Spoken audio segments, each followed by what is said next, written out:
Your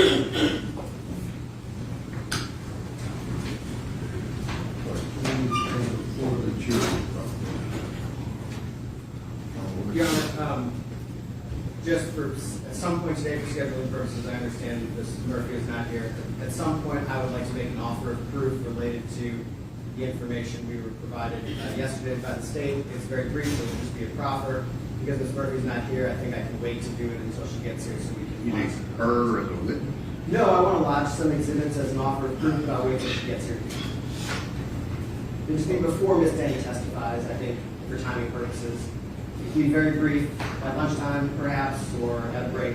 Well, what if we don't get to the items the state gave you yesterday? I'm not asking to make any sort of evidentiary argument. My expectation based on the conversation is that the cross-examination will be appropriately restricted. I just want to make an offer of proof related to that prior to Ms. Dennie's testimony. Thank you. Okay. All right, let's have to reach to where.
You come up here. I wasn't sure.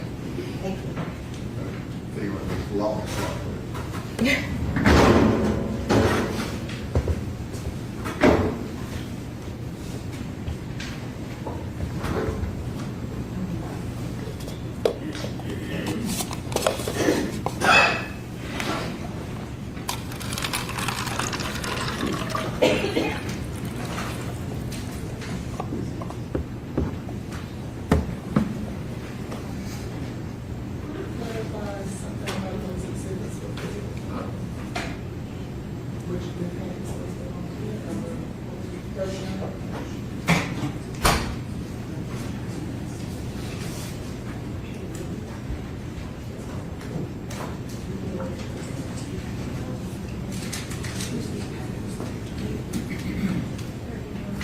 Good morning to you, ladies and gentlemen. Jury, let the record reflect all the jurors are here and present. You'll raise your right hand and you swear to tell the truth, so help you God. Yes, I do. All right. All right. Questions on behalf of Mr. Taylor? I just need to connect to the. Okay.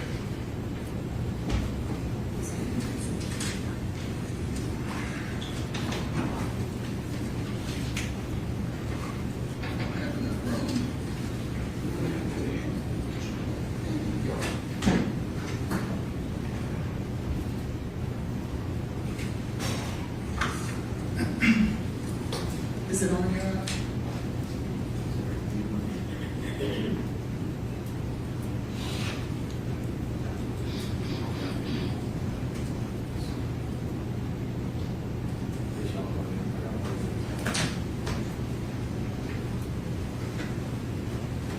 I'm not technically, so I can just use that. Don't worry about it. I don't want to hold them up, so I can just use that.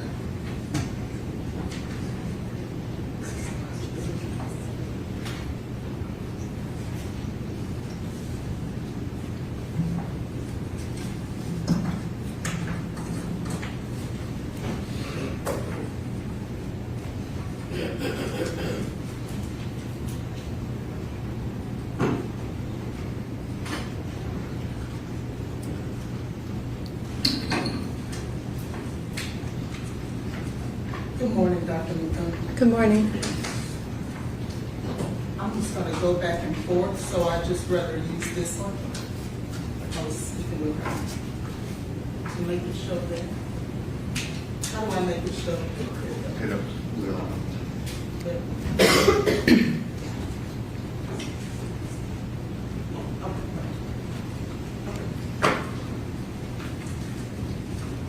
Good morning, Dr. Midthun. How are you? Good morning. Good. I wanted to talk with you a little bit about the work that you perform at NMS, and specifically the work that you performed in this case. Okay. Could you tell us, or at least tell the jury, exactly what accreditations for NMS are important in terms of the things that you have to do at your lab in order to be accredited? NMS has a number of accreditations because we work with so many different types of agencies, laboratories, and because we also do both clinical and forensic toxicology. So the primary accreditation I believe you're referring to is through ANAB, and it's to a standard called 17025. So ANAB stands for, it's a mouthful of acronyms, but ANSI, ASB, National Accreditation Board. And so what this entitles is that 17025 is a standard set forth on testing laboratories. It dictates rules on how the entire lab needs to be run, really. Rules and regulations on qualifications of the people who work there, the types of records we need to keep, how testing needs to be performed, documentation, things of that nature.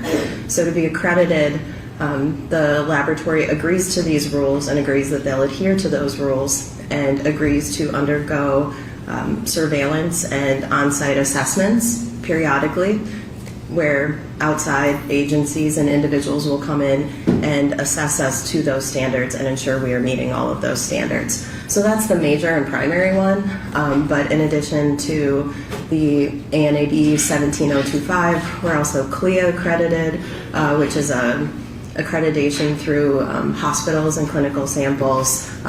We work with the College of American Pathologists, or CAP, which specifically refers to more post-mortem type samples. And some states have their own individual requirements, and so we also meet those standards and accreditations and certifications for those individual states. Thank you.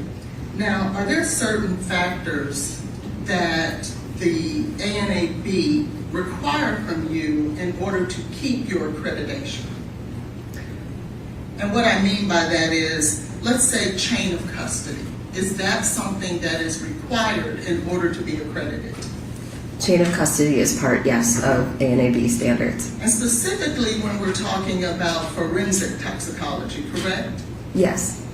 And that's one of the things that are extremely important.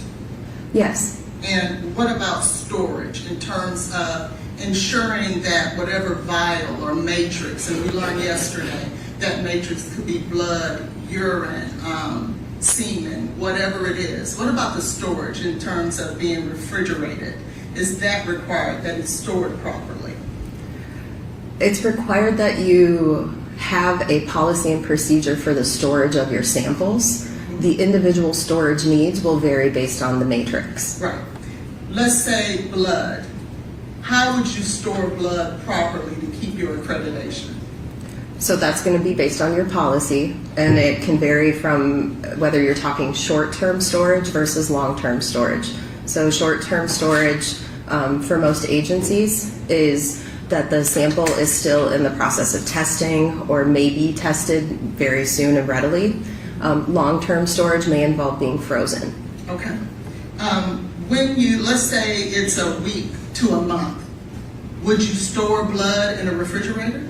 Typically it is stored refrigerated, yes. Are there ever times for a month that blood should not be stored in a refrigerator? I mean, when you take it out to test it, it's going to be at room temperature. Well, I'm talking about for a month long. Let's say you're not testing it, you're not doing anything with it, and it's a month period that you're not doing anything with it. Should it be in the refrigerator? Ideally, it would be good to keep it cold, but the actual individual rules are going to vary agency to agency. A month may be a frozen capacity for some agencies. For NMS, it's typically while that sample is in testing, and for a short time after testing, it will remain cold and refrigerated. If it is deemed to go to long-term storage, it then typically gets moved to a freezer at some point. Okay, and I'm not talking about when it's being tested. I'm talking about when it's just waiting. You know, it may be, don't destroy it because we may need it later, and a month passes. The best practice is for it to be refrigerated and or frozen. Would you agree? Cold, yes, I would agree cold. Thank you. And that's very important in terms of the integrity of keeping that sample, correct? Yes. And then what about sealed? Making sure that whatever vial and or cup or tube, that it's sealed with an initial so that it cannot be tampered with and to maintain the chain of custody. Is that important? Sealing is important, but that definition varies agency to agency. So seal can be just tape over the top of a tube or over a container. It doesn't necessarily mean that it's dated and initialed. Okay. But just making sure that the container is properly closed, the cap is on tight and tightly twisted if it's a screw top cap. Just ensuring that it is tightly enclosed is really the key there. Whether it has tape over the top, it doesn't impact my testing. It could impact the interpretation depending on what happens to it. But I understand that's not you guys' problem, but I want to just make sure that the jury understands whether or not the best practice is for that vial to be sealed. Sealed in terms of the tape on top of it. and that's going to vary agency to agency, though. Those rules are independently created at those agencies, whether it has to be sealed or not sealed. Okay. Well, as a forensic toxicologist, would you say that the best practice is for it to be sealed? I would say that it's recommended. I wouldn't say it has to be the end-all be-all best practice, but it is recommended to be sealed because it helps with chain of custody. It helps answer some of those questions, but it's not necessarily required. It's recommended. But it is recommended. It is recommended. And why is it recommended that a vial should be sealed? As I just stated, it helps assert chain of custody. It helps assert that nothing has happened with that tube. It hasn't necessarily been opened since the time that that sticker or tape has been placed over the top with the in theory, some sort of date or initial on it. Okay, I want to draw your attention. And Josh, could you tell us which exhibit this is? The state's exhibit, the vial of blood. In regards to the vial of blood that goes with litigation packet, NMS work order, ending in, well, it's 231268889. Do you see that there? The NMS number? This is the NMS number for the vial of blood for 231268889. Yeah, I just don't see the NMS number on You don't, do you? on this No. stick, not from this view. Right. Okay. And in regards to this, do you know, based on looking at this, where this came from? I mean, I know from my review of all of the casework thus far, Okay. because of being involved in the case, I know that this was that Myote VUH stat feb Okay. was the name assigned to the patient when they were at Vanderbilt. And you see that there's a collection date there of, can you see it from? Yes, I can. Yes. Collection date of 2/25 of 23. Do you see that? I do see that. Okay. And prior to it getting to NMS, you don't know where that vial of blood was, do you? Correct. You don't know who drew the blood? Correct. You just rely on whatever sticker is placed on it. Isn't that true? Initially, we rely on the requisition form, and we match the information from the requisition form to any stickers or information provided on the tube to verify that they go with the same case. But in regards to the individual who drew that blood and put the sticker on there, you don't have any knowledge of that, do you? Correct. And so you have to rely on what's there, isn't that true? Correct. I want to now draw your attention to litigation packet 23126889, that's in evidence. And it is in evidence as Exhibit 42. And I want to draw your attention to pages 25 through 27 of that litigation packet. And I have a copy here for you. Sheets, yeah. Okay. Do you see where it talks about the sample information on here? Yes.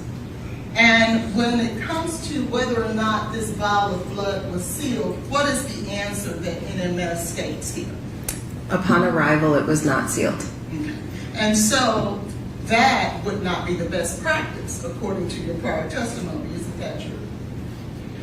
It's going to vary agency to agency. So if that agency's policy is not to seal it, then this would be fully fitting in with that agency's policies and procedures.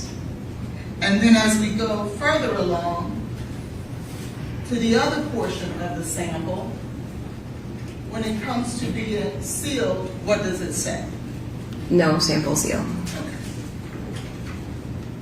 And if there's been testimony that there's no one who knows who drew that blood, did not know where it was prior to getting to the ME's office, would you say that that is reliable and credible in regards to who this vial of blood belongs to?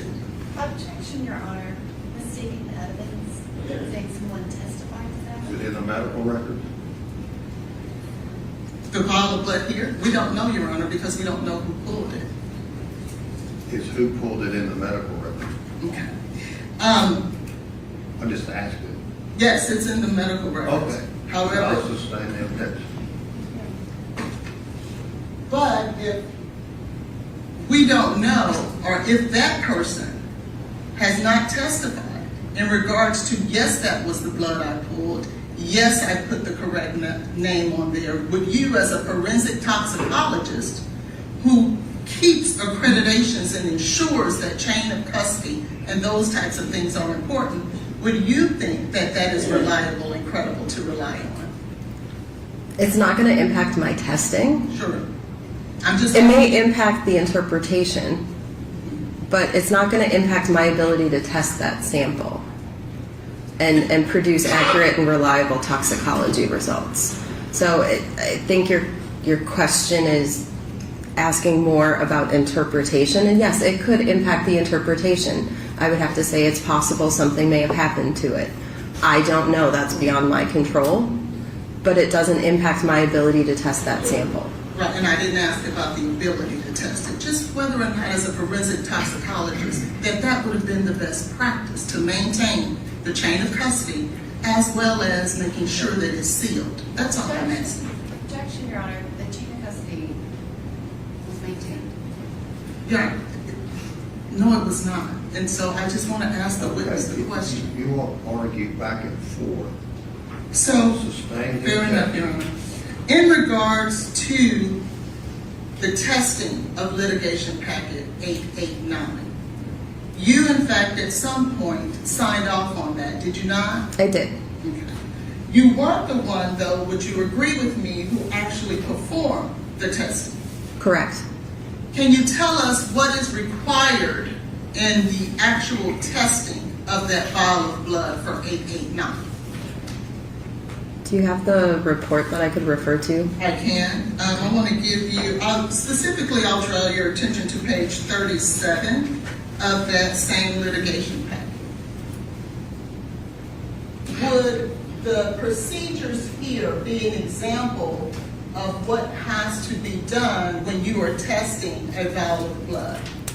So this is a summary of what you have shown. This is a summary specifically of the cocaine testing that was performed, and it's highlighting the major steps in our computer system that are signed off on. So for each attempt at testing on that sample, there's a preparation step. That's the person that prepares that sample physically, loads it onto the instrument. There's an analytical step. So that's the person who's actually reviewing that data initially as it comes off of the instrument to ensure that the run is proceeding as expected, the controls are performing as expected, the run is acceptable. And then there is a final review step. It has the abbreviation BREV there. So that is a secondary technical review by another authorized analyst who also went back and reviewed that data and ensured the accuracy of the result in the run. Okay, and then I want to take you a little further down where it says lab ID test. Now, is that more testing on that same vial of blood, or is this a different test? It's a different test. You can see in that gray band there, the test name was designer opioids. So that first block was for cocaine testing. The second block is a designer opioids test. And just so that we are aware, fentanyl is not a designer opioid that would be tested for. Is that correct? It was not included in the scope of that specific test. Okay. So you weren't testing for fentanyl here on either one of these, correct? Not the physical lone fentanyl compound. This designer opioids panel includes what we call fentanyl analogs. So they're related to fentanyl, but they're not physical fentanyl. They are separate drugs entirely. Correct. And then I'll take you down to where it says liver tissue. Here, that's another test that was performed as a result of the litigation packet 889, correct? Yes, just to be clear though, this first band where it says tissue requires homogenization, this is a process step. So we can't physically test a piece of tissue. We can't put that on an instrument. It would clog up the instrument. We need to create a format for it so that it's liquid and can actually be put onto an instrument. So homogenization is just the kind of fancy term for saying that it was blended. We usually add some liquid or buffer, water buffer, and homogenize it and create it in a format that is more liquid and is more easily and readily available to go onto the instrument. And it is a process and a step in the series of testing this liver, correct? Correct, and that's why you see, if you go down below that very final gray line down there, when we do that homogenization, we actually create a new container and a new ID because we didn't use the full liver tissue that was submitted. We only cut a portion of it to create a homogenized sample. And so all of those things are required in order to reach a result for that vial of blood and that liver tissue, correct? For this case, yes. And then after that, once you guys complete those entire processes, everything that was done, every test, every run, all of that is created in a litigation packet. All of it is documented in a litigation packet form, right? Yes. Now, when you signed your name to this toxicology report, you didn't do this particular testing, did you? Correct. You then relied on the individuals who did the testing in regards to what they purported their testing, the results of the testing that they performed. They're not reporting it. I'm looking at the data generated out of the instrument. I mean, so they aren't reporting it to me. I'm physically looking at the data myself and ensuring that I agree with the result that's on that data page. So who reports the data? I report the final data. I create that final report. And you have to create that final report based on the testing of those individuals, correct? Yes. And those individuals would be the individuals whose names are here. Yes. Paulina Lapp, Stacy DeJoseph, Kyle Miller, Amanda Cook, Rebecca Turner, and Tammy Welch in regards to the vial of blood, correct? Yes. and you rely on what they did in order for you to interpret their data. Yes.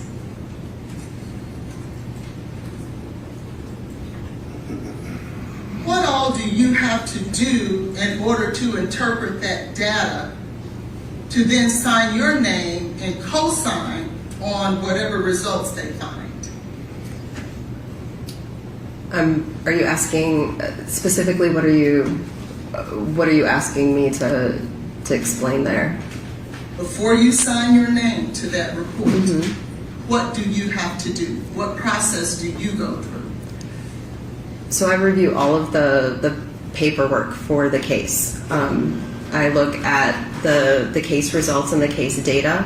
I also look at, there's a summary sheet that comes up for each run that's performed. It's a summary that the analysts write up as a result of each batch. So say a control issue happened, they will note that on there.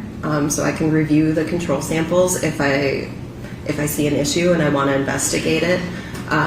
I look at the chain of custody. I look at the login verification form, that form that said whether the sample was sealed or not. I also look at the posting history form, which is that form she just showed you where it lists the names of the analysts.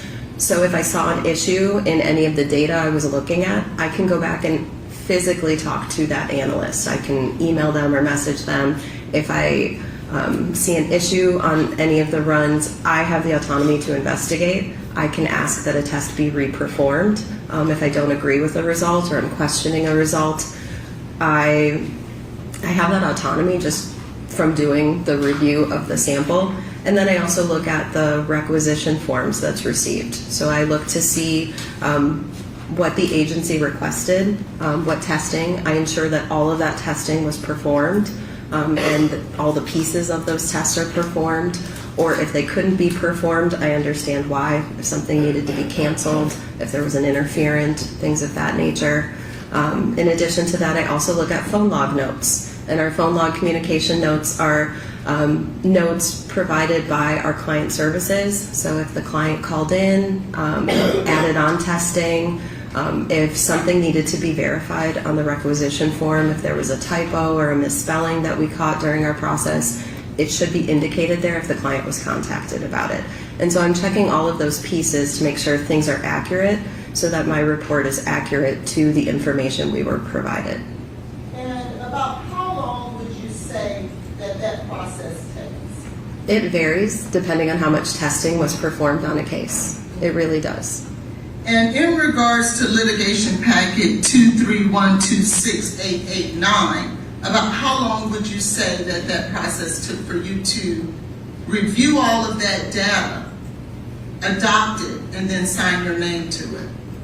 We had discussed this previously in previous meetings.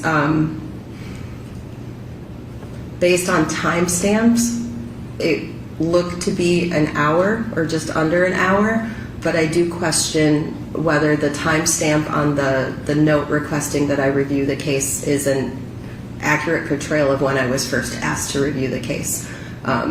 It had been discussed that I may have to review this case previously, so I had been looking at the case and the case data prior to the official request coming through.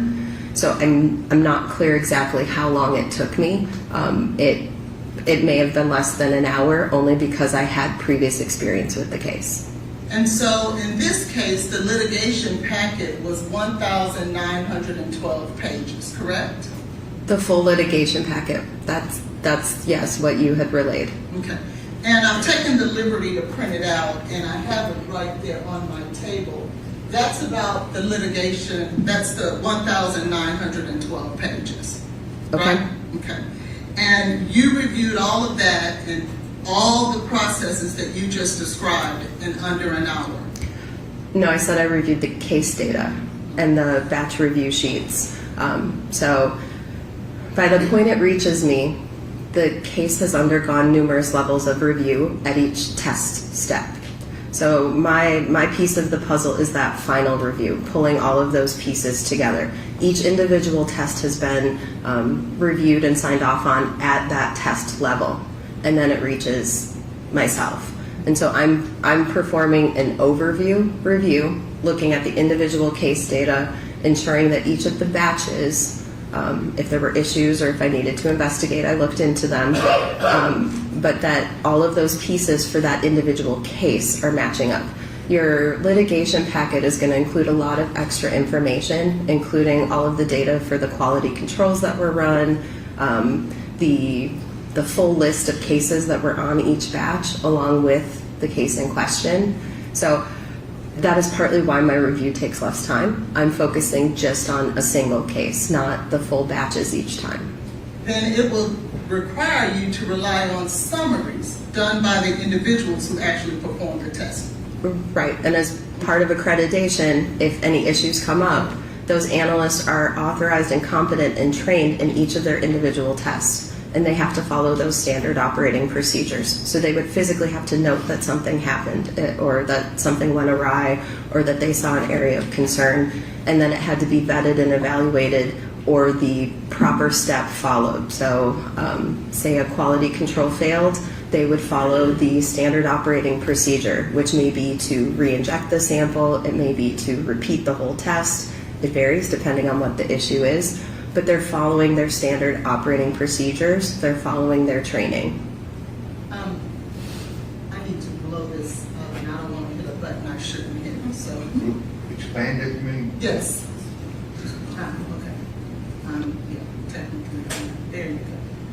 We see here in this litigation packet, here's your number, 231268889, that in preparation for trial on March 12th of 2026,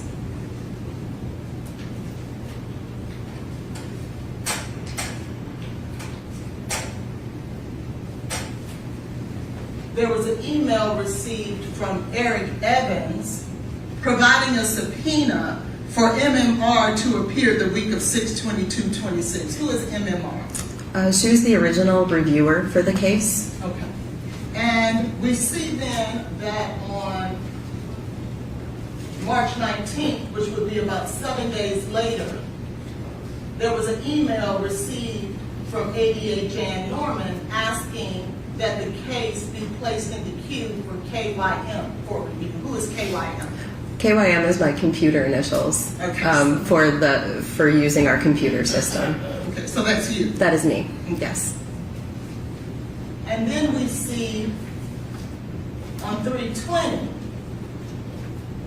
that there was an updated report signed by KYM, which is you, and a current CV provided to ADA Norman, correct?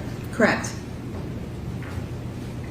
And then if we look at, I'm sorry, can you notate the time on March 19th that the email from Ms. Norman came through, from ADA Norman came through? That's when this was recorded in this communication log. I don't know when the actual email was received from ADA Norman. Okay. It may have been earlier in the day. Okay. So what time do we have there? The time on this communication log says 2:02 p.m. So that's when it was entered onto this communication log.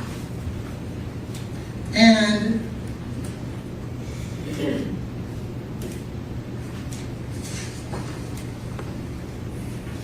here is your report and work order for 231268889. That is your signature, correct? That is my signature, yes. Adopting the findings in litigation packet 231268889, correct? Correct. And what time is that there?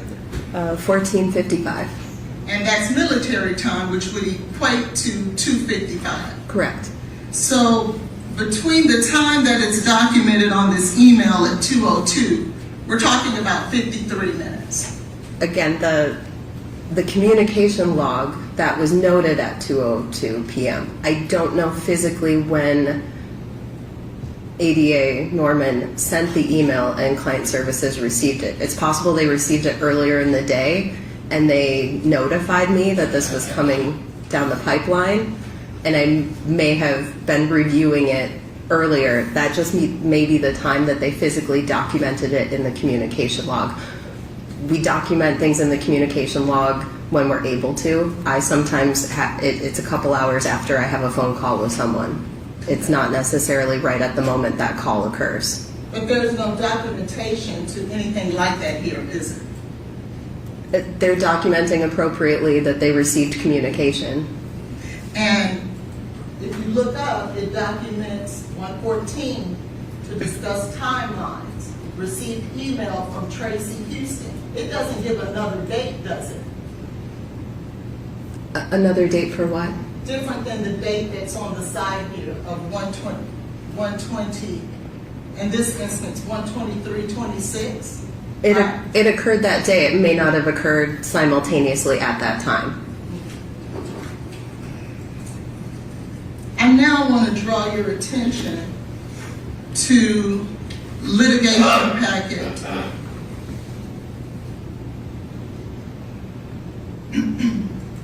230-86183. You also were not the analyst who reviewed this test originally, are you? No, I'm not. And this, just so that we're clear,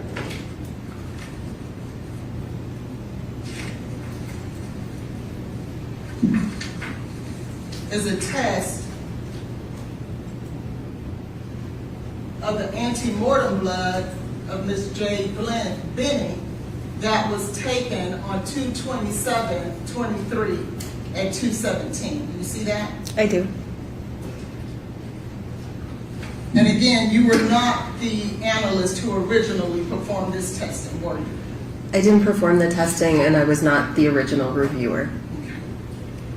And if we look at the date and time that you adopted this particular testing procedures, it was the same day at the same time of 2:55, correct? Yep.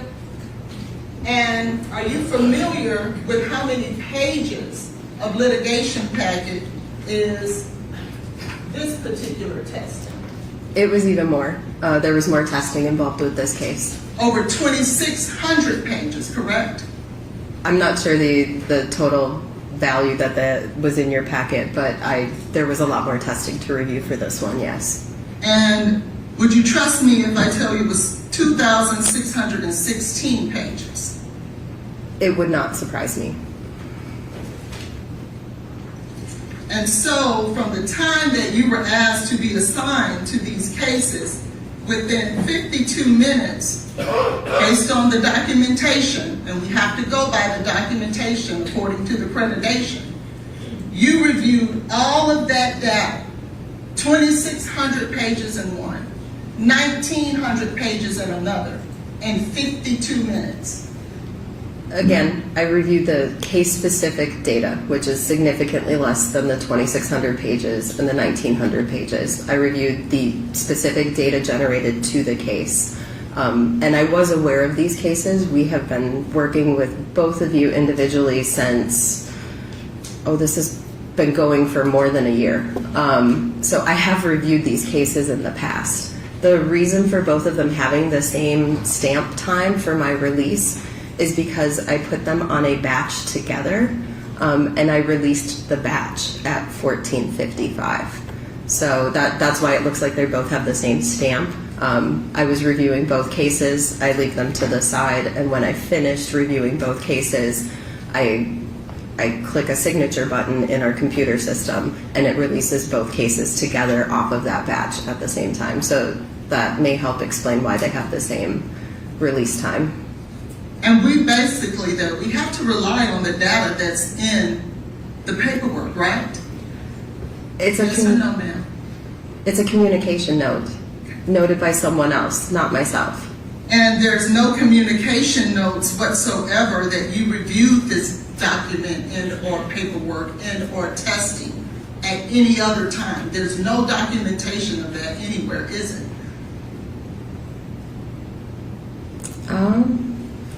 I mean, other than the communication note that we've been discussing these cases, I don't believe there's anything specifically noted, no.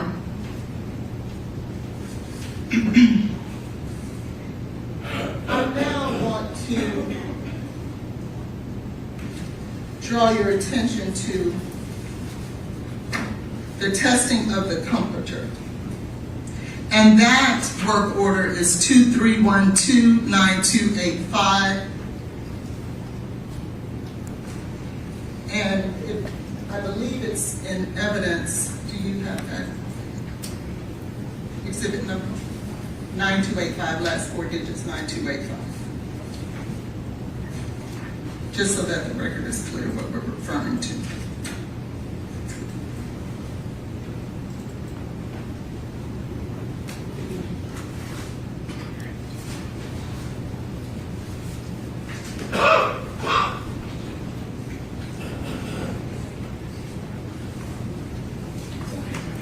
This is exhibit 46 is her report on that. Yes, this is exhibit 46. And this is the comforter that we've been talking about, correct? Yes. And the testing that you performed on that comforter, there was some talk yesterday about numbers and concentration levels and things of that nature. You can't quantify anything in regards to any concentrations or anything like that as it pertains to the results on this comforter. Is that correct? Quantitation should not be done, no. And so anything that was said to the jury about how much was found of BZE, int, or cocaine, none of that should be considered because that's not what the purpose of the test was. And you guys don't do that in regards to this type of testing. Is that correct? I would say it's fair to say that we needed to repeat the testing under dilution to ensure the accuracy of the result, but to rely on a specific number would be inaccurate. So the testing was repeated on dilution to ensure that all of our acceptability criteria was met for the data. When we ran it undiluted, some of the acceptance criteria was not met, which is why we had to repeat the test. But to rely on a specific number, I would not rely on a specific number from that, the values generated there. It was really to prove that the presence of the drug and that the results were accurate, there were no interferences going on, and that our acceptability criteria was met in order to confirm that it was positive. Okay, I just wanted to clear that up, for the jury. Thank you. Again, we talked about labeling and doing things like that. I want to draw your attention now to the labeling for the washcloth. Do you remember testifying yesterday about the washcloth? Yes. Okay. And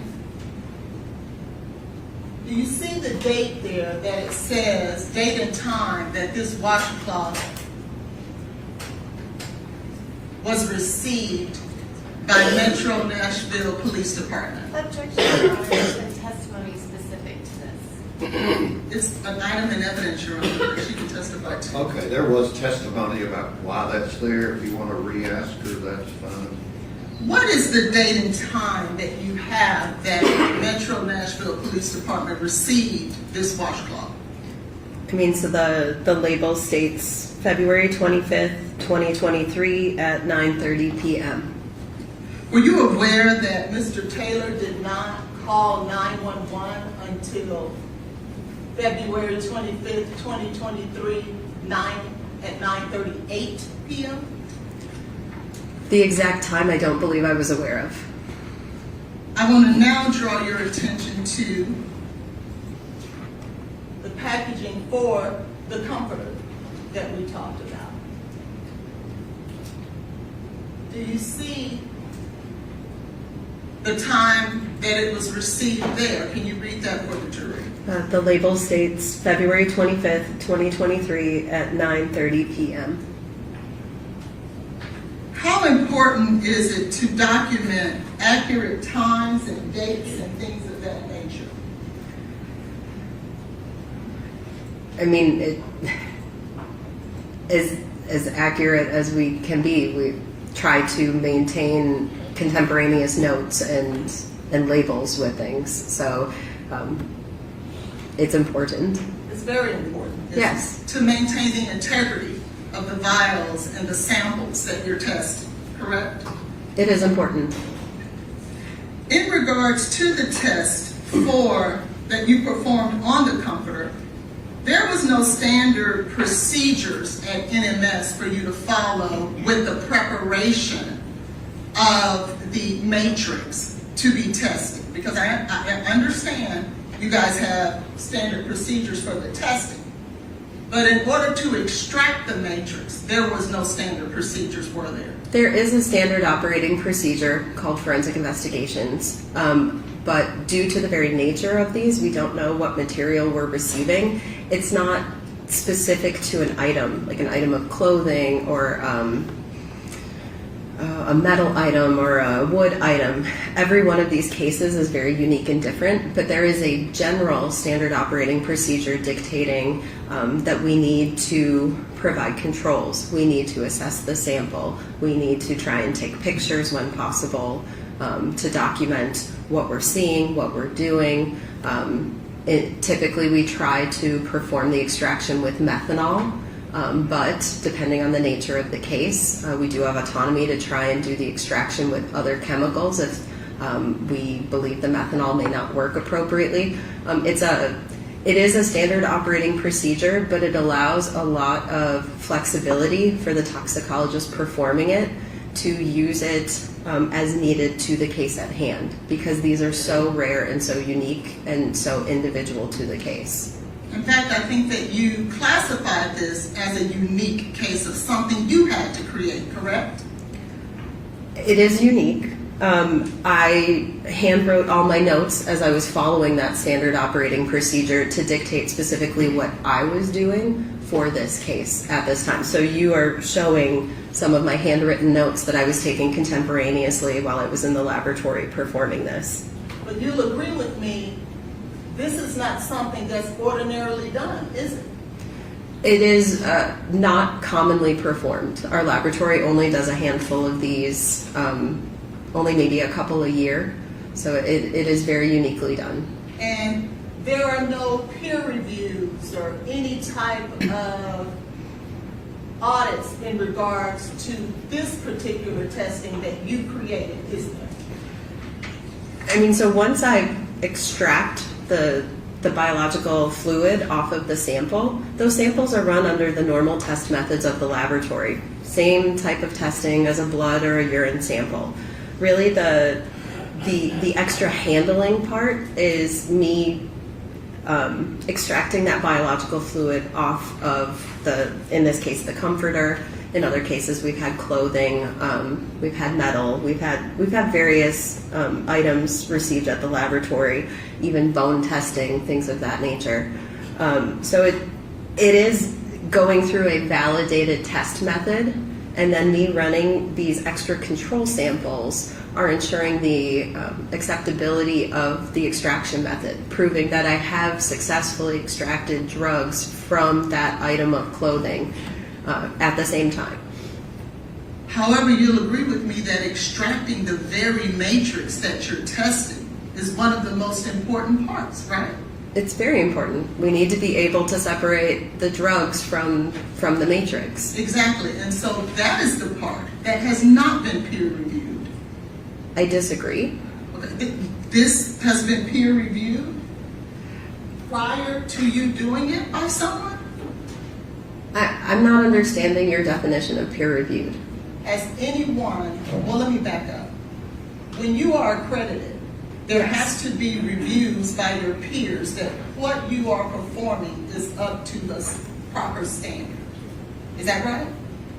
Correct, yeah. Okay, and so that's what I'm asking. That hasn't been done in regard to the extraction of the matrix from this comforter. No one peer reviewed it prior to you doing it.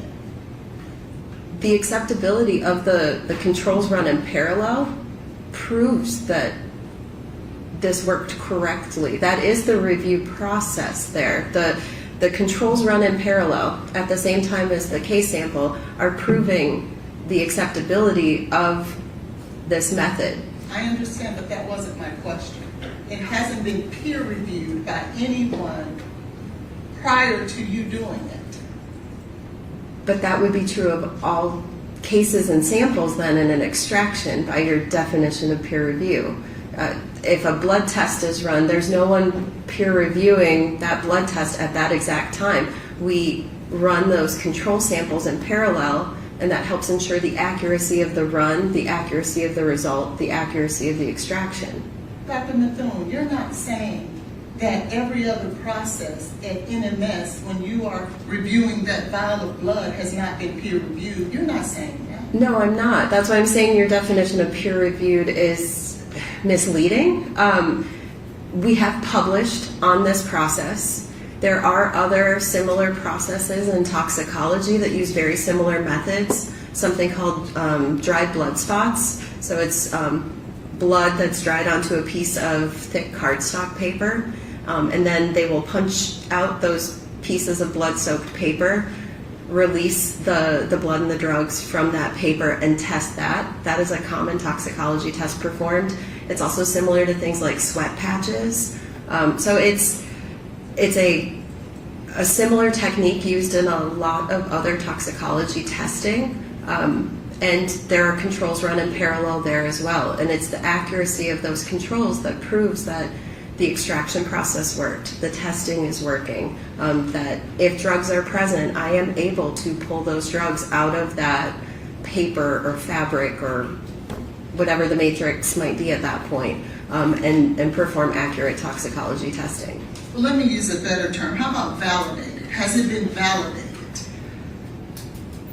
Yes or no, Dr. Midthun? Has it been validated? What is it? The testing procedure that you created to test that compound, has it been validated prior to you creating it? The test method is validated. It's the same test methods used in the laboratory. Who validated it? If you just created it for this particular comforter, then who validated it? I didn't create the test method. The test method is the instrument method and that process. I'm speaking about the extraction of the very matrix from that comforter. I understand that once you test it, that's a validated peer-reviewed process. That's not what I'm referring to. I'm referring to the method you created to pull the matrix from the comforter. Has that been validated prior to you doing it? I'm not sure how to answer that question. It is the controls in parallel are proving it's working. We don't validate individually an extraction method. The extraction is usually part of the test method and procedure as a whole. So running those parallel controls and then running it on the validated test method, something that was developed in the laboratory and has run thousands and thousands of samples and worked accurately,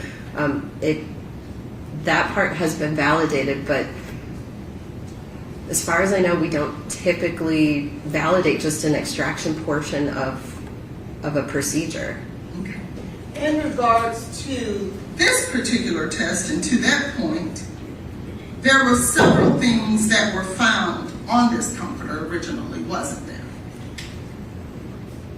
Are you referring to the pink kind of solid particles? No. Oh. I'm specifically referring to the fentanyl that was found, correct? You're referring to the findings, yes. Mm-hmm. And the cocaine, correct? Yes, yes, And the BZE, correct? yes. But there were other things that were originally found as well, wasn't there? You're going to have to reference that for me.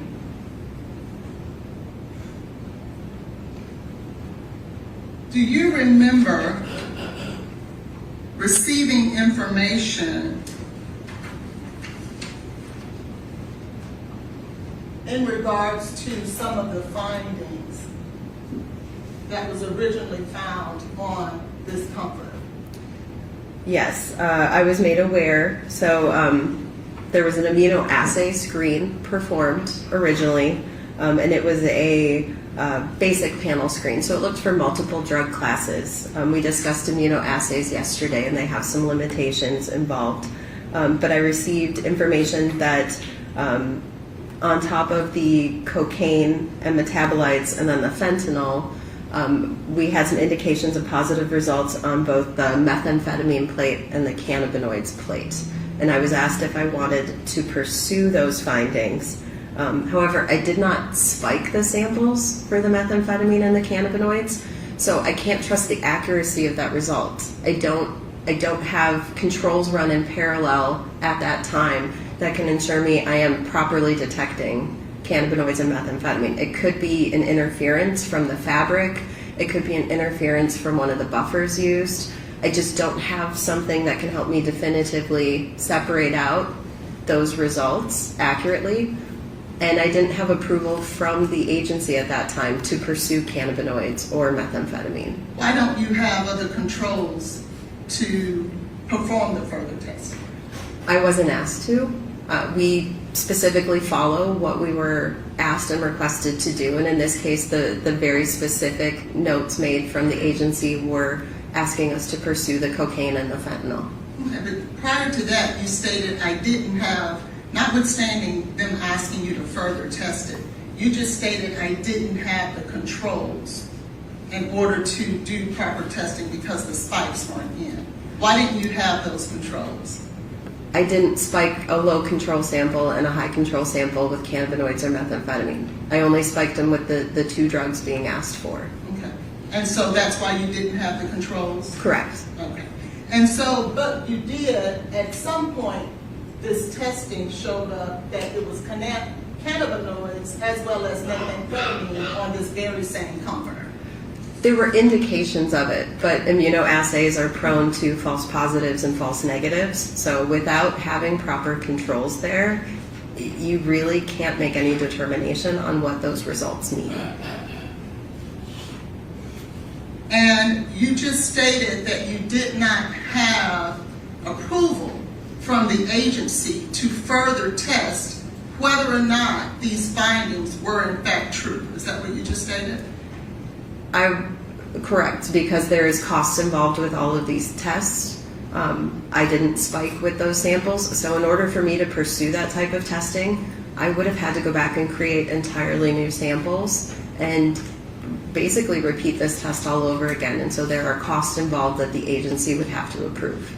Who was the agency, or what agency was it? This was submitted through Metro Nashville, The police department? the police department. And so, given that this was in fact a case where there was an investigation into a possible drug poisoning or drug overdose, did anyone from Metro Nashville Police Department reach out and say, hey, we need to know if these substances are in fact on this comforter because we want to know the truth? Did anybody reach out and ask you to go ahead and perform that test? No, and also to be fair, I don't recall us having a conversation with them about the uncertainty of those results. When I went back and looked at the data, cannabinoids was positive in every single sample, including my external lab control, which indicates that it's likely due to something in the run, like the buffer that we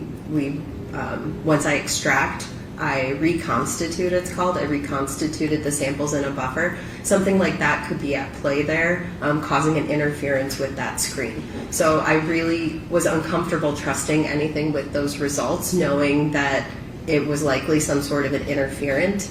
I did go back after our conversation and look to see if I ever had any sort of a communication with Metro Nashville or if anyone in client services had one about these results. We could not locate that we had ever notified them or had a conversation with them about them.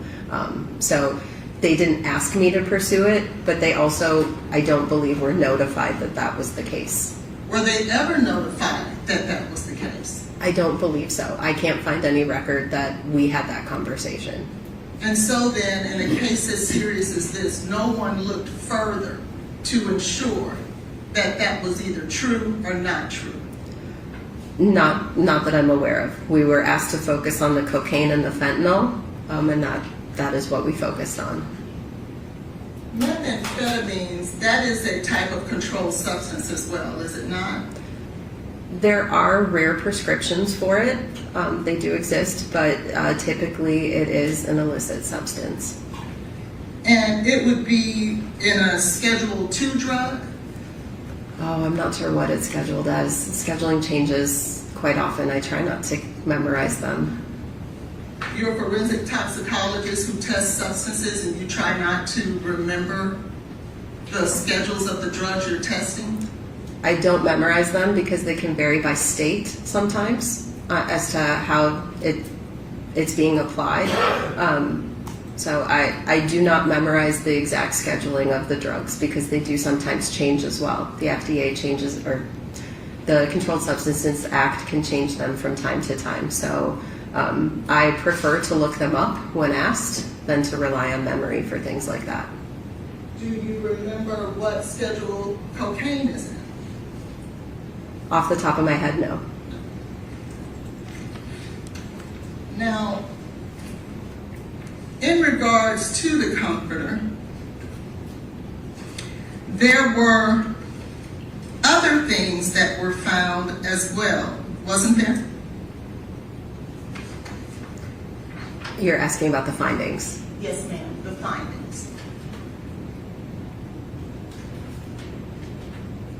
There was a test for cocaethylene, wasn't it? On the comforter? Yes, ma'am. It may have been included in the scope of that test. Okay. I believe so. And just so that we're clear, we're talking about the vomit that was found on the comforter at Jade Benning's apartment. That's what we're testing, right? On litigation packet 231292885. Okay. No, I'm asking. I want to make sure that's what we're testing, the vomit. Yeah, so I'm looking. It looks like the samples are listed here. There's one labeled SD, and then at the end of it, it says G1 1 plus 99, and then there's G1 1 plus 9. So those are the dilutions. Okay. So if we look at, and let me orient you. Well, let me do it a better way.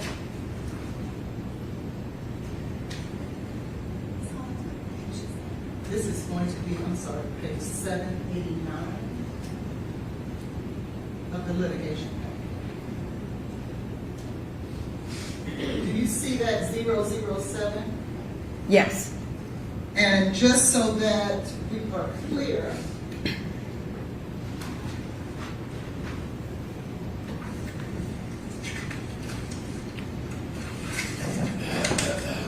.007 is the case sample. Do you see that? Yes.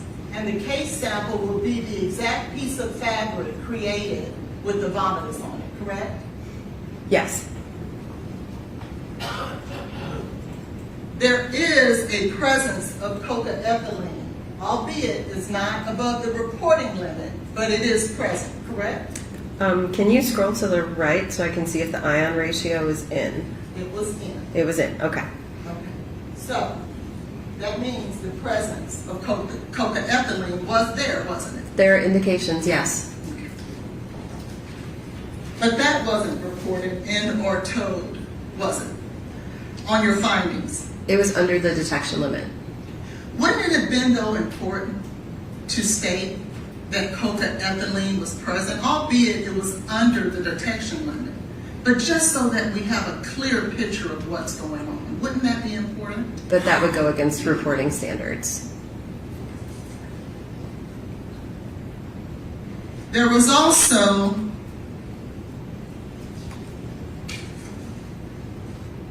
another finding.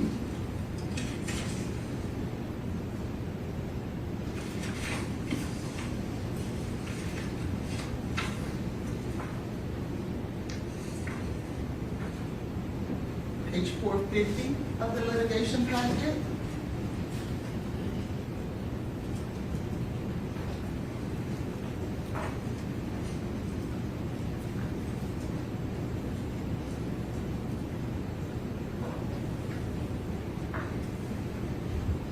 This is for fentanyl, isn't it? Yes, that's the fentanyl quant. And you see where I've marked there. There was also a finding of fentanyl, and the vomitus, correct?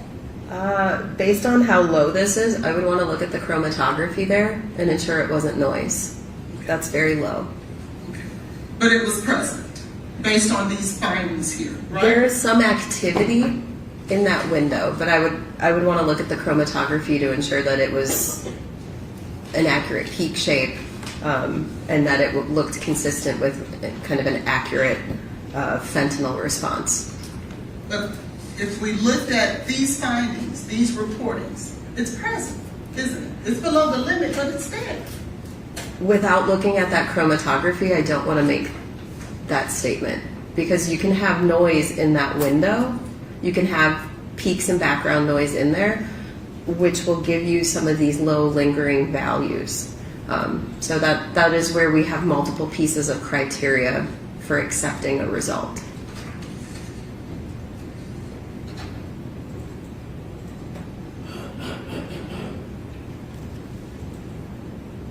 So if this wasn't noise there, then it would, according to these numbers, it would be present. There may be some indications of it there, yes. If the peak was acceptable, it looked visually acceptable. Okay. And if it was, then not only if it wasn't, we'll verify that. There would not only be cocaethylene present in the vomitus, it would also be fentanyl. Based on the totality of the case, I would say it potentially means presence of fentanyl across that comforter, just because we know that there was a fentanyl presence in that negative control located other places on the comforter. I can't necessarily state that it was in the vomitus itself. Okay. And in fact, you're right. In another spot on that same comforter, in another place, you found fentanyl. Yes. And this was before Ms. Benning ever went to Vanderbilt, correct? I have no idea when the comforter was collected.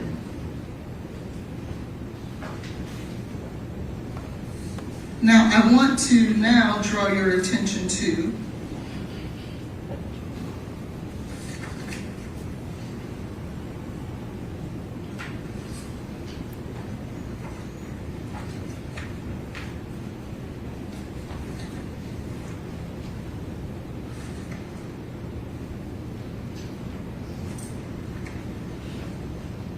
NMS work order 230-78883. If you look at the original report for litigation packet 230-7883, what is that representing in terms of the matrix here? This is a urine matrix. And what's the date on the collection of that urine matrix? It was provided to us as February 25th, 2023 at 22:59. However,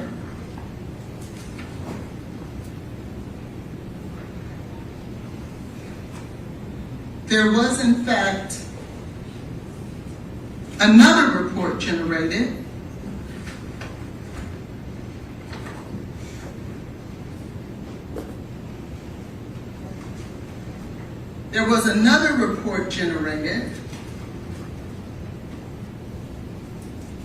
just some 10 days before trial started. Do you see that?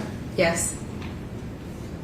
And labeled corrected report. Do you see that? Yes.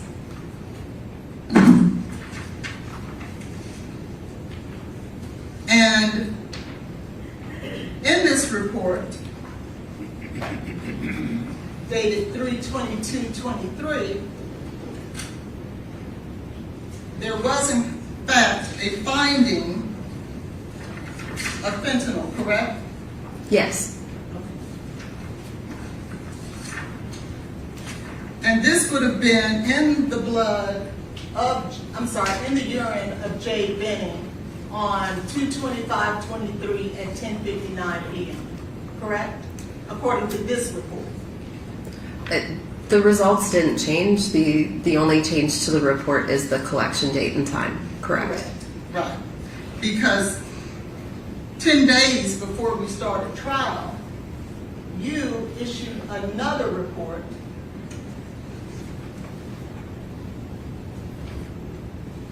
that's your signature, correct? It is my signature, yes. On June 9th, 26. And you issued another report with a whole nother day, correct? This was based on the request of the DA's office. They had information stating that the original time provided on the requisition form was incorrect and had asked us to correct it to make the report accurate. Now, a common practice in medical records and forensic toxicology and things like that is to not change dates and times and things of that nature, isn't it?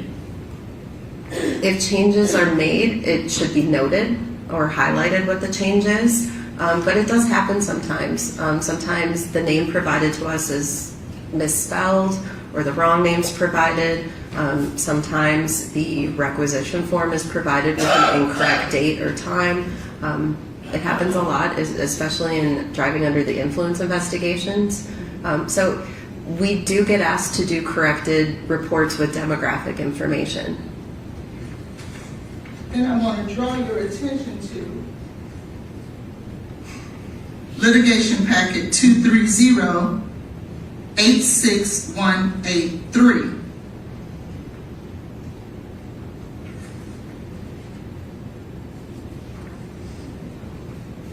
And that is the report that we talked about earlier, where you issued a new report as the new analyst simultaneously with the report ending in 889. You remember us talking about that earlier? I do.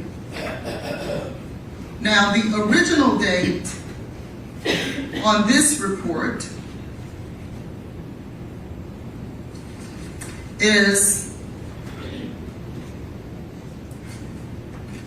March 17th of 2023. You see that? I do see it. And there was a report issued prior to that on March 13th of 2013. Yes, there was. It was a preliminary report, so testing had not completed.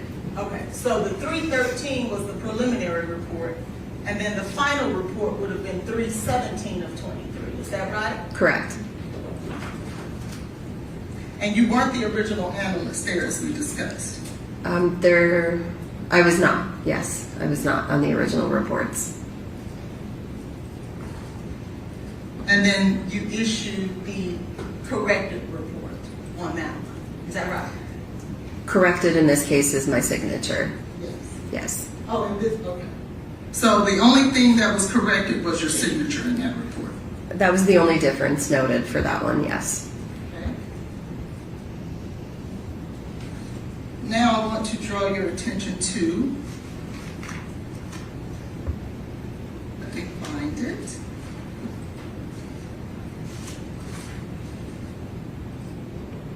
Litigation packet 231-57452. Do you see the original date on this report? So the original date would have been June 8th, 2023, and then the supplemental report was issued June 21st, 2023. Okay. And let's, so that the jury is aware,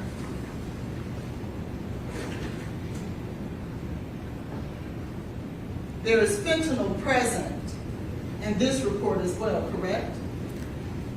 So to clarify, this is the same urine sample from the report that had the corrected time. The difference here is that the original urine came in through Vanderbilt and came in as a clinical sample. During the course of the investigation, it was asked that the sample be transferred to the ownership of the Metro Nashville Police Department. And so when that happened, a new work order was assigned to that exact same sample. It's the same urine sample. And it was then entered in under Metro Nashville with additional testing added. Okay. And the additional testing would have been the testing for the fentanyl? You can see the 3 tests there. We were asked to test for cocaine, designer opioids, and fentanyl. Okay. And that's the report for June 21st, right? There was a original request, You're speaking of this one? Right. yes, on June 8th, and then the supplemental is the one on the 21st. So the supplemental, they asked us to do an additional test, and so supplemental refers to additional testing was performed. Sure. And on June 8th, there was the presence of 4-ANPP, correct? Correct. And 4-ANPP is commonly known as an illicit form of fentanyl, isn't it? That's misleading. It can be a natural metabolite of medical grade fentanyl. It can also be a manufacturing ingredient in the making of illicit fentanyl. It's the same drug either way. It's chemically very similar to fentanyl.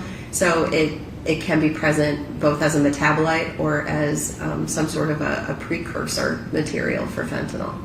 However, if it was a medical grade of fentanyl, we would expect to see norfentanyl as well, wouldn't we? That was not included in the scope of the test that this 4-ANPP came from. Well, then let's take a look at the 621. Because they did ask you to test for norfentanyl, didn't they? Yes. Okay. And that's where you see it here, right? Yes. Okay. But we still see 4-ANPP. So the original results from the report on June 8th are still on there, and then you see the new results from the additional tests asked for. And if we look at the collection of this urine from Ms. Benning, what is the date? Let's start here on the report of June 8th of 2023. So it was the date provided originally from the original submission from Vanderbilt. It was dated as February 25th, 2023 at 22:59. And then on June 21st report, what is the date of the urine that was collected? It's still the same date, February 25th, 2023 at 22:59. And we talked earlier that you rely on whatever the matrix or the vial that is sent to you and the sticker that's placed there by the agency that sent it to you, correct? To fill out this portion of the report, Yes. this is based on the requisition form. But if you see there's a note underneath with the status of the urine, it said it was thin and brown with a chunk. We also noted that there was some additional label sticker on that urine container. And this is something we do with forensic reports. Now, let's talk about that. A brown chunk within urine. Urine is not commonly chunky, is it? Not commonly, but you can see a wide variety of things in urine if you do enough urine testing. It can be different colors. It can have infectious colonies in it. If someone has an infection, there can be some pretty strange and unusual things in there. But it also could be because it wasn't stored properly, and as a result, a buildup of bacteria or something formed within it as well, correct? That's what I mean by colonies. There could be something in there, yes. And then that would yield it questionable about whether or not we should even be relying on these tests, right? How so? If something is formed and created inside of the very matrix that we're testing and we're relying on something as important as this, bacteria shouldn't grow to the point that it becomes clunky, should it? These are forensic cases at this point, and so they're a once-in-a-lifetime sample. So we get samples in a lot of different forms of decay, and it's the only samples we have available to test. So it impacts the interpretation of the result, but it doesn't impact our ability to physically test that sample, if that makes sense. It does. However, the first time that urine was tested, there was no notation that a chunk was present, was there? That is not part of the process for accessioning and inventorying a clinical sample. So it's possible it was there, it's just not part of that standard process. Clinical samples are treated differently than forensic samples. They undergo a different process. I'm speaking about when it was originally tested with NMS. Correct. That urine was tested before, and there was no notation that there was a brown chunk in it. It's not part of that. Notating something like that is not part of the inventorying and accessioning process on the clinical side. Then why was it reported here if it's not part of the process? Because now you've switched to forensic. You moved from Vanderbilt Hospital clinical sample, and then it was switched over, ownership, testing, responsibility there, to Metro Nashville PD, which is a forensic agency. Okay, I'm sorry, I must have misled you as to what I was asking. I'm speaking about, for example, in litigation report 230788883, the same urine, there was no notation of a brown chunk, was there? Correct. I believe I just answered that. This is the clinical sample. It is not part of our clinical inventorying process to make notations like that. But you made it here. That became a forensic agency sample at that point. So it wasn't a forensic agency here? Not due to the agreements with the samples and the testing ordered. We separate that accessioning process between a clinical sample and a forensic sample. So are you stating that when Ms. Benning, when Metro Police Department sent you this blood, and sent you this urine, that you didn't realize that it was for the purpose of an investigation? Originally, no, it came through as a clinical sample and a clinical request from a hospital. And so even though then what you're saying is that because it came from a hospital, if a brown chunk was inside of this very urine that you now had to homogenize, right? Because you stated earlier that you can't test a chunk of something.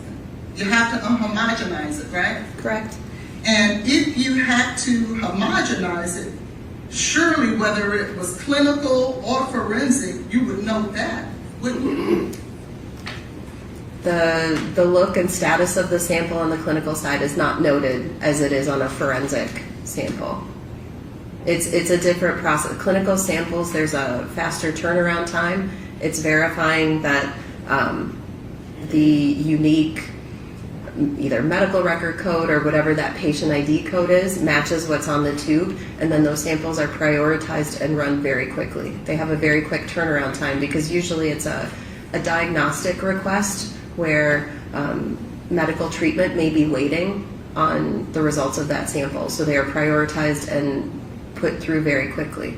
Forensic is taking your time more, documenting more, because there is that threat of possible litigation purposes down the road. So there is more documentation, and it is a different process from the clinical. It's just due to the purpose of those tests and those samples. And so you're testifying that if someone is in the hospital and there's a doctor somewhere waiting on the results of this test, and you had to homogenize it, you had a chunk found in that urine, you're stating that you would not let that doctor know who's going to depend on your findings in order to what type of treatment he will give this patient, that you would not inform him that there's a chunk in it and it had to be homogenized. Is that what you're saying to the jury?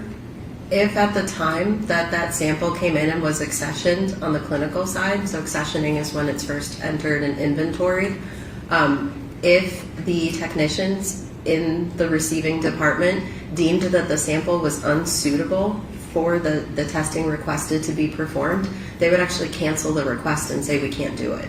So they determined at the time that sample arrived, their was enough sample in the correct format to perform the testing requested. And no notation of a chunk was present. It's not part of that process. Okay. Nonetheless, notwithstanding all of that, 10 days before trial, another report was issued, corrected report, correct? Yes, And that same urine, the date was changed to 2/26/9/22. Is that right? yes, And you weren't the original person who created or performed this test either, right? actually, I was the original person that signed both that clinical and then this subsequent one, which is why I knew that it had been transferred ownership between the hospital to Metro Nashville PD. That is why they asked me to be the reviewer for this one, so that we maintained the same person throughout that chain. Okay, so you were the one who elected not to put the brown chunk on the report. No, it's just not part of the process for the clinical side. It is not part of our standard operating procedure. It is not noted for clinical samples. Okay. I want to now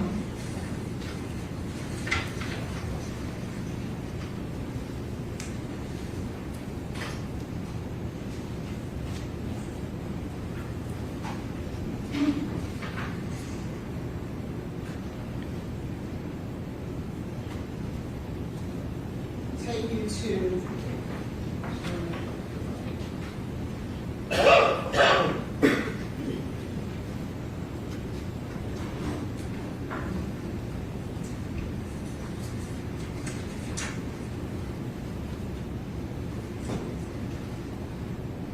in the medical records for VUNC page 69 and 70.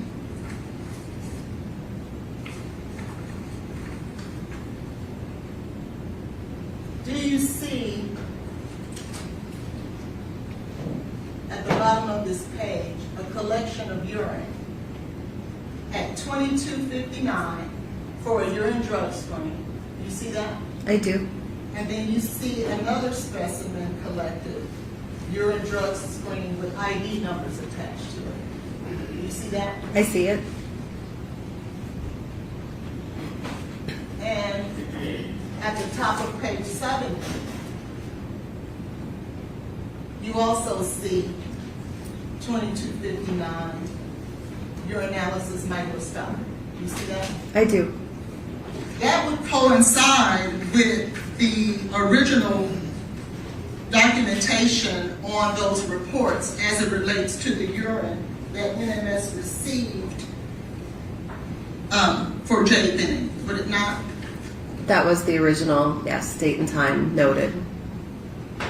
And much like that, I would take you to page 116 of the medical records. Do you see where it says addendum cocaine screen from ARUP, which is the metabolite BZE resulted from 227 at 8:23 a.m. was positive? Do you see that notation? I do.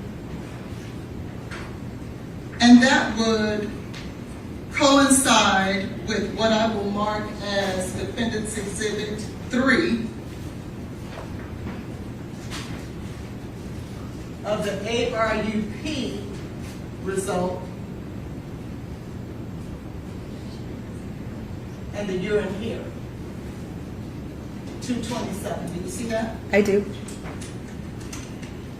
Much like we just saw with Okay, we'll mark exhibit. Oh, They won't okay. be defense exhibit, Oh, they'll just be in number.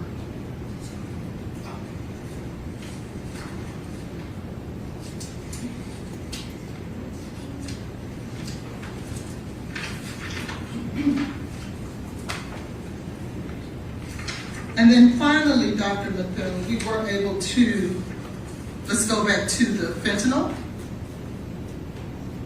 And remember you stated that you wanted to look at the windows and the peaks in the windows? Yes.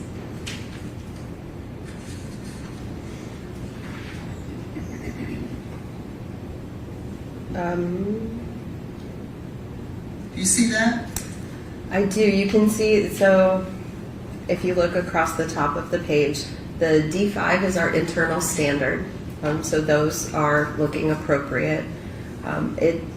If you look at the two on the right-hand side, we look at two separate ions when we're looking here. So the first is our target ion. The second one on the right is a qualifier ion. And we do see some slight indications here. This is a nice peak shape. It looks that nice bell curve shape. But you also do see that qualifier on the back side has a long tail on the right side. So it's not a great peak, but it does look to be a possible indication of fentanyl there. It is not background noise. It's a possible indication. Correct. So there is a possible indication of fentanyl in the vomitus on the comforter of Jade Benning. There's a possible indication from that sample swatch, yes. Thank you, I pass it. Any read your read? Madam Clerk, I am going to need a couple of exhibits. Pass to the witness. Can we have exhibit 34 and 39?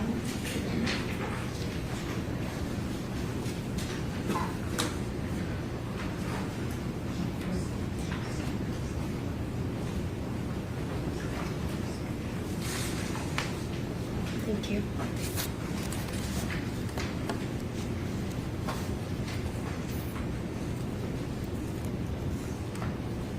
Dr. Midthun, you've just been handed exhibits 34 and 39. Exhibit 34 should be the CFSRE report 00-92. And then exhibit 39 should be the NMS litigation packet that begins with a 15-page report. And I don't know if they left the post-it on the analysis requisition form. It's still there. And yesterday you testified to this on direct, and we kind of synced up the two NMS work orders on these two separate reports, and you said that they match, correct? Yes. And then I asked you to look in the litigation paperwork so that you could verify the very specific specimen ID from Vanderbilt University Medical Center. And you were able to do that, and we talked about the specific barcode and that there was a specimen ID, and that was something very specific to this requisition form. Is that right? Yes. And this particular sample, that first urine at 2259, was sent to NMS, and NMS transferred it to CFSRE, correct? Correct. It wasn't tested at NMS. CFSRE did the testing on this particular sample. Vanderbilt specifically called and told us not to test this sample, and specifically asked us to transfer it over to CFSRE. So the testing on it was canceled at the request of a doctor at Vanderbilt. And yesterday we matched this up with the specific DUNC medical record with that specific specimen ID, so we know the exact time.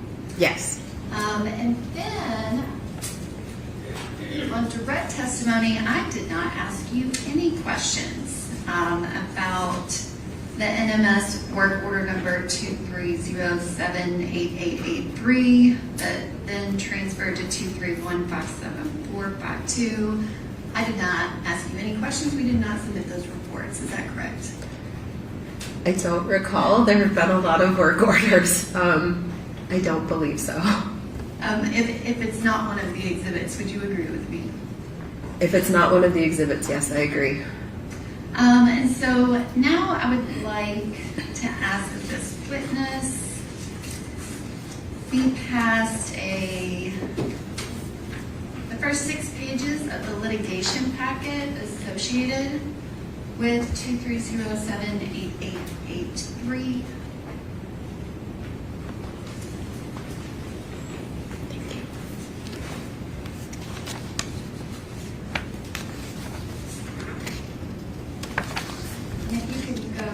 Last page, which is the 6th page. Yes. And on this, we have a requisition form that has that same date on it, but we are missing a barcode and a specimen ID on the requisition form. Is that correct? Correct. Which that is the thing that allows us to tell us which specimen this is. It helps identify it, yes. And so I'm putting up the requisition ID from on the left of the screen. We have the sample that was sent to CFSRE that was not tested at NMS with the barcode. And then we have on the right, the one defense counsel was just asking you about. The state did not submit this testing. And we don't have a barcode, but we have the exact same date, time, and it almost looks completely identical. Is that correct? Yes, they're very similar, yes. And we know that this one on the left with barcode, that one is the FSRE, that is the one with the barcode and the specimen ID that matches the medical records. And that is what Dr. Krotolewski testified to in the report that you have in your hand. It all matches up, correct? Yes. And this one on the right, it does not match up because it doesn't have the correct information, does it? It doesn't have additional information. And you were asked recently to update the report because the report had a collection time that we knew was incorrect. Correct. And so if anyone were to submit the NMS reports during this trial, the one thing we knew is that date and time was not right, and we did not want it reflected on the report that would go into evidence. Is that correct? The original released reports were deemed to have the incorrect time, so yes. Is it correct, Dr. Midthun, that we actually discussed that well in advance? It was just when we were getting close to trial, we realized the report itself had never been changed. Yes, we've been discussing this since at least October of last year. And part of that is why additional tests for fentanyl were run, just to ensure that that first urine and that first blood that only had cocaine in it, that everything was correct. And all the subsequent testing that has cocaine and fentanyl, that is all after medical treatment. It was not always clear why they were adding extra testing at the time they were doing so. So now in the context and years later, having that information, it makes more sense. From my side, I only knew that they were asking us to add fentanyl at the time to verify if fentanyl was present. So in the context of time passing and understanding more of what happened here, it makes sense why more of that testing was added and why it was transferred over the way it was.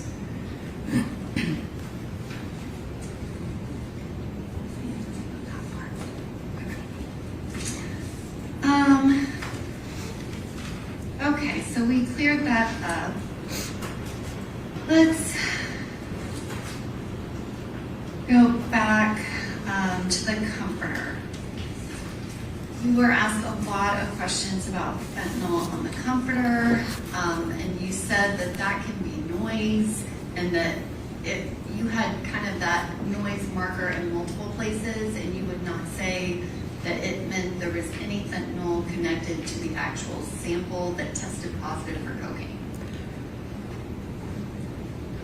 I think to clarify, I don't feel that the fentanyl necessarily can be stated it was from the vomit. It could be on the comforter. It could have been on the fabric or the swatch. I can't draw a parallel and say that it was connected to the vomitus necessarily. It could be an artifact that was on the comforter because we have low levels in other locations in the absence of the cocaine. And you said that that was a trace amount, correct? It was a very low quantity, well below the detection limit. And that could be from some type of external contamination. Certainly. And Ms. Holland spent a lot of time asking you about peer review and don't think we were really talking about peer review. Dr. Midthun, you actually have published on this process that you utilize to test the comforter, but actually this particular comforter and the testing that you did in this case. Is that correct? It is one of the cases in a case series. Myself and other toxicologists with NMS who performed this type of unique testing, we did publish a paper last year. It has been, I guess, peer-reviewed or reviewed as part of the journal writing process and deemed acceptable by peers in our field. And I would ask that the witness be passed a document, which you provided a copy of your published journal article during our discussions in preparation for trial. Yes. Which that was also provided to the defense counsel.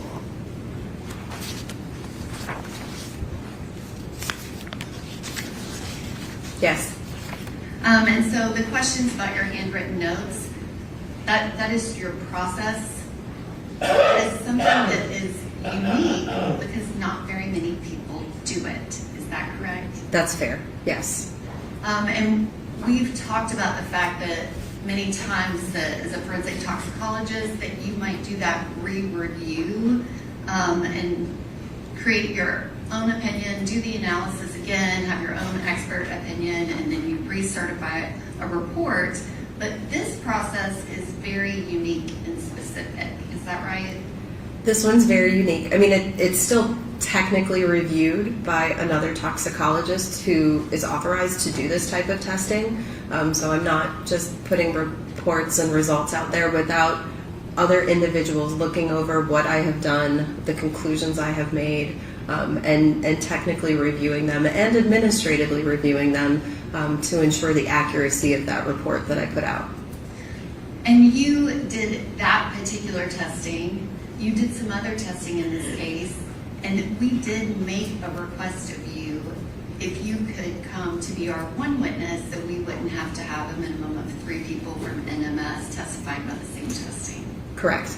And I think there's been a lot said of somehow that recently happened, but we started talking about that at the end of last year. We did.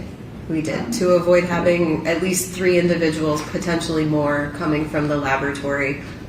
We were trying to simplify and see if one person could come instead of multiple. And I know that I don't email you directly. Tasha is kind of our go-between.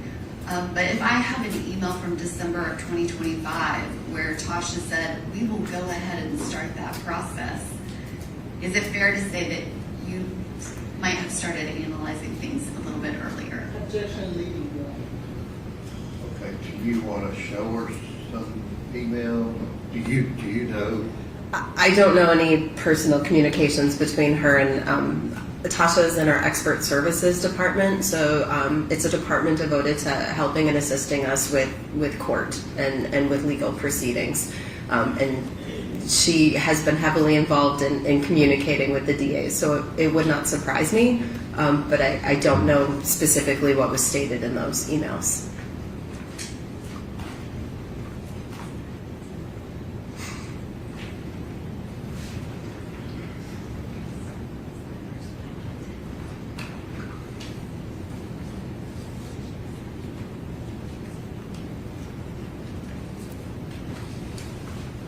Which, Dr. Midthun, in all of the testing, it is consistent that there is cocaine or its metabolites only in the first blood, the first urine, as well as the testing that you did on the comforter. And it's after Ms. Benning was in the hospital that fentanyl shows up in any of the samples. And that is all very consistent. Is that correct? That is correct. Thank you, Dr. Midthun. Any other questions? Yes, ma'am.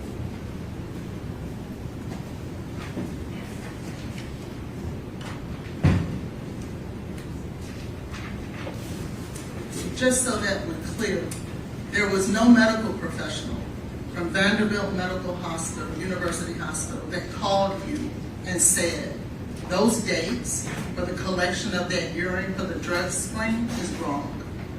No, the request always came from the DA's office. Thank you. Any other questions?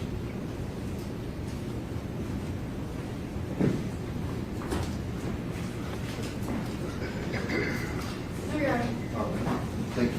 You can, what are you wanting her to do with this journal? I'm sorry, Your Honor, I think it can just be marked for identification. I didn't really have her go into a great detail about it. Okay. I'll give that top document to the clerk. Mark it 48 for ID. I'll the rest of this stuff. Let's give it to the state. And I apologize, Judge, I thought we were just talking about the article. I would like the 6 pages entered as an exhibit. Okay, litigation, first 6 pages, or like 49. All right, thank you, ma'am. You can step down and be excused. Am I released or will I be recalled? Any reason this young lady needs to remain? No, Your Honor. Okay, thank you. Thank you. Who with the next witness, please? Ms. Johnson, Ms. Michael Johnson. Okay.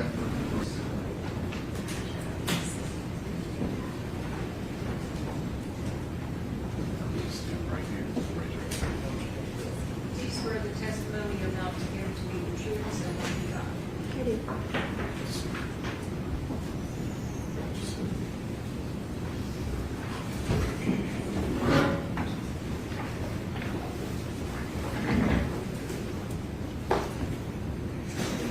Good morning, Ms. Johnson. Can you please state and spell your name for the record?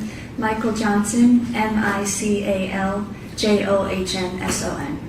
And Ms. Johnson, where were you employed back in 2023? The Tennessee Titans, How long were you with the Tennessee Titans? from 2020 to 2025. And did you know Blaise Taylor? I did. Okay, how did you know Mr. Taylor? He was a coworker. Was Mr. Taylor employed with the Titans back in 2020 when you started? He was. And what was your position with the Titans? I started as an intern and then I was a scouting assistant. And what was Mr. Taylor's position with the Titans? Pro scout. And can you explain to the jury what the difference is between a scouting assistant and a pro scout? A scouting assistant handles more logistics, as helping shuttle players around, but they also have scouting responsibilities, scouting reports, covering players. A pro scout has more scouting, watch film, reports, those types of duties. And do scouting assistants and pro scouts have interaction? Do you work together? Yes, we work together on a handful of projects, and there's a lot of interaction between players. Just as things come up, we work together on a lot of things. And about how many pro scouts were employed with the Titans back in February of 23, if you recall? There was 2, Okay. And who were they? Blaise and Brandon. And can you describe for the jury what your day looked like working with the Titans and what your hours were and things like that? It depended on the day, but in general, we would get there around 7. You'd have breakfast, you'd get started on some reports, you might have a meeting, then you'd go out to practice if the team is in season, out to practice, come back, have lunch, get back to your desk, work on something, you could have a meeting again. Then it's dinner time. Some people work out around dinner time, and you're usually there around 8 o'clock at night, typically. Okay, you said breakfast, lunch, and dinner. Was it typical that you ate there at the Titans facility? You did everything there? Everything there. Okay.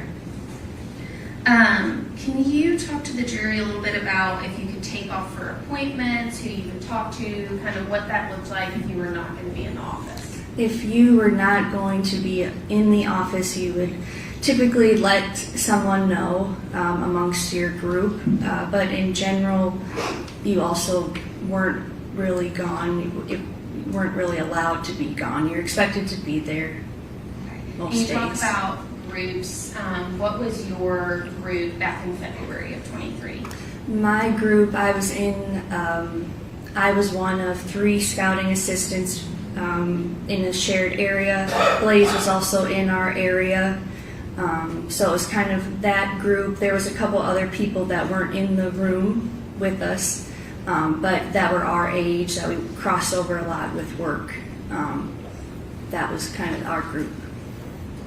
Can you walk us through like what the workplace looked like, where you sat, where Mr. Taylor sat, things like that? We were in a room with 4 cubicles. My desk, I was back to back with Blaise. We were on the same side, and then there was the other 2 scouting assistants were right on the other side in this space.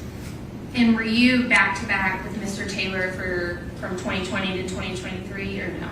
No, that began in 21. Okay. So prior to 2021, where were you? How close in proximity were you to Mr. Taylor?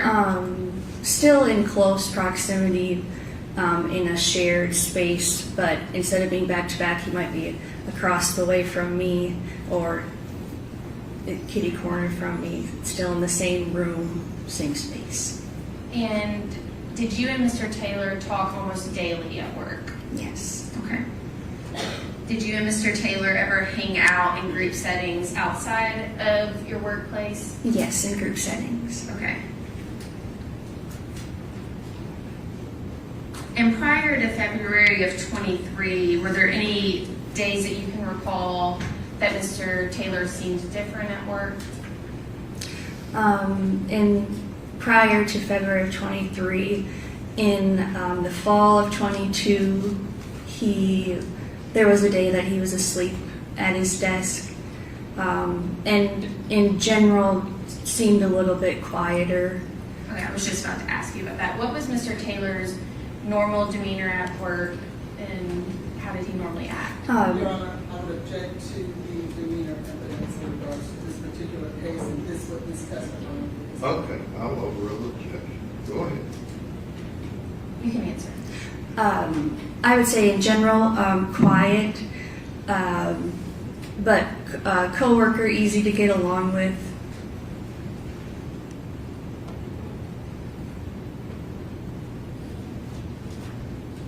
And at some point,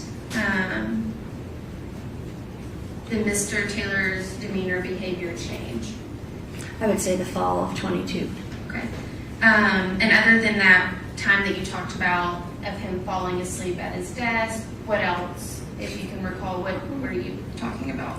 I noticed on his phone a bit more. There'd be times that his computer wasn't on yet and the work day had started. And we're a few hours into the day and it's not on. Things like that. And during those 3 years that you worked with Mr. Taylor, did he discuss his personal life often? Not often, no. Okay. Did Mr. Taylor ever talk about having a girlfriend? He did not. Okay. Did you ever know of Mr. Taylor to have a girlfriend or any specific female? There was one name that I had heard, but other than that, there wasn't any particular one person. Okay, and did you hear that name from Mr. Taylor? Yes. Okay, and what was that name? Xavier. Okay. And any other comments about women that Mr. Taylor was dating? Anything that he was saying? In general, it was different women, or there was a comment, you don't bring sand to the beach. Just to me seemed like different women.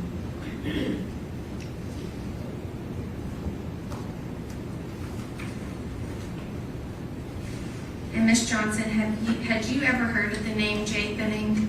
No. In taking your attention to specifically February of 23, did you know Mr. Taylor to have a steady girlfriend? No. And at any point, were you made aware that Mr. Taylor was expecting a baby? No. And did Mr. Taylor make any comments about being a father? In general, the comments in casual conversation would be not ready yet, not anytime soon, things of that nature. Now I want to take you to the week of February 27th, that Monday of 2023. Was that a big week for you all? Yes, that was the week of the combine, NFL combine. Okay, can you tell the jury why NFL Combine is big for the Tennessee Titans? So it's a major college scouting event. It's a major scouting event where the coaches go, GMs go, scouts to see the upcoming draft class. Okay, and you talk about scouts. Do you recall who was away during that week of the 27th? The college scouts, coaches, the GM, everybody in the building. Not everyone in the building, but a majority of the staff. Okay. Was Mr. Taylor still in Nashville? Yes. Okay. And had he made comments prior to the week of the 27th about that week of the 27th? He did. He said, don't worry about coming in next week. Okay. And how did you feel about that comment?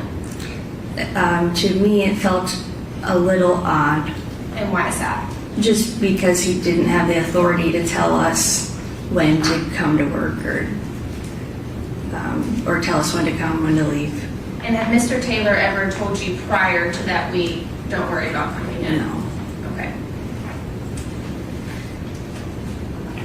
Monday, the 27th, do you recall that work day?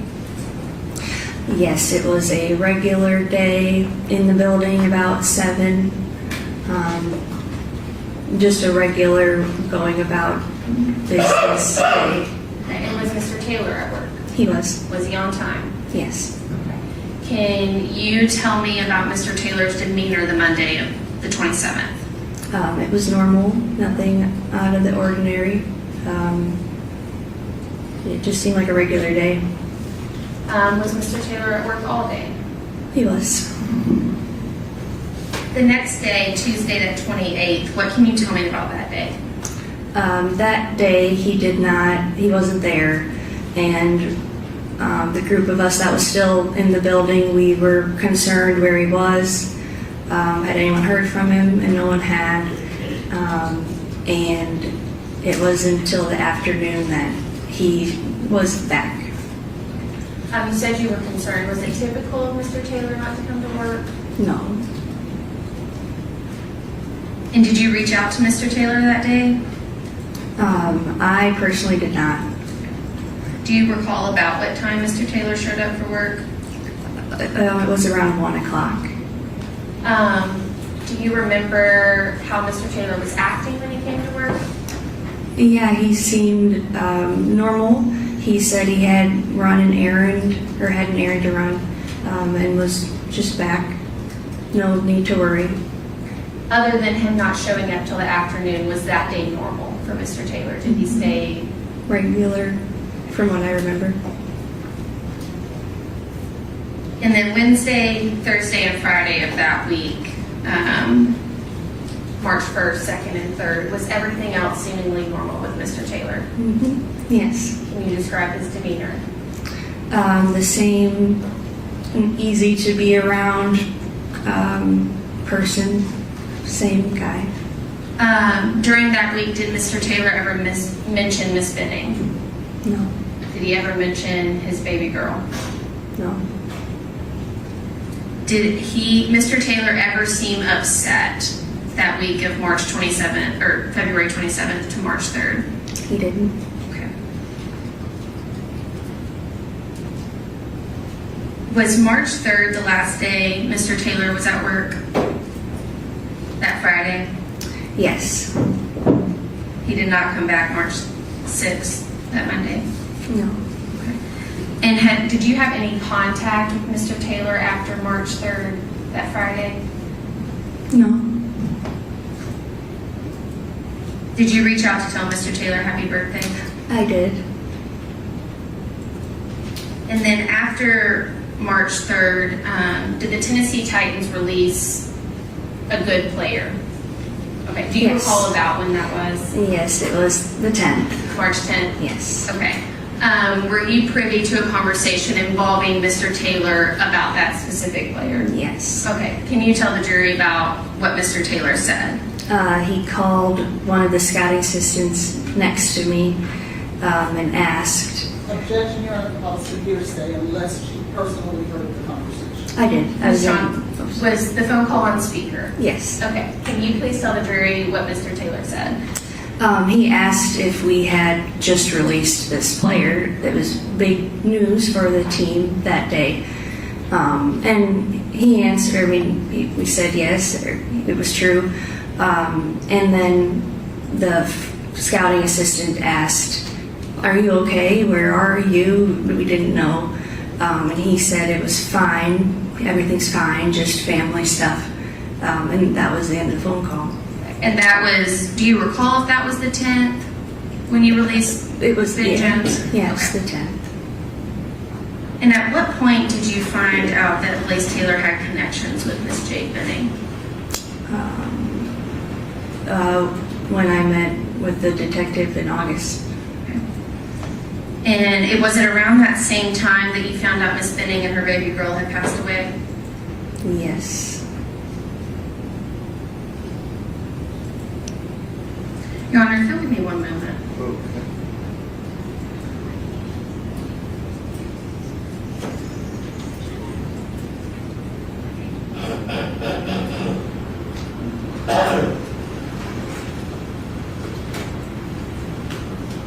And Ms. Johnson, do you see Mr. Taylor in the courtroom today? Yes. Okay. Could you point him out and describe something he's wearing for the court, please? He's got the blue jacket on with the tie, gray tie. Your Honor, if the record could reflect Ms. Johnson's identification of Mr. Taylor, please. Okay. And those are all my questions. Thank you. All right. Questions on behalf of Mr. Taylor? Ms. Johnson, how are you? Good. I am Letitia Quinones Hollins. I'll be asking just a few questions. If at any time you don't understand, let me know. Okay, I'll do my best to rephrase. Ms. Johnson, how old are you? 29. 29. How old would you have been around the time that you were working with Mr. Taylor?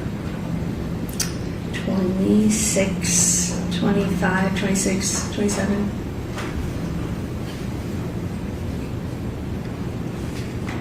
Can you tell me what is Advance Project? Advance. With the Titans? Advanced scouting. Yes.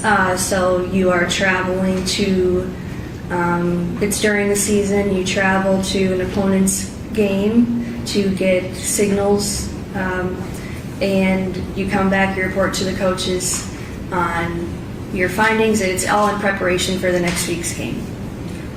And let's talk about whether or not did you participate in advanced scouting? I did. And did Mr. Taylor participate in advanced scouting? He did. Were you guys' job duties pretty similar? Yes. Or would you say that Mr. Taylor had more responsibilities than you did?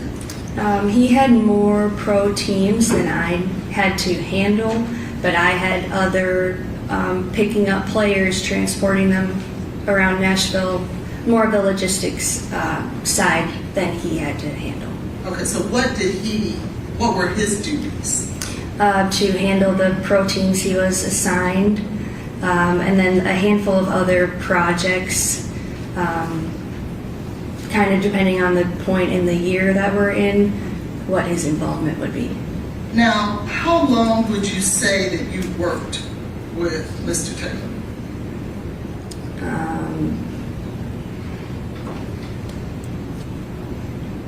2.5 years. What is Mr. Taylor's birthday? March 22nd. That's when you called and No, I texted. texted him. And he was already gone from there, correct? Yes. But you felt that he was worth the text to text him. Yes. Where is he from? Texas, I believe. Do you know? I do not know for sure. And what, if anything, well, let me ask you, what's his favorite food? That I don't know. Who is his favorite player? LeBron. And where does he like to go for vacation? That I don't know. What school did he graduate from in terms of high school? High school, I'm not certain. Who was his first girlfriend? I don't know.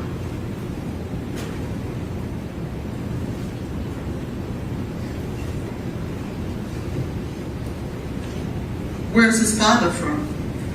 I don't know. Where's his mother from? I don't know. How old exactly is his sister?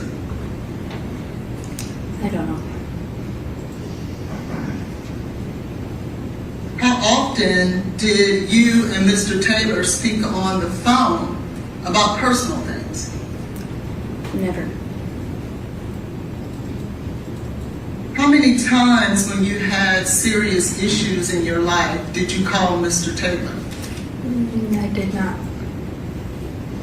So why, Ms. Johnson, would you expect for him to call you? I don't. How does Mr. Taylor deal with trauma? I don't know. You talked about when he came back to the office after February 25th that he just appeared normal. I did not say after February 25th. Well, when were you talking about when he came back and was normal after? The 27th. 27th. Okay. You stated that he was just normal. What is the name? Let me ask you. Who is Dr. Sheila Peters? She's a teen psychologist. And what is her purpose? To be a source for the team if there are any issues. I think mental health types of psychologists help. And that's her primary purpose for or at least was in 2023, correct? Yes. And you could have utilized her, right? Yes. The same way Mr. Taylor could have utilized her. Yes. Were you aware that he met with Dr. Peters on at least 2 occasions as a result of this incident? No, I was not. And if he would have met with the very person that the Titans provide for emotional and mental help, that would be consistent with someone who may have been concerned. That is Ms. Johnson's. Yeah, I'll sustain the objection.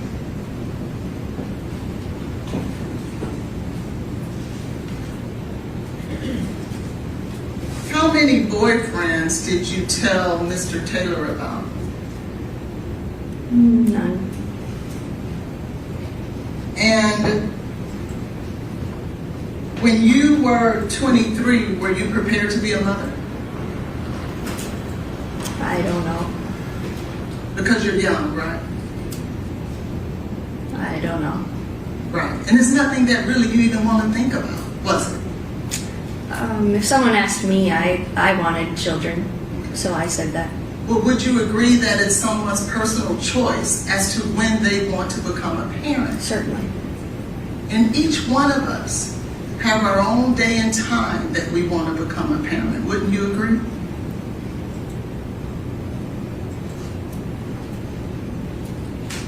No, We don't get to choose when we want to become a parent? not necessarily.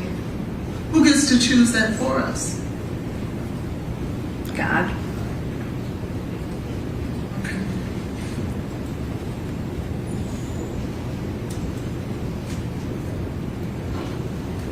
When Mr. Taylor left, how many times did you personally call him and talk with him? I talked to him once. You called him afterwards? Oh, no. Right. How many times after he left the Titans did you call and personally talk with him? None. The reason you didn't do that was because you guys just weren't close like that, were you? No, we were instructed not to talk to him if we didn't have to. But if he was someone that you would consider a close friend to share personal information with, you would have checked on him, wouldn't you? Yes. But you didn't consider him a close personal friend, did you? He was a coworker. and you were a coworker to him, right? Yes. And we don't necessarily share trauma, personal, deep personal issues with our coworkers, right? No. And there's nothing wrong with that, is there? No. Now, you stated here today that he told you not to come to work the following week. He said, don't worry about coming in. Okay. Do you remember testifying before about this incident? Yes. And in that, did you ever say that he told you don't worry about coming to work the following week? I don't remember if I said that or not. Would it be helpful to you if you were to review your testimony to refresh your memory? Sure.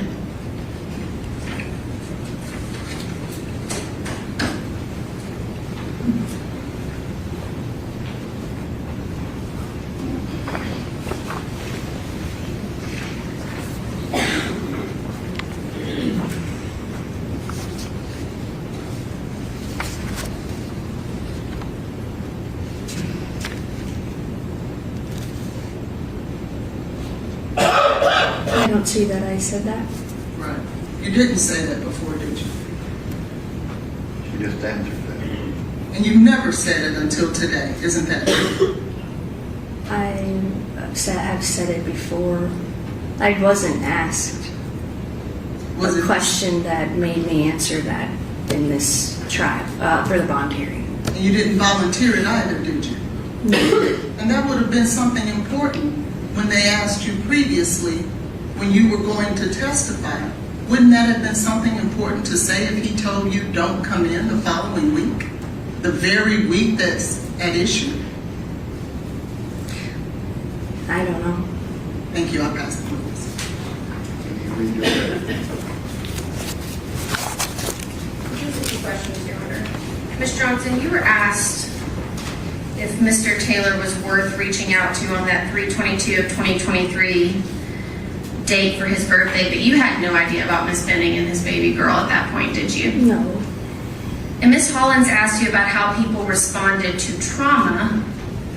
If your boyfriend was dying on a ventilator in the hospital, would you go to work? No. Okay, would you go to work the whole week and act normal? No. Those are all my questions, Your Honor.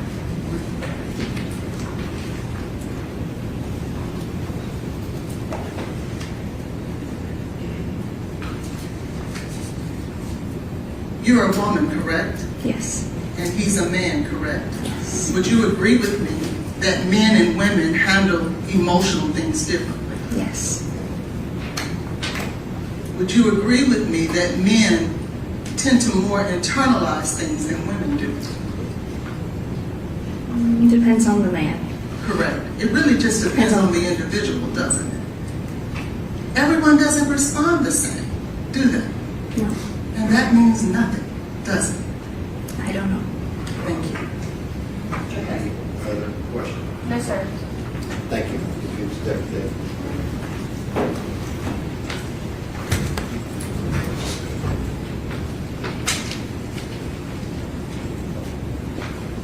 All right, ladies and gentlemen, the jury, if you'll step down the hallway, we'll take a short break. You can have a seat, Mr. Moran. I guess you'd be the one to ask. We marked what was stuck on there, defense exhibit 1, it's 47, which was 6889 litigation package. What did the defense think was number 2? It was the ARUP, test laboratory toxicology report. Okay, and where is that?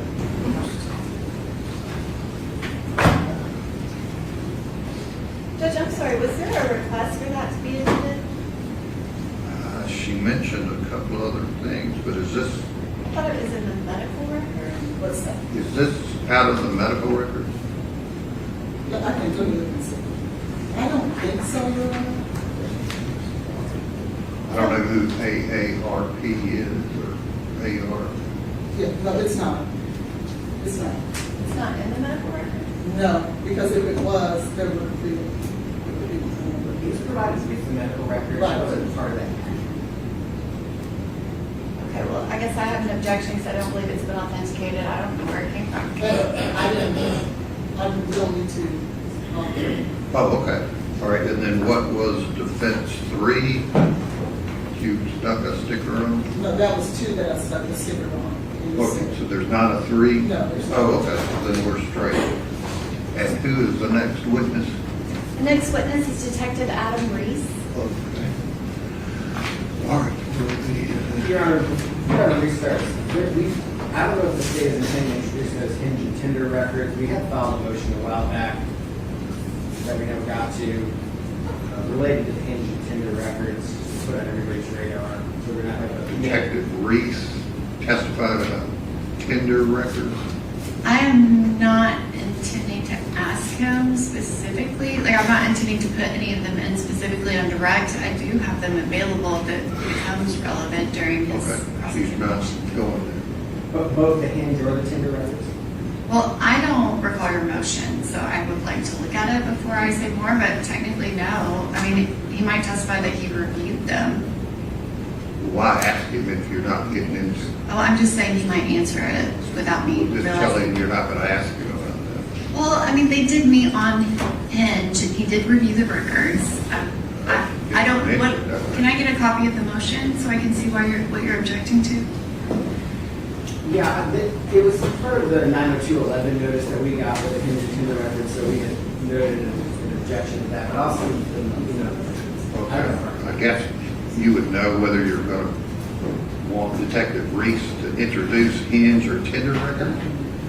Right, you told me not to ask him about them. No, I'm saying, do you know whether you were planning on trying to introduce hinge or tender records? I am not intending to introduce Okay. them on direct, but if they cross-examine him and it becomes relevant, then I might ask. I get that.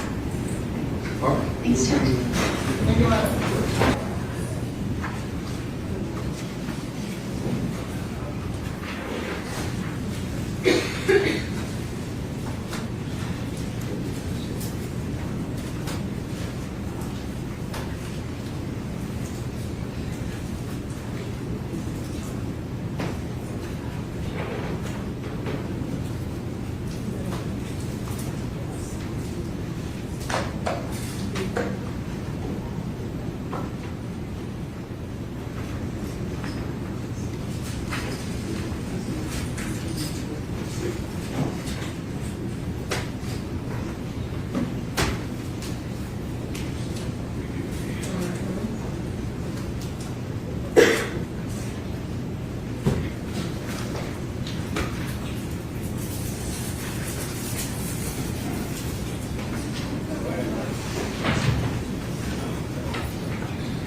All right, so step up, raise your right hand to be sworn. You started the testimony about the truths that help you God. I did.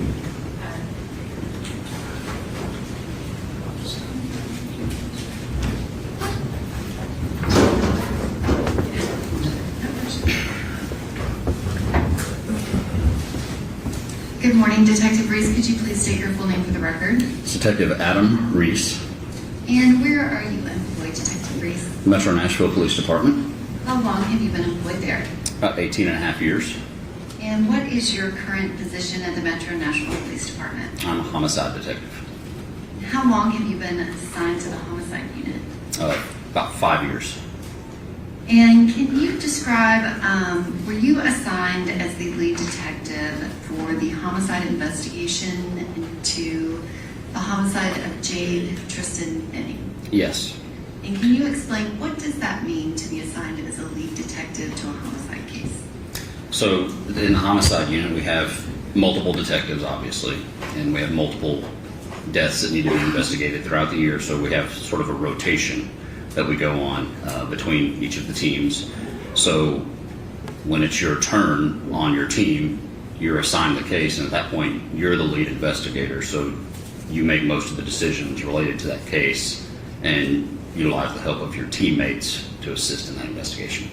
And are you just working with other homicide detectives, or are there other units within Metro Nashville Police Department that assist you depending on the case? Oh, depending on the case, we may work with our Titans unit. We may work with any number of the investigative units, depending on some of the nuances of the case. The crime scene investigations, the crime lab, the medical legal investigator that works for the medical examiner's office. We spend a lot of time communicating with the district attorney's office about any homicide case. Other agencies sometimes even. And if you could just clarify, what is the Titans unit at Metro Nashville Police Department? There's sort of a investigative support unit that helps with like surveillance, tracking fugitives down, that sort of thing, gang intelligence. And do you have supervisors that you report to and request things from? Yes, our team is supervised by a sergeant. And can you describe how did you become aware that you were going to be assigned to this case? This particular week, we were on call for after-hours homicide call-outs, and I received a call fairly late in the evening. I don't think I ever documented exactly what time I got the call, but it was around 9 or 10 p.m. on the evening of the February the 26th, and Sergeant Chris Dickerson, who was my supervisor at the time, called me and advised me of a case I was going to be assigned. Which that is currently Captain Christopher Dickerson, is that right? Yes, he's been promoted twice, at least since then. And you said that was 9 p.m. on February 26th, so that would have been 9 p.m. Sunday night. If the 26th was a Sunday, yes, and I'm estimating it was 9, 10, sometime late in the evening. So not on the 25th at all? Correct. And can you describe, kind of explain what the logistics were of you getting called and assigned to this case at that point in the investigation versus you responding to Vanderbilt University Medical Center when Ms. Benning was transported there by ambulance? So we generally do not take a case unless we've received information that the victim is not going to survive. So if like someone is shot, say for instance, and the hospital says they're likely going to pull through, there's a separate unit that investigates non-lethal shootings and aggravated assaults, that sort of thing. We take it if it's going to be an actual homicide. And when you were assigned, what did you do first? What was your first response? Well, my first thing was just to get a quick briefing from Sergeant Dickerson over the phone to kind of learn some of the basics of the case. And then at that point, myself and several of my teammates responded to the headquarters where we had arranged for Jade Benning's mother and a friend of hers to be there so that I could begin interviewing them and finding out the circumstances of the case. And can you describe why would you have them brought to headquarters versus going to them? We usually like to do, as often as possible, we like to do interviews at headquarters because we have audio, video recorded interview rooms and also all the resources available in our office for if I needed to look up something on a computer, print out something to show them, that sort of thing. And were they contacted and asked if they would come? I don't recall the exact circumstances of how they were summoned, but I know they came willingly. I guess that was the point of my question. You didn't have to bring them down here or anything, is that right? No. And can you describe what information did you learn in those initial kind of moments of speaking to Captain Dickerson and also speaking with Miss Jade Benning's mother, Bridget Burks, as well as Jade Jackson? Yes. So when I first spoke to Sergeant Dickerson at the time, he let me know that there had been a call the previous night in which the Domestic Violence Division responded. He said that there was a young woman who had gone into cardiac arrest and was revived either at some point in the process, and she was taken to Vanderbilt, and that a friend of hers had made allegations that she'd received a phone call saying that she'd been drugged, something to that effect, and that domestic violence had gone out and done some interviews, and they'd gotten new information that she was not going to survive from the incident and reassigned the case to homicide, and it was my turn, so it was being assigned to me.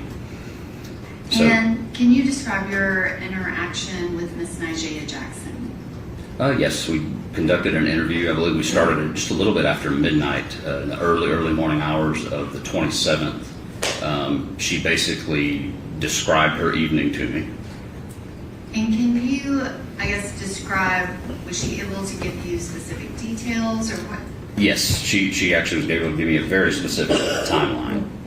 And was she able to tell you specifically about the call that she received from Ms. Benning's phone and what she heard on that call? Yes. And did she give you very specific statements that she did? Yes, she did. And in the process of your investigation, did you review her prior statements to other officers and Detective Smith and compare it to what she told you? Yes, because there was a recorded interview with Detective Smith, I believe, and then there was also body camera footage where officers spoke to her at the hospital. And was she consistent in providing that same information every time? Yes. And what, if any, other information did you have at that point? I had information that she was in a relationship or something, and she was pregnant with Mr. Taylor. And there was some ambiguity about the status of their relationship, whether they were just actually dating or she was just pregnant with his child. You know, I'm going to object to the hearsay in regards to what Nigella has said, as well as the bolstering of the witness through other statements she's made. Okay, I don't know what you define as boaster. What do you care to be heard? Yes, Your Honor. Ms. Hollins cross-examined Ms. Jackson about one of her statements and said that she said something previously. She did not, and so I'm allowed to ask about prior consistency. Okay, I'll overrule the objection. If you can continue, you said that there was some confusion as to the status of the relationship. Is that correct? Objection hearsay. That's just his opinion and why he's doing what he's doing. So let's get to where you want to go. I guess, what did you do next, and did you gather any other information before you did what you did next? Well, after I finished interviewing Ms. Jackson, one of my teammates had created a search warrant. He had drafted a search warrant to search her apartment.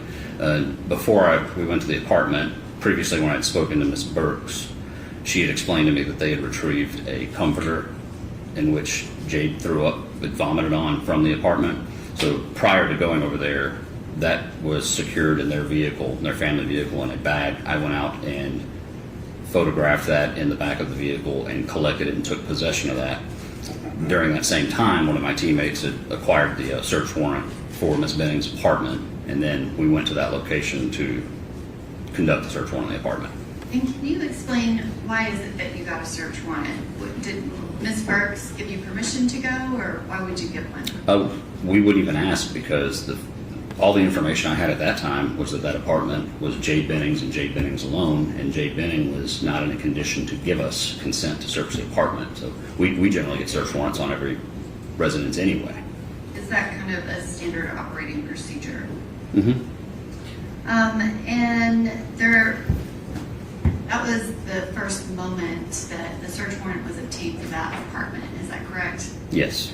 And I guess is that typical in a situation like this, or was this kind of an atypical situation?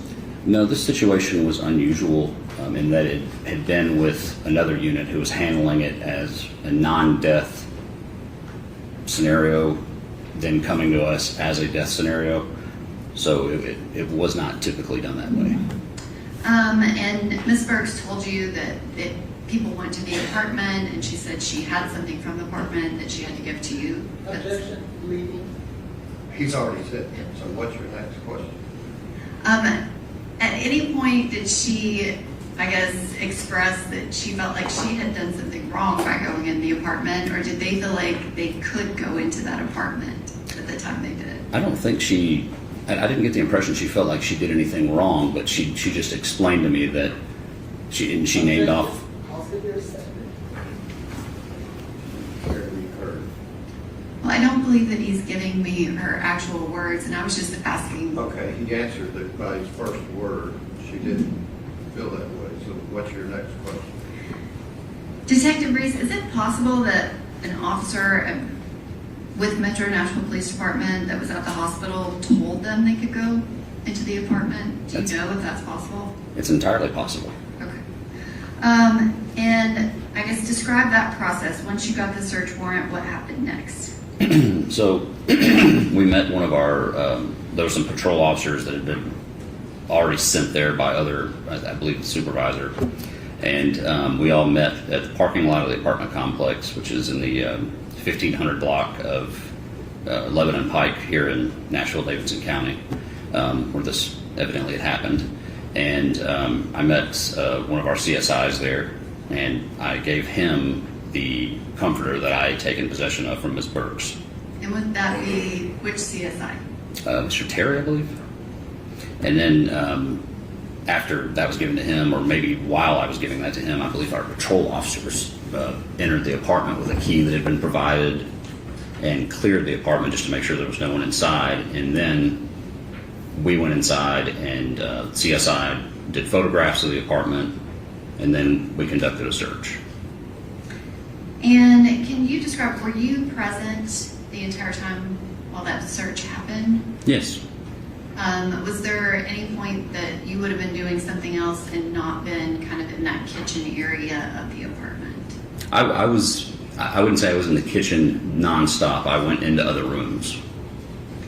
And I want to show you what is part of Exhibit 16.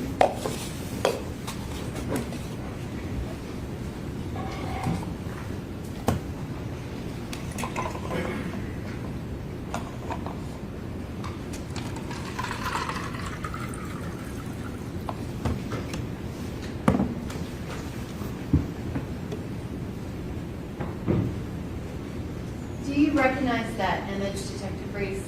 I do. And can you describe, there are 2 bottles that are on the corner of that counter. Did you put those bottles there? No, I did not. Do you have any idea who did?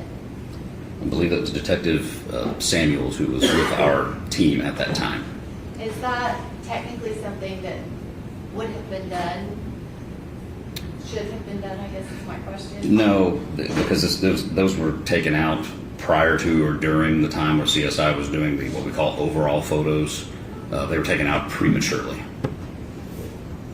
And also from this same exhibit, can you describe, there is a cup that is over to the right side of the sink. Yes. When you were there executing the search warrant, can you describe what, if any, relevance did that plastic cup have to this investigation? At the time of executing the search warrant, there was it wasn't believed to have been relevant. The glasses that you see pictured here on the island were... You can circle them. Sure. These were thought to have been relevant based on the interviews I'd done earlier that night. And why is it that those were the focus? Because it was mentioned that they were drinking out of the glasses earlier that night when... And can you explain what you mean by it was mentioned that they... What information? During the interview with Nigella Jackson, I learned that she had stopped by Jade's apartment earlier in the night, and she had explained that Jade was having sort of a date night where she was cooking Alfredo and they were painting, and she was doing that with Mr. Taylor, and she explained that she loved Jade's chicken Alfredo. Okay. I was not needing that much detail, but... Sorry about that. That particular cup, again, at that moment, did you know anything, did you have Jade's cell phone? Had you had an extraction done? Had you gone through it and looked at the pictures? Now, I think we were in possession of her cell phone by that point, but we had not had the opportunity to be able to have it examined, extracted, or go through the massive amount of content on it. If this witness could be handed, I believe it's Exhibit 21.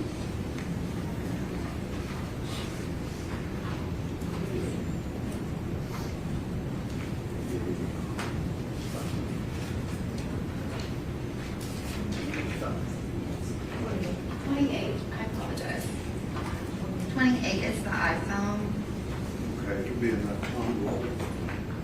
Small. That one.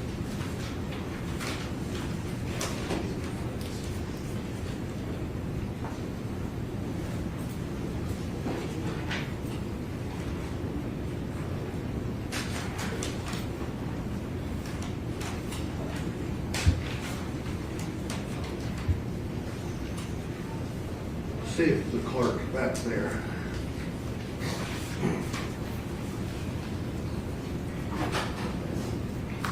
We need exhibit 28.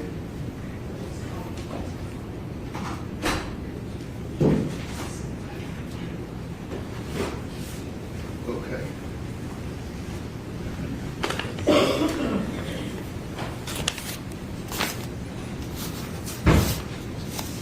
Do you recognize that item, Detective Reese? The envelope is sealed. May I open it? Sure.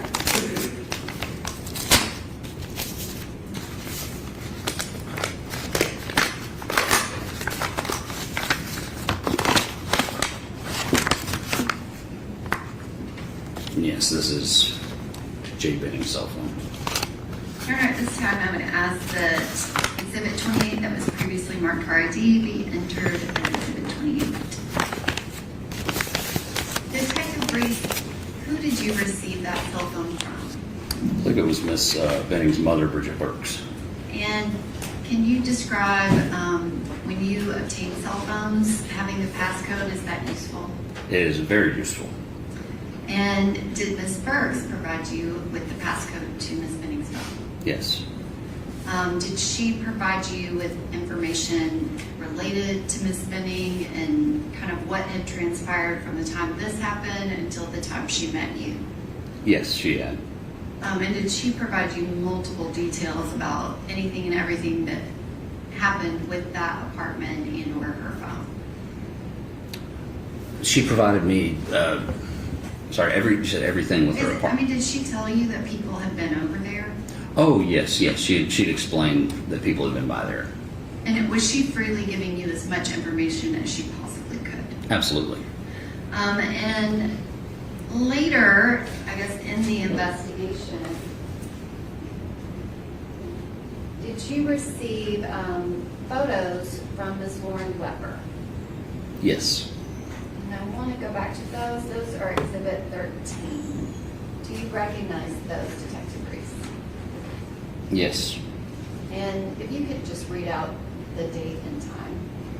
That's February 25th, 2023 at 11:29 p.m. Your Honor, very briefly, I wanted to make sure that I qualified it before we went too far. I have no issue with the phone itself being entered, but not everything on it. So if there is something within the phone, I would like. Well, we'll get there if they were planning on introducing something else. I just wanted to The phone make sure. itself, it was already made an exhibit. Very good. Thank you, Your Honor. Detective Reese, did you see this photograph kind of early on in the investigation? Yes, fairly early on. And do you recognize anything in that photograph? Yes, I recognize the glass sitting there and the pieces of art on the counter and the painting supplies and accessories. And this is the second photograph in Exhibit 16, in Exhibit 13 that was provided by Ms. Weber. And do you see the same two glasses from the other photos? Yes. And now I want to show you an image from Exhibit 29. This is after Ms. Benning's cell phone has been analyzed. Can you describe when you saw this photograph? Did anything stand out to you? That photograph was actually brought to my attention by Miss Burks. She mentioned to me that this one was taken that night and mentioned something. You'll answer the questions. You'll be Yes. here till 3 o'clock if you don't. Yes, sir. Yes, this photo was brought to my attention. And maybe I should clarify, did Ms. Burks show you this photograph before you received the extraction? No, I received the extraction. I just hadn't noted that particular photo. Okay. And can you describe that cup? When you saw it in this photograph, did you associate it with anything at the crime scene? Not initially. But we just looked at photographs from CSI Terry. Can you describe kind of after you've looked at everything and talked about this, what do you see here now? Yes. After some time, I realized that cup we didn't realize was even there. And then after time viewing this photo, noticed it to be in the background beside the sink there. Can you describe, did you ask anyone to collect that cup No, we did not, the night of. and why? We did not realize it had any relevance to the investigation. It appeared as though it had been just washed and put aside to dry. And can you describe, did you direct them to collect items from that apartment? The CSI, yes. And after that was done, what was your next step? My next step was I wanted to try to find out what we had going on. So there's going to be a series of tests requested related to items seized from the apartment. Can you describe at that point on the 27th, did you have any clear idea of exactly what was going on? Not yet at that time. And so you said that you were going to run some tests. Can you describe at what point did you receive information from Vanderbilt Hospital about any laboratory testing? I was eventually told that there was a secondary urinalysis done that came back positive for cocaine.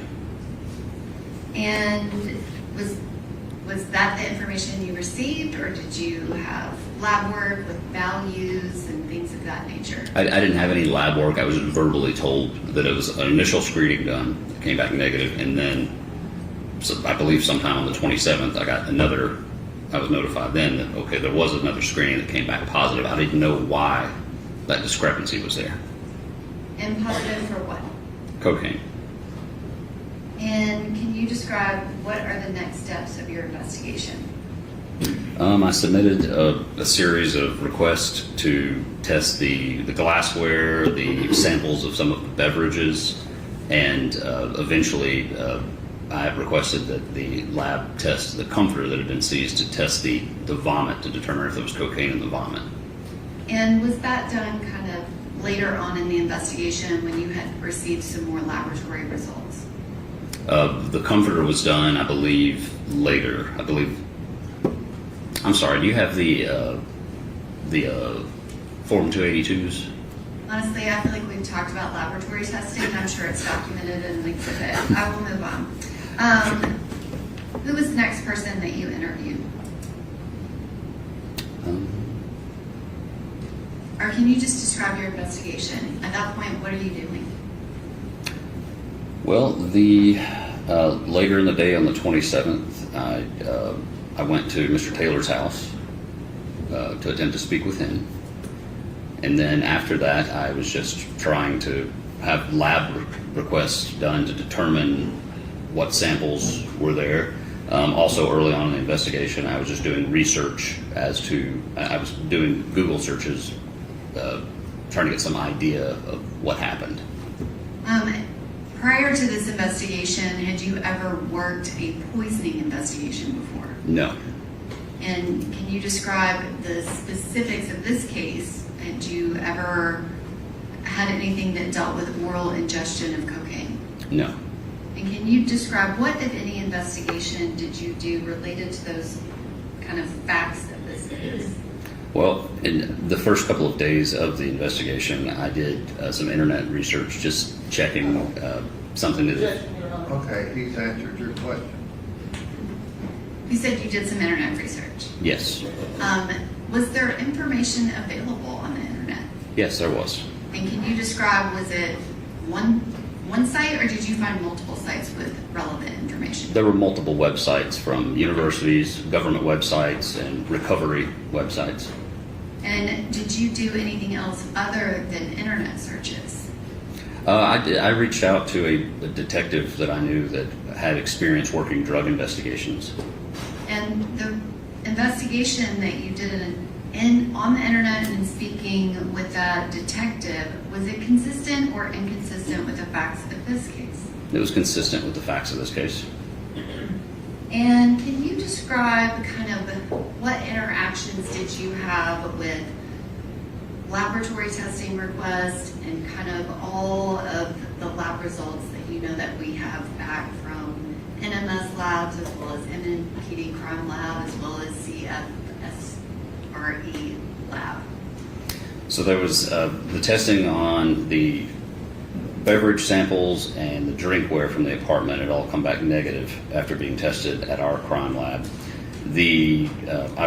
I did a lot of coordination with the crime lab director during that time, and it was explained to me that it was not within their capability to test the comforter for what we were trying to do, and that it was going to be outsourced. And I was told that would be outsourced, and I received results for that several months later. And then also in the shortly after the autopsy, I was advised of another sample collected at Vanderbilt that was being sent off for toxicology through the medical examiner's office. Did you meet with Dr. Kari during this process? Yes. And can you describe, were you making every decision about lab work, or who all was involved in this case that was kind of requesting the different laboratory testing? I was coordinating between a toxicologist with Vanderbilt, I was coordinating between Dr. Kari, and I was speaking with the director of the crime lab at the time, the acting director, Amanda Sweet. And at some point, did a group of those people, along with myself and Deputy Moore, and you all get together to meet to kind of discuss what the evidence was in this case? Yes, we did. Is it fair to say that none of us didn't know anything about it, and we needed them to kind of educate us about it? That's very accurate. And can you describe, once you received the extraction from the cell phone, is that something that you would look through by yourself, or how does that work? I usually would look through it in conjunction with one of our SISU detectives, which is the Surveillance and Investigative Support Unit. They do digital forensics. And Detective Tom Miller is in that unit, correct? That's correct. Did you work with him and meet with him during the investigation process? Yes, we work in the same building, so I would talk to him on a regular basis about this. And again, Detective Reese, kind of at that early outset, you had the information from Nigel Jackson. Did you ever speak with Mr. Keontae Jones? I did. And was that an in-person interview at headquarters, or what type of interview? I just spoke to him by phone. Is it possible that he might not remember that specifically? Speaking to me by phone? Yes. I suppose it's possible. Did he provide you with information? Yes. And so, kind of in those early stages of the investigation, I guess, is it fair to say that you were unsure of the exact timeline compared to today, where Dr. Carney has given us a very definitive timeline? Yes. Yeah, I was not sure of there was a lot to be discovered and found out and put in order. And so can you describe what information, like what were you looking at within Ms. Benning's phone, kind of for purposes of your investigation? I was trying to look for anything that seemed like it might have been relevant to the investigation, because you don't always know exactly what's going to be relevant sometimes until you find something. So, were you specifically looking for cocaine? Oh, yes, I was looking for anything that I could find having to do with drugs, any that I could think of. And I guess, can you describe, did you find anything in her phone that indicated that she had ever used cocaine? No. Did you look, I guess, can you describe how much information was in her phone to look through? It was a very, very large amount. Thousands and thousands and thousands of text messages, photos. And can you describe, were there any references to narcotics at all in Ms. Benning's phone? Yes. And those references, can you describe what type of narcotics were referenced? Marijuana, and on one or two, or a couple of occasions, a mushroom bar. But absolutely nothing related to cocaine, correct? Correct. And can you describe, did you look at kind of the timeline of when Ms. Benning became pregnant? Yes. And can you describe, after she became pregnant, what, if any, references in her phone were to marijuana. There continued to be references with the person, with the contact that I ascertained to be her dealer, but they were always, Would that be Dennie weed? yes. And they always appeared to be her facilitating for other friends, coworkers, and things like that to get them marijuana. And specifically, did Ms. Benning have a communication with Dennie Weed on February 25th of 2023? Yes, she did. And did you look back at that and locate a message that preceded her contact with him? Yes, another person, I believe is one of her coworkers, specifically asked her to reach out to him to get a half, which I ascertained to be a half ounce, based on my knowledge of the lingo. Did you speak to multiple friends and family of Ms. Benning? I did. Did you find any evidence that she was using drugs or alcohol after the time she became pregnant? No, I did not. And can you describe what, if any, investigation did you do related to Ms. Najee Jackson? I reviewed her messages with Jade. Were you, I guess, had you already decided what happened, or were you investigating to see what evidence was there? I was trying to see what evidence was there to add that into my, factor into my findings. And can you describe, I guess, the volume of communication between Ms. Benning and Ms. Jackson that you found? They communicated on a very regular basis. And were you looking at the content of their communications to determine what their relationship was? Between Isaiah and Jade, yes. I mean, I was factoring that in. It was clear to me that they were close friends. And can you describe what, if anything, was in Ms. Benning's phone related to Ms. Keontae Jones? To Keontae, I believe he was only referenced with Nigeria when she was coming over. That's the only time I remember seeing his name pop up. So it's fair to say that they did not have communications between each other. Not that I found, no. And can you describe what, if any, investigation did you do into Ms. Benning's contact with Mr. Blaise Taylor? Yes, I reviewed messages between them. And can you describe, did you review all of them? I believe I reviewed close to all of them. There were a lot. And were you looking at the content of those messages to kind of develop a timeline of events of when things happened? Yes. And can you, were there specific things that stood out to you within that timeline? Oh, yes. And you have Ms. Benning's phone.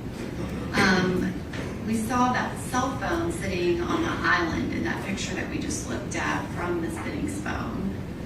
Did you ever obtain a cell phone from Mr. Blaise Taylor? No, I did not. Well, not during that time frame. Did you obtain any devices during that time frame of the early investigation? Not from Mr. Taylor, no. And can you explain what you mean by that? Well, I just didn't get a phone or anything from him during that time frame. There were some obtained later after his arrest in Utah. Was there a tablet that the Titans team provided? Oh, yes. Yeah, they provided that, I believe, sometime maybe in the summer of 23. And we've already heard testimony on that. Can you describe, I guess we're kind of fast forwarding a little bit, but describe when did you obtain a cell phone related to Mr. Taylor? How did that happen? There was one seized incident to his arrest in Utah that was held for me, and I flew out there to attempt to interview him and also get some items that were obtained during a search warrant by authorities in Utah, and I took possession of those and brought them back here. And Dr. Carney's autopsy report was completed in August of 2023. Can you describe what's the time frame of when charges were sought in this case?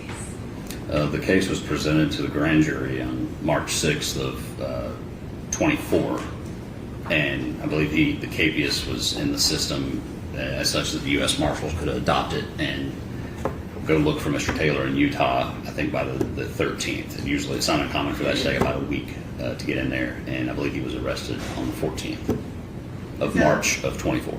March 6th, which that date is significant in this case, but this is March 6, 2024. Correct.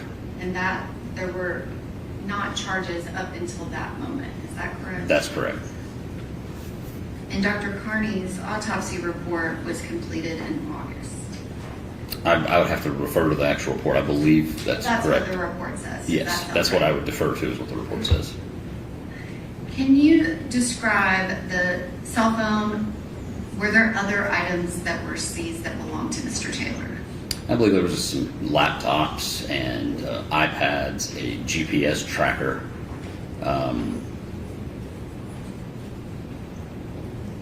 I'd have to look at the inventory sheet, but it was several iPads and a few laptops and a GPS tracker, and there were a couple of USB flash drives.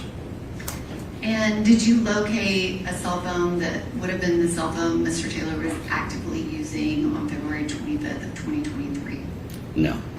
So what, if anything, in the investigation did you do attempting to find information about what Mr. Taylor might have been doing on a cell phone? I wrote a search warrant to search his iCloud account. And did you receive a return on that? Yes. And can you describe, did you review messages in that iCloud return? Yes, I did. And were there messages between Mr. Taylor and Ms. Benning? Yes, there were. And were you looking to kind of sync those up with the messages on Ms. Benning's phone? Yes. And as part of that, I guess, can you describe, as you're looking through information, are you continuing to meet with and kind of discuss things with Detective Tom Miller? Yes. And specifically, was there something that you were looking for related to that iCloud account? Yes, I was trying to find, due to the volume of information on there, I was trying to look through keywords for things that may have been relevant to the investigation. And that extraction of the iCloud, did it provide you with Google searches? Yes. And can you describe the number of Google searches? There. Let me approach. Okay. All right, what's your next question? Detective Reese, did you notate specific things within the messages where, obviously, Detective Miller has already testified in this case? Did you have additional messages that you reviewed that kind of related to that timeline between Ms. Benning and Mr. Taylor? Additional messages? In addition to what Detective Miller already testified to? There were several, I don't know exactly what he testified to, but I reviewed several messages related to their conversations. I have a 4-page text message thread. It begins on January 8th, 2023 at 1:06:09 p.m. It goes to January 8th, 2023 at 2:10:25 p.m. I would ask that this be handed to the witness. Defense counsel's been provided a copy. All right. I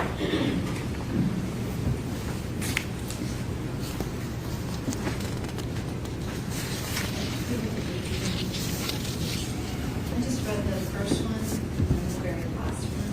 Record. February 8th. Oh, that one.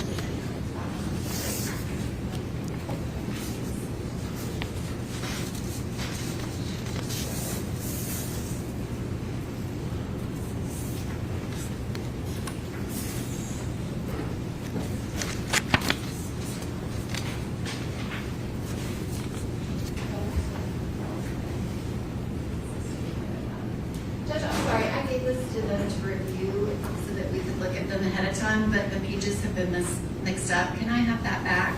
So that I can fix it.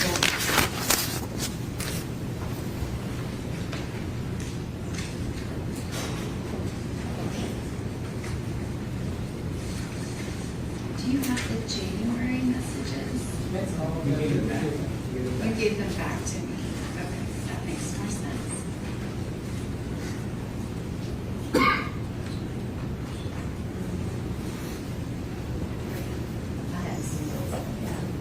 Everything got put back in the wrong folder. Do you you recognize those, Detective Reese? Or he hasn't been given anything. I'm sorry. I take it back.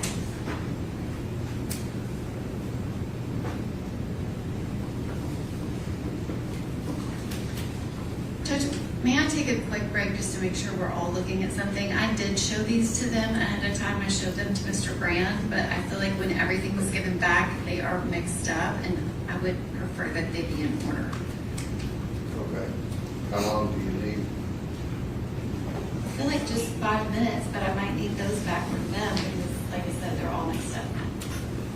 All right, ladies and gentlemen, the jury here, lunch is waiting for you, so just step down the hallway, you'll break for an hour.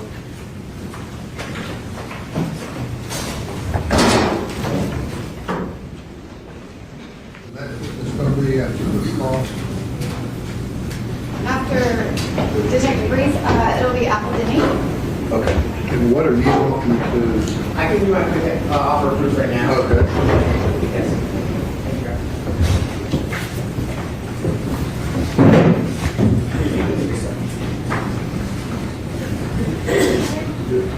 I said cross because I thought you were real close to finishing on direct, but go ahead.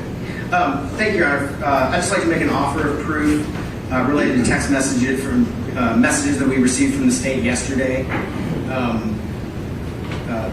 The first thing I'd like to introduce as, and I don't know if these get numbered as exhibits or just entered separately, like for the appellate record, but the first item I'd like to introduce or submit as an exhibit to this offer of proof is a text message that was provided to us. It was purported to be from Apple Denny's phone. It is undated. It has some communications. This was not provided to us in discovery or prior to yesterday, which was Friday, June 26th. I would like to submit this as an exhibit to this offer of proof. Okay. Text message from Ms. Benning's phone. The second item I would like to submit as our offer of proof is a series of messages. Some of them may be versions of messages that we received yesterday as well from the state. They are important to be or identified as messages between Apple Denny and Mr. Taylor. They have dates on them that identify them as 6/20/2018. By our understanding, those are outside the scope of the search warrant for Mr. Taylor's iCloud. Obviously, we were not provided those previously, but they're also outside the scope of the search warrant for the iCloud. Some of them appear to be similar to that first text message. Some of them are additional to the first text message. So that would be the second item that I would introduce as for our offer of proof. Okay. Anything else? Yes, I would just like to proffer for the court, or for the record, that as it is my understanding based on the state statements that and the court's direction towards me, that if we were to cross-examine in certain ways, the door would be open and those items would be allowed to be introduced in this matter. My understanding of the restrictions on the testimony based on the 404 hearing, that they were very limited. Cross-examination would potentially have included the following information. It would include questions about bias, questions about subsequent postings on social media that included bias. One of those items included a post from April of this year, which I would introduce as Exhibit 3 to this offer of proof. You're wanting to get into that or not? Can I see what the offer? I'm not going to anymore based on the court's instruction, but I'm introducing this as an offer of proof. Okay, give the state, show it to the state. I don't know what to. I mean, I'm not ruling on whether that would come in or not. Well, my understanding was the very clear direction from the court was I better not open the door, so I'm modifying my For a lot of cross-examination. things. I mean, not just these. I'm not For my offer. for offering anything. Thank you, Your Honor. For my additional offer of proof, cross-examination would also have included, which were asked about previously at our 404B hearing, the calls that Miss Dennie had made to the police that were unsubstantiated against Mr. Taylor, essentially unsubstantiated prior allegations against Mr. Taylor. So I would like to submit for the fourth exhibit to our office for those that would have been part of our cross-examination. Well, if you want to ask her, ask her. Your Honor, based on the instructions yesterday, I don't want to risk opening any doors, and so we are not be going to careful to limit. not open the door. I don't know that you can do what you want to do. My interpretation was, Well, you were wrong in your interpretation. I'm not preventing you from asking this. If you want to ask her, ask her. I guess I need some guidance then on what opens the door and what doesn't. How do I know? That's the problem. So I think It's not my problem. I think what we're doing is I'm proffering that this was the I'm not material. preventing you from introducing what you're trying to proffer. So The state says they're not getting into this, so if what you want to ask Ms. Denning opens the door to this, then that's the problem. is that cross-examination of that material going to open the door? How do I know? Well, I'm proffering Depends that. on her answer. Okay, well, I'm proffering the material that I would be cross-examining on the subject matter. Okay, and I'm telling you, I'm not preventing you from asking about that. Okay. Well, what I am proffering then for this offer of proof is that based on the information provided on day 5 of the trial and the instructions from the court, we are modifying and we are not asking those questions That based is on the totally a instructions. from the decision you can make. I'm just telling you, I've had lawyers, I describe it, opening a door as large as a trailer truck. And that was just their fault. Just so I What you want to ask may not. just so I understand that the door is being opened to material. I'm not saying the door's open to anything. I just said yesterday afternoon, late, be careful in what you ask Miss Denning in terms of whether it opens the door. It may not.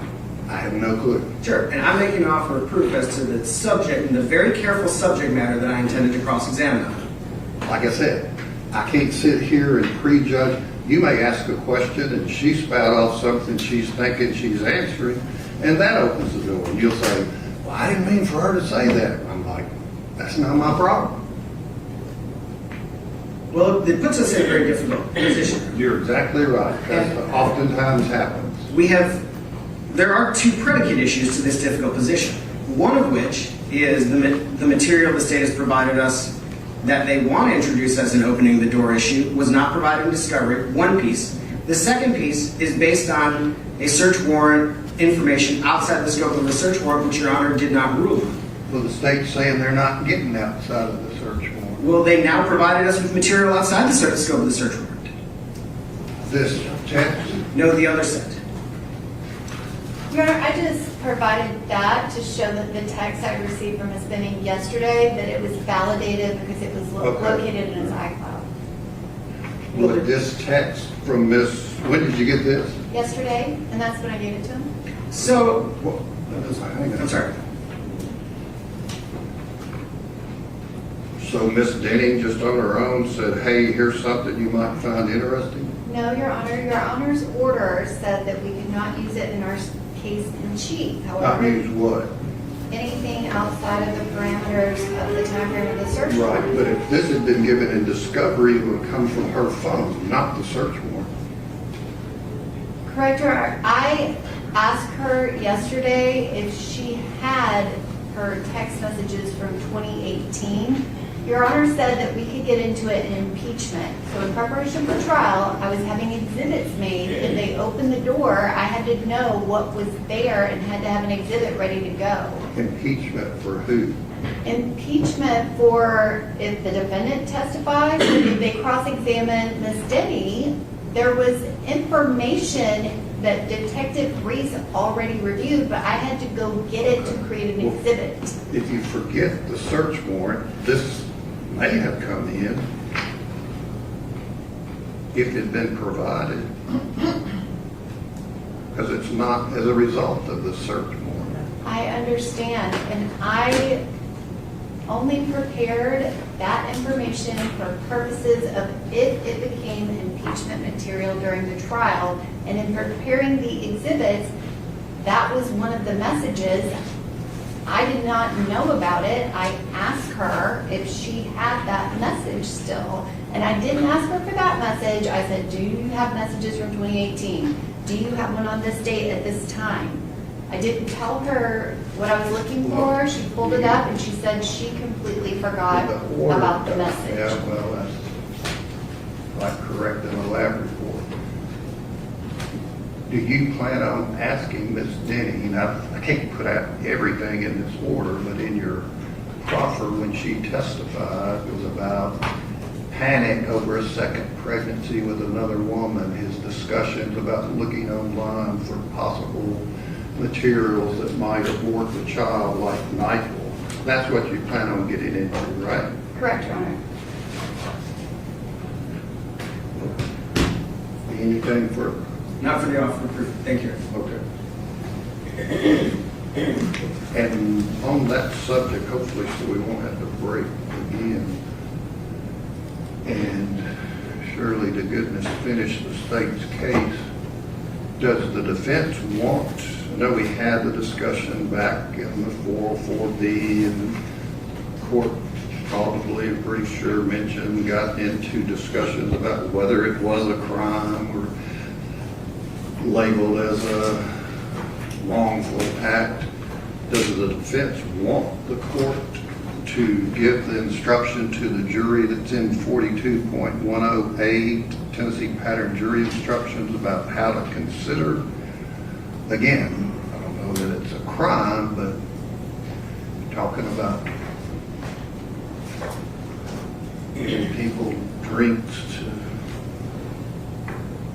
end pregnancies. Do you want that instruction? Your Honor, I'd have to look at that instruction, but I will look at it promptly and get back.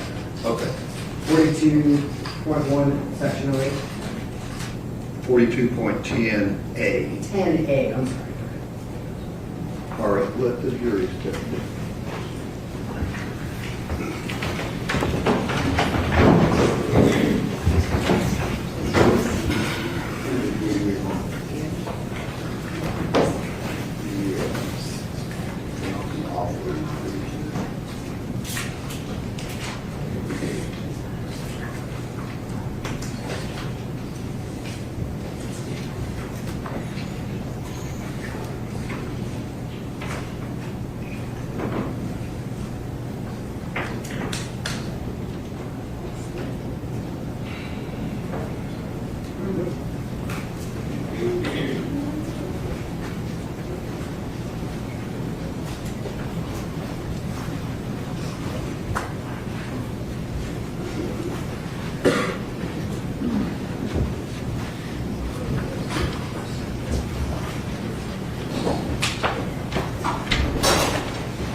Your Honor, I'm going to ask that the witness be handed a 4-page document which begins on January 8th of 2023 at 1:0609 p.m. The messages go through January 8th, 2023 at 2:10:25 p.m.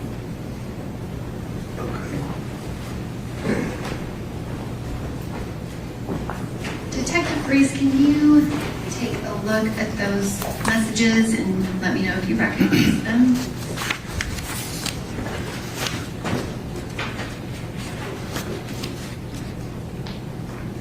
Yes, I do. And are those messages, I guess, can you say who those are messages in between? Yes, these messages were extracted from Jade Benning's cell phone, and they're between the local user, which is her, that's her phone, and the contact she has saved as Blaise with the phone number we know to be his.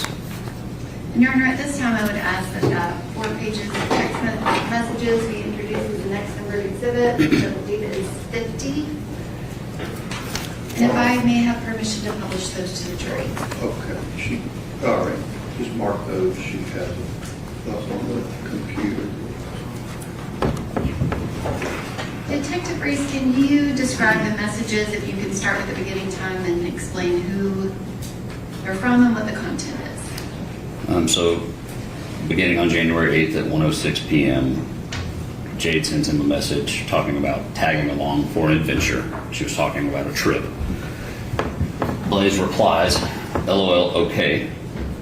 And then she says, "That's if you want, of course, LOL."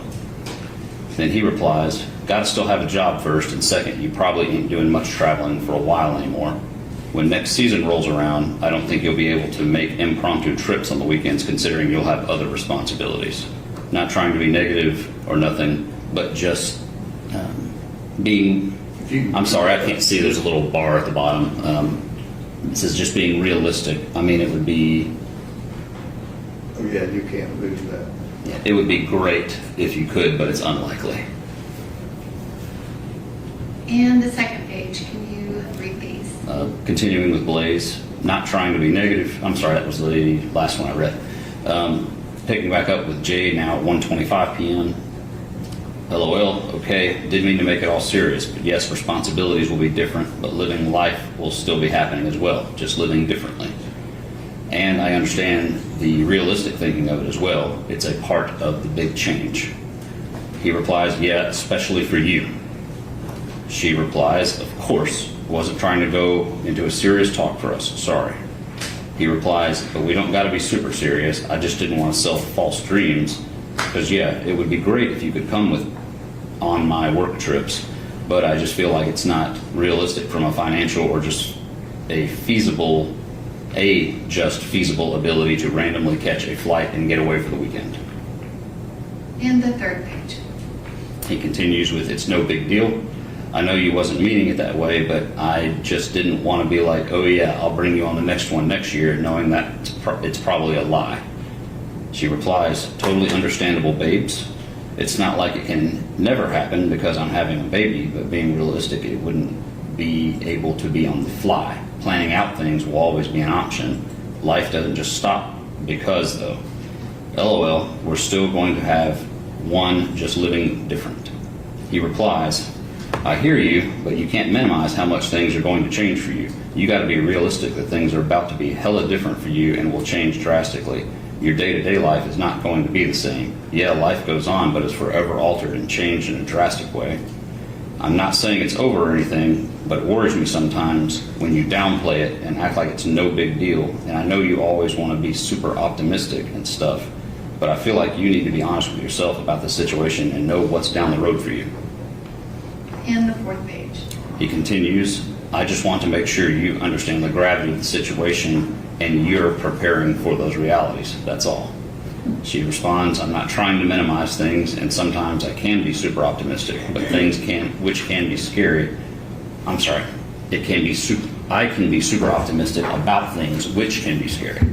But I do sit and process that there will be drastic life changes and prepare myself for the tough realities as much as I can that are to come. I'm not trying to make it seem like everything it's going to be all peaches and cream. I'm hearing and understanding everything you were saying. He liked, I'm not trying to minimize things, and sometimes I, sent by Jade previously. And then he asked, what time are you going to work? She responds, around 3. And Detective Reese, I guess you described, did you review multiple messages that were happening during that time frame of January, February, that kind of 2 months where Mr. Taylor had reconnected with Miss Benning? Yes. And I have another set of messages. They begin on February 4th, 2023 at 2:29:07 p.m. 9 pages goes to February 6th, 2023 at 7:09:36 p.m.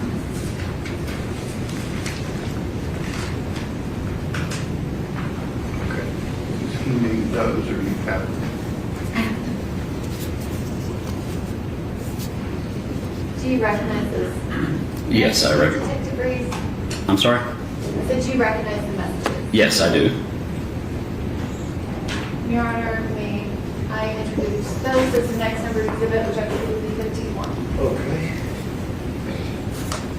And And Detective Reese, if you can describe who the speaker is and go through these messages. These are more messages from Jade's phone with her as a local user, and with Blaise, his saved contact with his known phone number. And they begin on February 4th, 2023 at 2:29 p.m. And would you like for me to read them? Yes, please. Okay.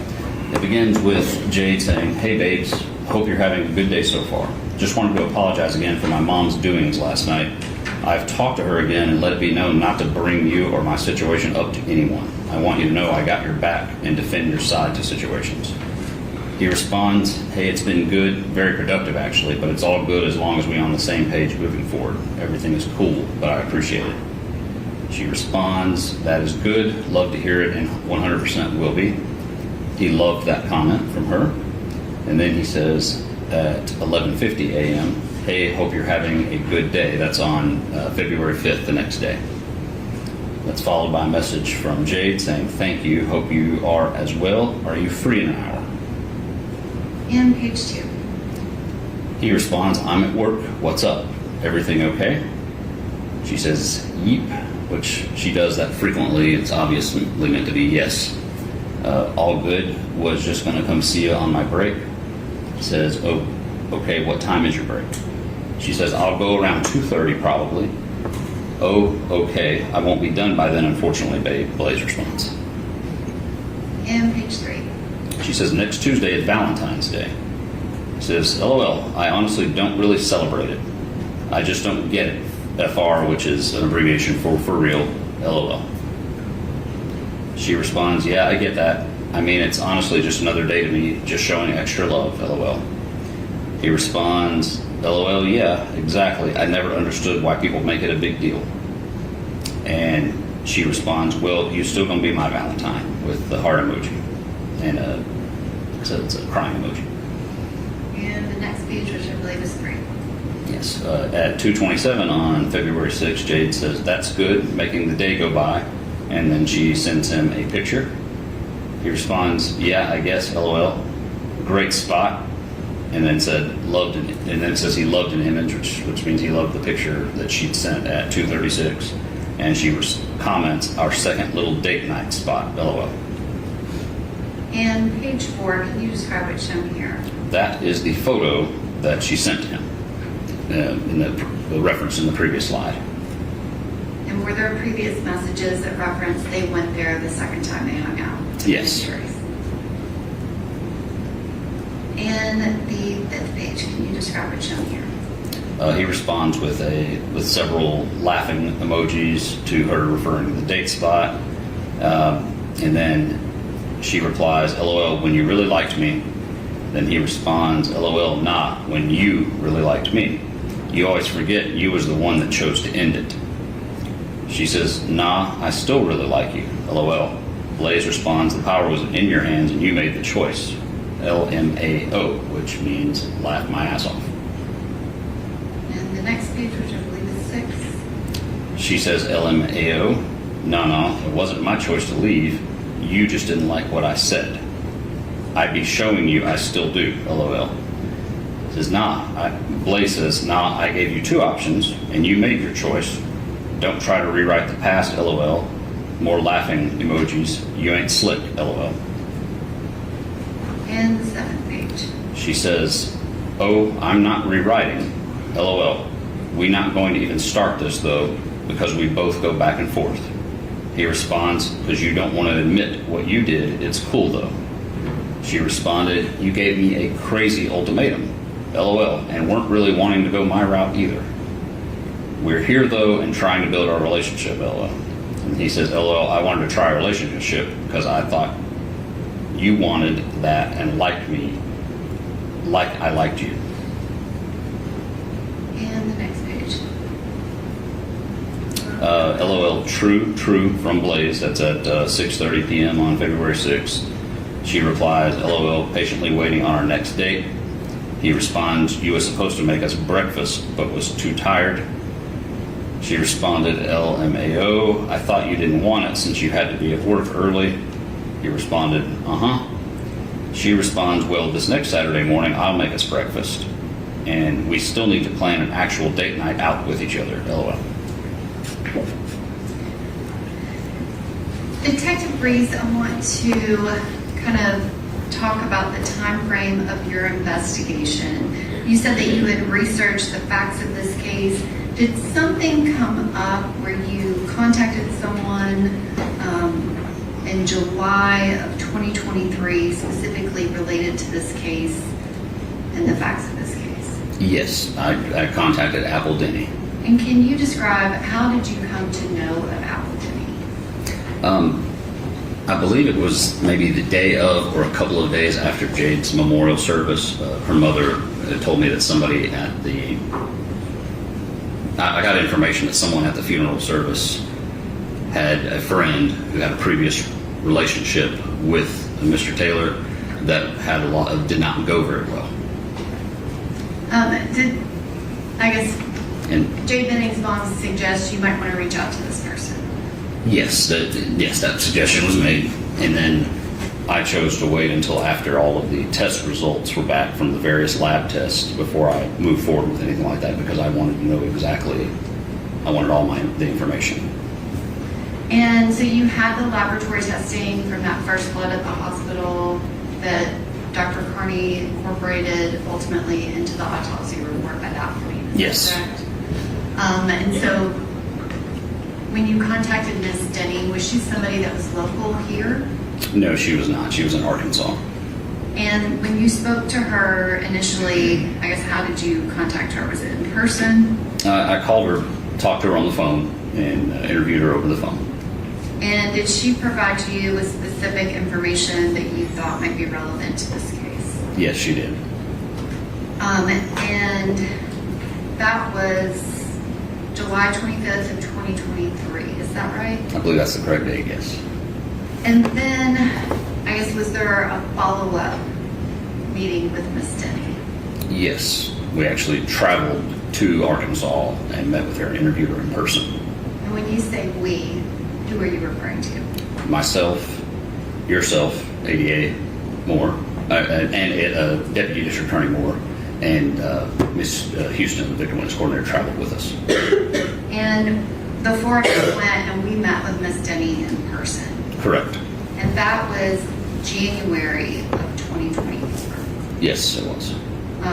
Which again, you referenced Dr. Carney's autopsy report was completed August of 2023.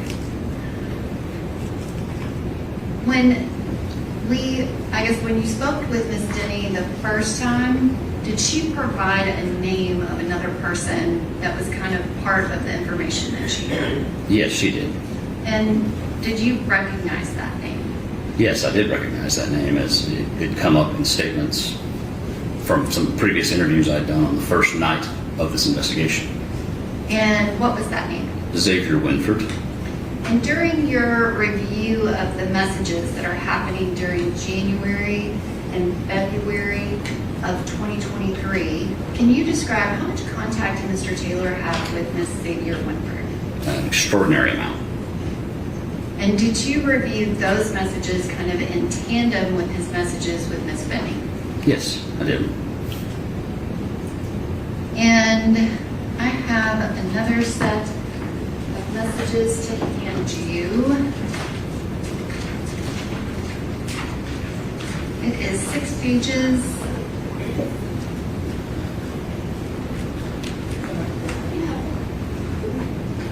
You definitely do.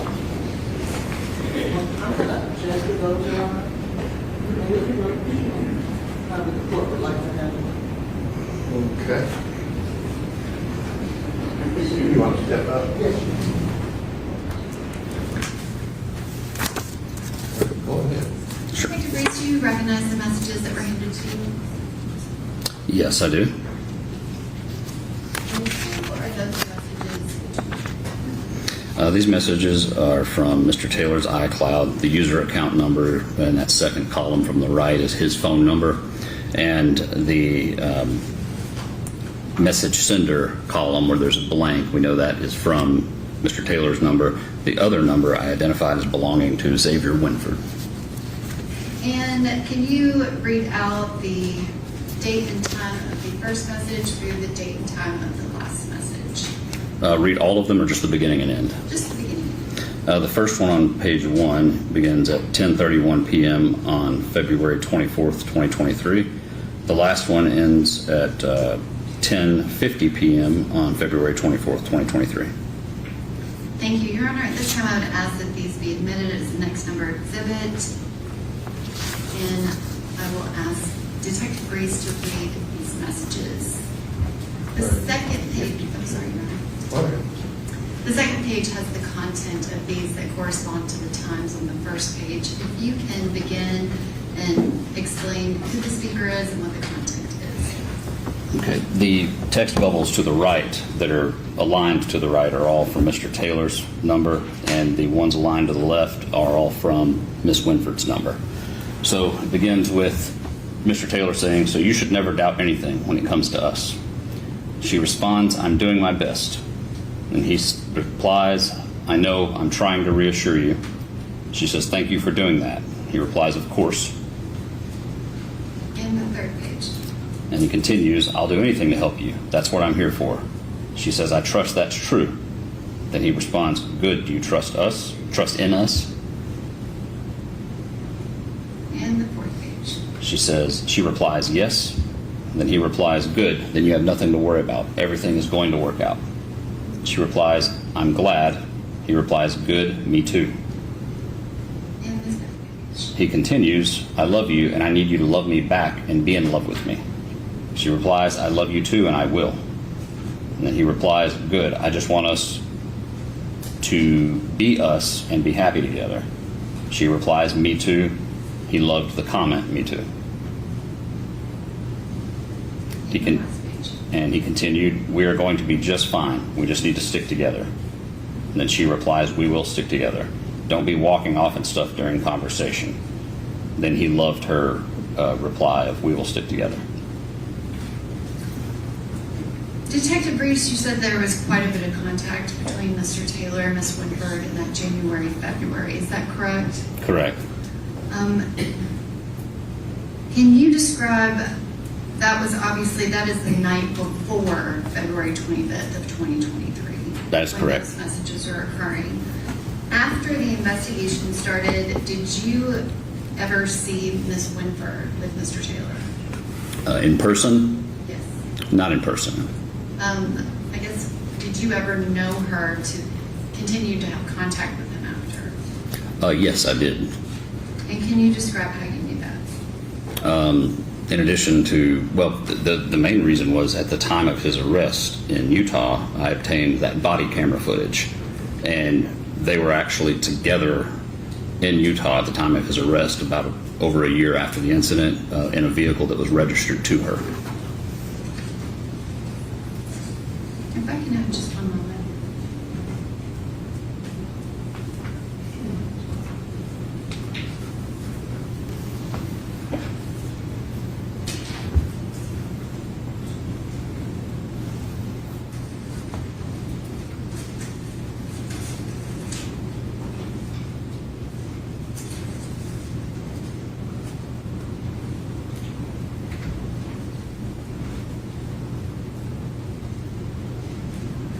Actually, I want to go back to one thing. That second set of messages where we had that conversation between Miss Benning and Mr. Taylor, kind of about you made your choice and who decided to end the relationship. Yes. Did that connect to you to anything else that you viewed in those text messages?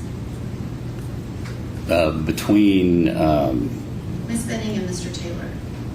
yes, there was a previous conversation between them I viewed some communication between Miss Benning and Mr. Taylor, and also in conjunction with conversation Miss Benning was having with Nigella Jackson. And is that November 4th message she sent him where they did not end up messaging for about 6 to 8 weeks? I believe it was November 6th. November 6th. Yes, I but think yes. you're correcting me.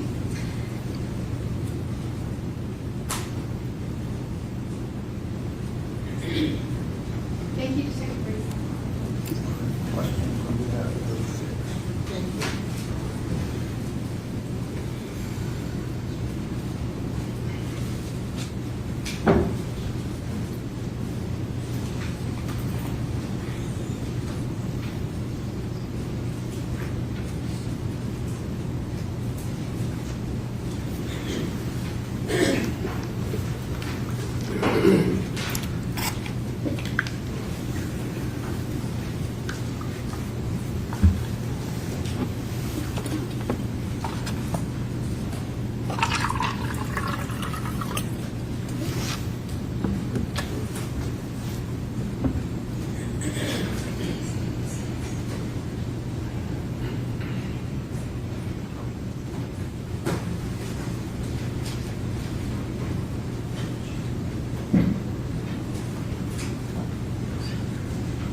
Detective Reese, how are you today?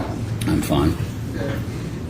Want to speak with you a little bit this afternoon about a few things in regards to your investigation as the lead detective of this case. Tell us again when exactly you were initially contacted that there was a homicide investigation going on. It was on the late evening of February 26th. Like I said, I don't know the exact time. I don't think I documented that, but I would estimate it was around 9 or 10 p.m.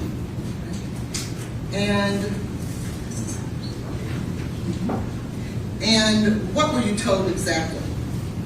My supervisor spoke to me by phone. He told me that there was a call that domestic violence had gone out on the previous night, in which there was a woman hospitalized at Vanderbilt, and Vanderbilt was reporting that they believed she was going to be brain dead, and that we were going to take over the investigation because she was not expected to recover.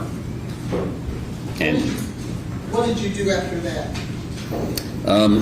I basically headed towards our headquarters, and we had determined that we were having Miss Jackson and Miss Burks have them come down to headquarters to be interviewed by myself. And I went to headquarters and met with them, coordinated with one of my teammates, while he began drafting a search warrant for Miss Benning's apartment.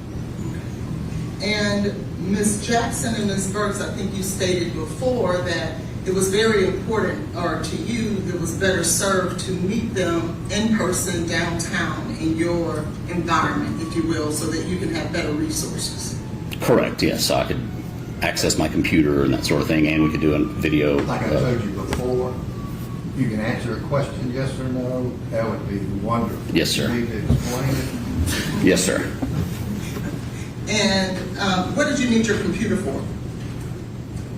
I didn't need it for anything in particular at that moment. It was just availability. In case you needed to research something, look something up, things of that nature. Correct. When Miss Burks came to you and started speaking with you, did you learn about, I guess, the medical episode that her daughter had in regards to what Miss Jackson told her? Yes. And she explained to you everything in regards to Mr. Taylor and what she knew of their relationship, correct? I would say yes, I believe so. But she didn't know much, right? I'd say she knew a decent amount. Okay. Well, did she represent to you, I believe, at that time, did you learn at that moment, did you have the impression that it was Mr. Taylor who abruptly ended that relationship? Were you given that information? I wouldn't say that they necessarily attributed him to ending the relationship. It was that he demanded she get an abortion and she refused to, and thus the relationship ended. But I don't remember her specifically attributing it to him ending it. Did you bring your offense report with you to review today? It should be in the case file. Would you need that in order to better refresh your memory as to what you... He's answered your question. What's your next question? Well, isn't it true, Detective Reese, that you reported that you were told that it was Mr. Taylor who abruptly ended the relationship? That's possible. I just don't remember specifically being told that as I sit here speaking. But that may have been what, I just don't remember it that way. But it was certainly what you put in your report, wasn't it? If I can refer to my report, I might be able to confirm that. No. Did you not bring a copy with you today? I did not bring the copy of the case file up here on the stand because it's ordinarily in court. Let me see if I have it.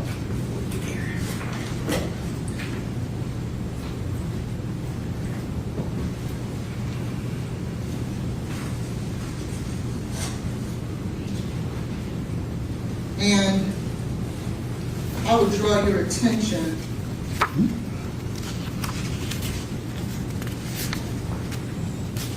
to page 4, the first paragraph. You can read it to yourself and let me know when you're done.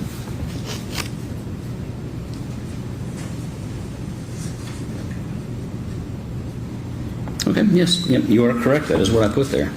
You said, just didn't remember it. That's okay. But that's not exactly how it went, was it? It's hard to really tell from the context of the text message because it's evident that they met and talked in person. They would text and then they would talk in person, so it's not very clear. Well, isn't it true that the text message that Ms. Benning sent Mr. Taylor on the 6th, it was Ms. Benning who said, I think it's best that we end this because we're basically at an impasse. Oh yes, that is roughly what she said. Okay. That's vastly different than Mr. Taylor abruptly ending the relationship because Ms. Benning didn't want to get an abortion. Correct? In essence. And after that message from Ms. Benning, there was no evidence of Mr. Taylor continuously reaching out to Ms. Benning, trying to force her in any way to have an abortion, was there? No, there wasn't. And so, after learning or sitting and speaking with Ms. Burks, you also learned that there was some contamination of the crime scene. Did you learn that? I wouldn't call it contamination. You would not? No. Can I draw your attention to your offense report again, sir? Referring to my supplement? Yes. What page?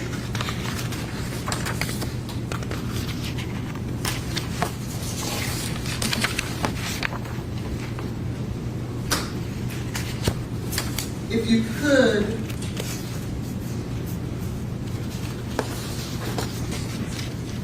look at page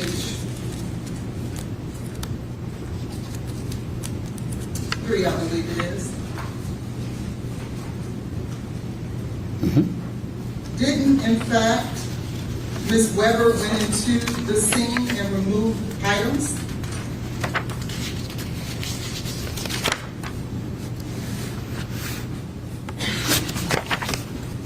I'm sorry, go to page 5, I apologize.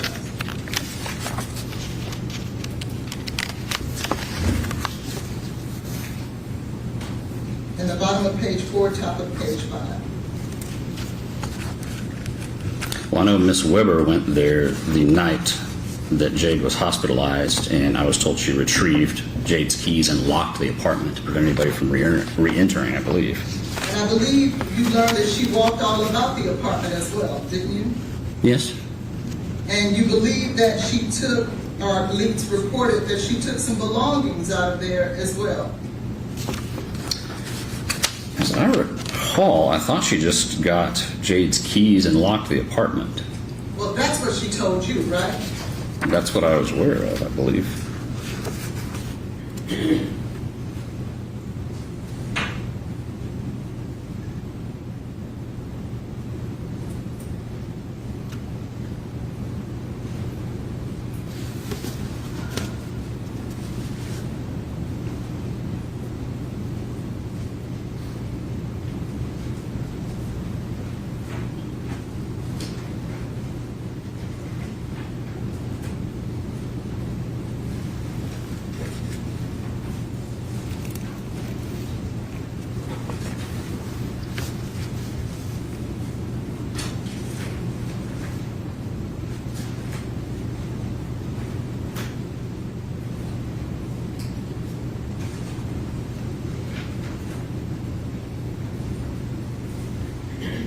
You have Isn't that that, stated. yeah, I'm sorry, I thought he was looking. That's He what she said that's what he believed. Okay.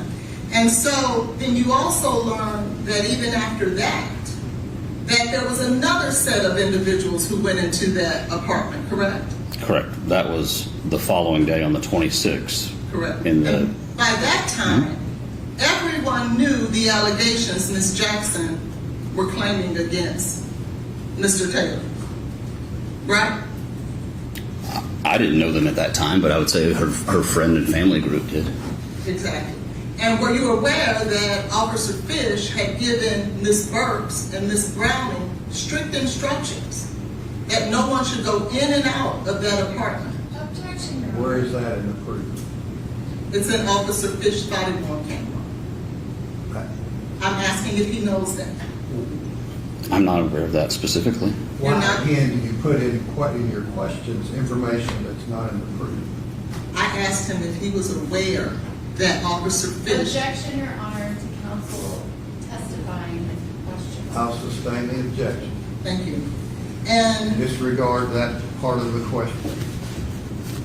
when Miss Franklin and the three individuals, including Miss Jackson, went into Miss Benning's apartment, they removed significant evidence out of the scene, did they not? That's correct. And they shared with you that they also moved a camera, a blink camera. Did they share that with you? Yes, I believe Najee mentioned that. And she informed you that she only moved that because Miss Burks asked her to. Do you remember that? That sounds familiar. Yes. And that's pretty crucial stuff to remove evidence out of a scene, isn't it? If the scene was still contained by police, I would say yes, that would be a big deal, but the scene had been released by police at that time. Well, isn't it true that the police didn't go in until after they went into the apartment? That's correct. So it wasn't released yet, was it? The Domestic Violence Division, when they'd finished their investigation the previous night, at that point, there was no one holding the apartment. Well, if they were told by officers not to go in there, would that be considered a release? I'm not aware if they were or not. And would you consider the fact that civilians, someone who makes the statement that we were angry and we wanted answers, and they go in and remove evidence and manipulate things inside of a crime scene, you wouldn't consider that to be contamination? Well, that's not the word I would use necessarily in this situation, because they took the time to video the apartment. There were photographs made during some of the entries, and they used rubber gloves to collect something that we would have collected eventually once we got involved. Can I draw your attention to page 3 of your report in the second paragraph? Last sentence. Second to the last sentence. She said page 3. I'm on page 3, which, I'm sorry, you said, which paragraph again? Second paragraph, second to the last sentence. They are performing additional tests. Page 3, second paragraph, second to the last sentence. Ms. Weber and her friend contaminated the scene. Do you see that?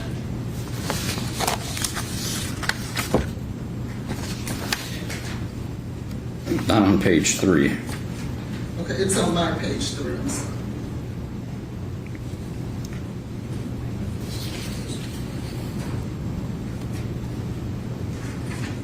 Okay. I see now the way the paragraphs are arranged. It didn't look like it was a separate paragraph. Yes, I see that. I didn't write that. That's by somebody else. It was a police officer you thought worthy to include in your report, though, correct? Well, it's not my determination of worthiness. It's just that that's the documentation. I asked for documentation that they did on whatever they did prior to my getting involved, and then I included that in my report under the heading Initial Investigation by the MNPD Domestic Violence Division. And then I preface in here that this italicized entry is the summary completed by Detective James Smith and subsequent update by Domestic Violence Division Sergeant Cucci. And you, for a little while, in regards to the scene as we're discussing it, for a while you believed that there was a missing cup, didn't you? I did, yes, for a little while. And in fact, you believed that it was Mr. Taylor who had removed that cup out of the scene, didn't you? That was my suspicion. I knew there was a cup missing, or I thought there was a cup missing. And you arbitrarily assigned that misdeed to Mr. Taylor, didn't you? I never said he removed a cup from the scene that I can think of. I just said that there was, believe there had been some cleanup because there was a cup that was unaccounted for. And who did you believe did the cleanup throughout your report? Specifically of that cup, I don't know. You didn't think that it was Mr. Taylor who did the cleanup? Like I said, I don't know. I can say that the cup is in a picture that was on Jade's phone prior to her falling ill. And then later, when we get there, it is over by the sink, sitting next to the wall, the backsplash. Certainly sitting by the sink inaccessible for you to remove tape tests, correct? Yes, at that time, if we had known. And so there was nothing stopping you from knowing, because when you went in to execute the search warrant, the cup was right there the entire time, wasn't it? There was something to stop me from knowing it was relevant because we didn't get in her phone that night. So I was looking at the glasses that were on the island because glasses were mentioned in the interviews, and looked at those as those were relevant. I wasn't inclined to seize all her drinkware. Well, wasn't there allegations that Ms. Benning was poisoned as a result of something she was drinking? Yes. Would it not have been important to grab every cup, every glass that you saw that was out if we were in search for exactly what happened there that night? Oh, in retrospect, I absolutely wish I would have done that, but just that night, I did not, because we thought those were the glasses that were in use. And then it's safe to say none of those glasses or those cups that you left there were tested, were they? The ones that were left there, no. And Mr. Taylor did not therefore remove anything from that apartment based on your knowledge. I'm not aware of him removing anything other than his personal belongings. Now, as you were learning about the incident, you learned that there was another gentleman who was present that evening with Mr. Taylor, with Mr. Benning, and with Miss Jackson. Yes. And that individual not only was present in the house that night, he was also present on this phone call that Miss Jackson says these allegations were made against Mr. Taylor. Would you agree with that? Yes. And when you learned about this incident, did you, and that person is Keontae Jones, right? And to correct what I just said, he was not present on the phone call where she made the allegations. He was present on a return phone call made by Miss Jackson with him merged into the call. Within minutes of that call, correct? Yes, it was a few minutes after. He was the only other person besides Miss Jackson that would have heard Miss Benning in her distressed state. Would you agree with that? By that point, she was already believed to be unconscious, so he wouldn't have heard anything. Well, he didn't tell you that he heard her mumbling a little bit but couldn't make out words, but he could hear her trying to talk? I can't recall exactly. And knowing that he was present there that night, knowing that he was the only other person on the phone with her, did you bring him downtown to talk to him like you thought it was important to talk to Miss Burks and Miss Jackson? Not at that time at night. They were there available, ready to go, and I was going to have to follow up with him later. I also didn't even learn about him until that interview. Which was the 26th? It was probably 1 o'clock in the morning or so. It was getting close to 1 o'clock before I was even aware of Keontae Jones. 1 o'clock on the 27th? Yes. So, It was during the interview with Nigeria, I believe, that I learned a little about that. not even 48 hours after the incident? Yes, that's correct. And so, after you learned about him, why didn't you bring him downtown so that you can talk to the only other witness to witness Miss Benning's distressed state and the person who was inside of the apartment that night? Because I was going to talk to him at a later time. And how did you talk to him at a later time? I've interviewed him over the phone. It wasn't important to bring him down? I've interviewed people over the phone all the time. I try to bring people down sometimes, and sometimes I'll talk to them over the phone. Sometimes I'll talk to them in the field. Did you do any research on Mr. Jones to see if he had any criminal history, to see anything nefarious about him? Objection, Your Honor. Let the lawyers step up.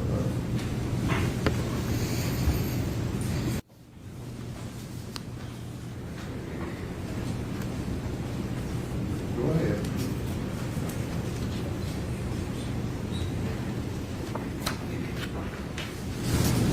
What all did you do in regards to Keontae Jones besides talking to him on the phone? I just interviewed him over the phone. Now, after you met with Ms. Burks, you met with Ms. Jackson. Is that right? Yes. And she explained to you the context and things of their relationship, Mr. Taylor and Ms. Benning, correct? Yes, she did. And there was some information that she had given you that wasn't quite consistent with what was going on between them. Would you agree? You'd have to specify what you're talking about there. I'm not sure. Well, didn't she also state to you that Mr. Taylor abruptly ended the relationship because Ms. Benning had gotten pregnant? I can't remember specifically that was the wording she used. It was definitely the impression that I got from the interview. And that wasn't completely accurate, was it? Well, it was framed in the situation that he had given her an ultimatum between getting rid of the baby or the relationship, and that was my understanding of the reason she said, well, I'm not getting rid of the baby. And he gave her the freedom to make her own choice, didn't he? At that time, yes. That is very different than abruptly leaving someone because they're pregnant, isn't it? Yeah.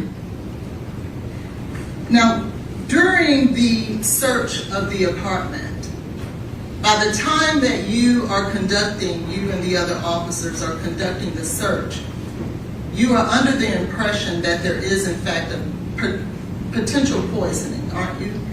Yes, at the time we're searching. And therefore, drugs were at issue, were they not? Yes, they would have been. Would it have been important to look into all of the drawers and boxes and anything where drugs can potentially be hidden? Sure. That didn't happen, did it? I don't know. I didn't search the entire apartment myself. My entire team was involved in searching, so I feel like we did a fairly thorough search. But I don't know specifically what every single item, every container was opened, because there were several of us conducting the search. You'll agree with me that every box was not looked into. I can't say yes or no to that because I didn't personally search everything in the apartment. Well, you didn't do that, did you? I didn't search everything in the apartment? Yes. No, I personally did not. My team, we conducted the search. You were the lead detective, though, right? Correct. You were running the show. Correct. You didn't instruct those officers who were there to find drugs to look in any place where drugs could be stored. Well, everybody knew that's what we were looking for, any evidence of poisoning. So that's everybody's operating under that assumption and understanding.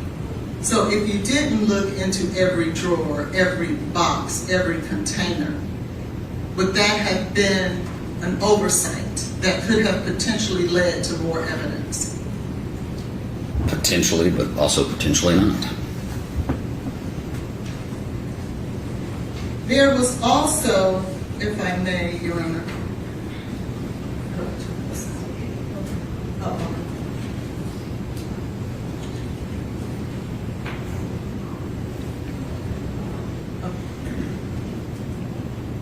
There was also talk about a pink liquid that Ms. Benning was drinking, correct? Yes. And there was talk about Ms. Benning stating that her drink tasted funny. right? Yes. And that is what made those cups so important to test, correct? Yes. This lemonade and fruit punch that was placed on the corner there, do you see that? Yes. That was something that you gathered and tested as well, correct? Our CSI, he took the samples of those liquids and tested them, yes. Because there were no other drinks that matched the description that Ms. Jackson had given you in that apartment. Is that correct? I'm not aware of any others. And you did, in fact, test those drinks. No, the crime lab did, yes. And it turned out that there was nothing in there that would be the equivalent of cocaine or anything else that could poison someone, correct? That's correct. And outside of that, there was no other evidence present that would, within that apartment, that would lend you to believe that Mr. Taylor poisoned Ms. Benning with anything. At the time of that search on that night, there was no evidence found in the apartment, correct?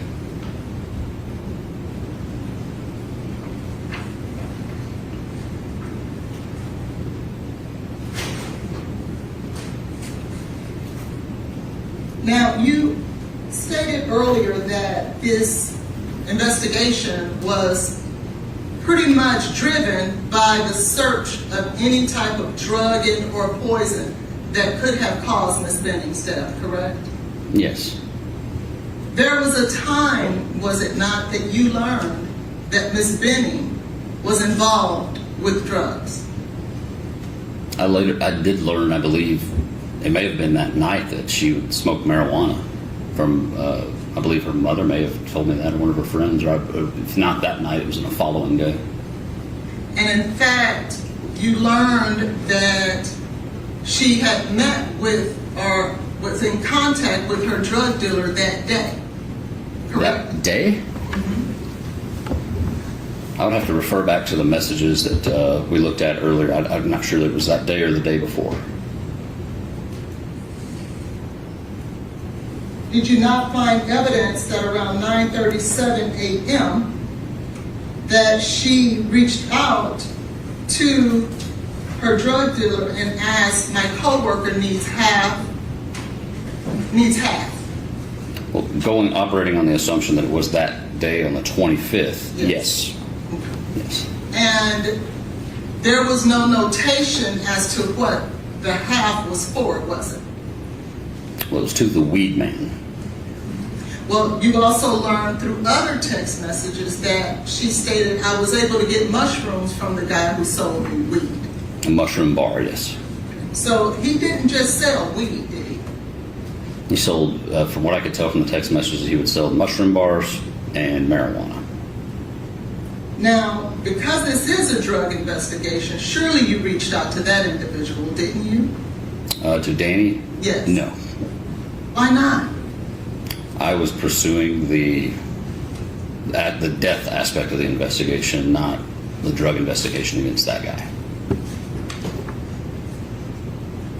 Would you agree with me that these days, the drug dealers now are masking the drugs they're selling with fentanyl and other things? That is something that happens, yes. And so, if Ms. Benning had come in contact with her drug dealer the very day that she suffered an overdose and or poisoning from drugs, you didn't feel that it was important to contact that individual and talk to him? Well, the context of those text messages, it appeared that he was out of town and declined to service her coworker. I thought. I'd have to refer to them, but I thought I'd have to refer back to the messages, but I got the impression that he said I'm out of town or something to that effect. Or I'll have to hit him back up later or something like that. If you have the messages, I can review them. Would you go ready? He never refused to talk to her. He just said, I'll pick you up or get back with you when I'm free. If that's what the messages said, it was something to that effect. I don't think they ever met looking at the messages, though. Well, you learned that she went to Walmart that day, correct? Yes. And there was nothing that you saw by receipts or bags or anything that she actually went inside of Walmart and purchased anything that day. You didn't see anything like that, did you? I just saw a text message she sent shortly after that saying I picked up stuff to make chicken Alfredo. And that was the only place she stopped after leaving work. But did you search through that to see whether or not that was in fact true? Did I go to Walmart to verify she went to Walmart? No. Well, did you just look to see maybe in her records whether or not there was something purchased at Walmart? No, I went with her text message saying she went to get stuff to make chicken Alfredo.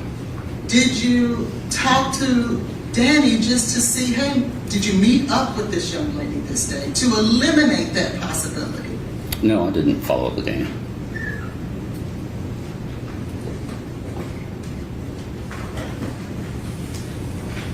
When we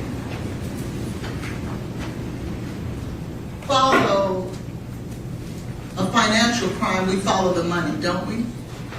I've never worked those sort of investigations, but I'm familiar with the phrase. And so if we're investigating a drug case, we should follow the drugs, shouldn't we? I guess so. When, additionally that night, did you ascertain or look inside Miss Benning's phone? That night, no. At some point, did you do that? Yes. Did you uncover certain evidence that would be relevant to the investigation in and of itself? Yes. And one of the things that you were looking for was Miss Benning's interaction with drugs, correct? Yes. And in fact, there was interaction with drugs, wasn't it? Yes. However, in your offense report, you state that you didn't see any significant evidence of drug dealing or anything of the sort with Miss Benning.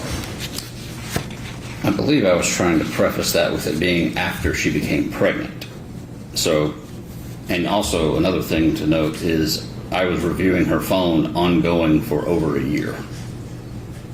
Okay, so you're saying you wrote this before you found out that information? Certain portions of this are written before that, but I did find, I did look through some of those conversations, but it was an ongoing thing for over a year. Did you go back to amend your report so that it could accurately reflect the evidence in this case as it is? I spoke with the DA's office updating them as it went along, but I don't know that I'm not sure if I added anything in there specifically about that. I have to read through the whole thing. But the big thing was that it didn't appear to me that she was using drugs after she became pregnant. Well, after she became pregnant, she was still dealing with drugs, wasn't she? She was. Objection, Your Honor.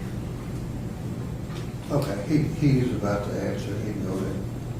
She was facilitating for friends and coworkers who would contact her and ask if she could contact her weed man because they wanted to buy some, and then she would subsequently message him and say, hey, my coworker wants some. And that was a thing that would happen repeatedly.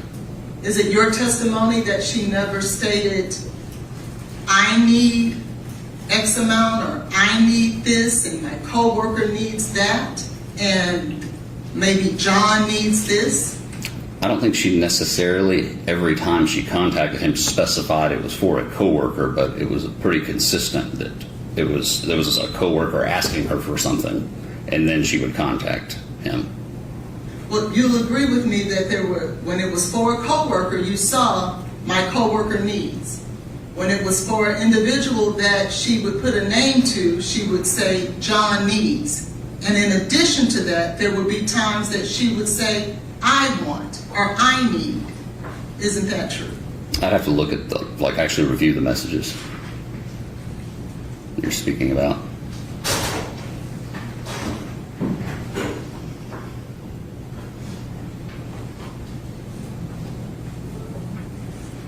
Now, at some point, you also talked to Mr. Taylor, didn't you? Yes, very briefly. And when you talked to Mr. Taylor, there were several things that you had learned from other people and that you learned from him, correct?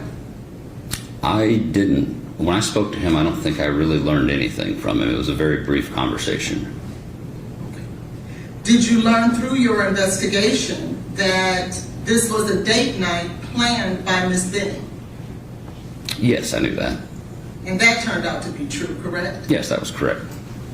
Did you learn through your investigation that there was food that was eaten between them that day, chicken Alfredo and I think it was rolls and cookies? Did you learn that? Yes. Did you learn through your investigation that Ms. Benning had once infused her food with drugs or THC? Yes. Then did you have that food tested to ensure that there was nothing there? I asked about getting the food tested, and I was told that the lab wouldn't do that when we were doing the search warrant. Through your investigation, did you learn that Mr. Taylor had called 911? Yes. And did you learn that although Ms. Jackson and Mr. Jones had heard the distress, heard the dire straits that Ms. Benning was in, yet it was only Mr. Taylor that called 911? Did you learn that? Yes. Did you learn through your investigation that Mr. Taylor had given a rendition that Ms. Benning had vomited? Yes. And did you learn that that was in fact true, that she did in fact vomit? Yes. Did you learn through your investigation that Mr. Taylor, immediately upon going back to work, informed the Titans that he had come in contact with law enforcement? It was. I understood that he notified him that on the day of the 26th. And he did that, you learned, because that was what was required of him. Yes. And when you talked with the Titans employees, because you talked to several of them, didn't you? Yes, several months later. And you learned that none of them, or at least I should say all of them, stated that Mr. Taylor did not drink and or did drugs, or they had no evidence of that, because you asked that question, didn't you? Yes. And all of them gave you the answer of he was not involved with drugs and or drinking. Correct, yeah. And in fact, throughout your entire investigation, did you ever learn that Mr. Taylor himself, while he was dating Ms. Benning, well, I'll rephrase that. Let's go to the night in question. Did you learn that within 60 seconds of the distress phone call to Ms. Jackson, that Ms. Benning was taking selfies of her and Mr. Taylor? Yes, they were. I don't know about the exact time frame. I know it was very close, within minutes, just before it happened. Within 60 seconds, correct? I'd have to look at the timestamps, but like I said, I concede that it was very close in time. And do you remember, these were some of the photographs that were there? Yes, I believe there was about a dozen taken. Correct, that's one. That's another, correct? Mm-hmm.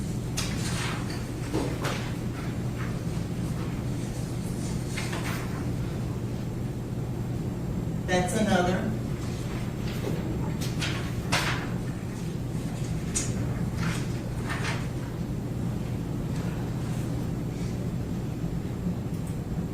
That was another.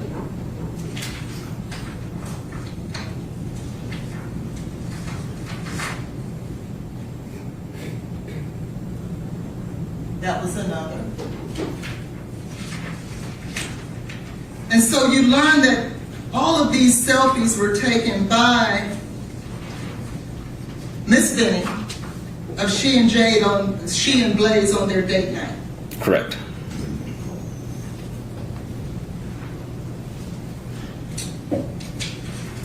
At some point in your investigation, you had spoken with a Dr. Brucalari. Do you remember that? Yes. And do you remember who Dr. Brucalari is? Yes. She was the Yes, I remember. She's the doctor toxicologist from Vanderbilt, correct? Yes, And that's where Ms. Benning was being treated. correct. And at some point, Dr. Brucaleri told you that she would, or at least you wanted her to, let me find the language, follow up with you in regards to possible liquid cocaine or anything of the sort. Do you remember that? I don't remember specifying, I'd have to check, I don't remember specifying about liquid cocaine with her. I was just asking for her guidance about what testing should be done. Okay. And she told you that at some point that she would contact you once she got any evidence pertaining to that, correct? Did I document Yeah. that? Did I document that? You did. Could you tell me where that is? Page 7. at the So, bottom. sure.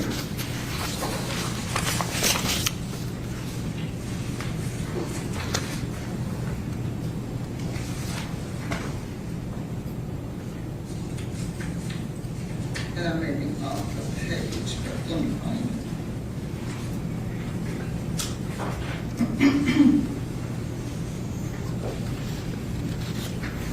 Yes, and to answer your question, on February 28th, I did put in here, I continued coordinating between the medical examiner's office and Dr. Brucaleri with regards to special testing requests to be done in the event of death. Correct. And at some point, did Dr. Brucaleri get back with you?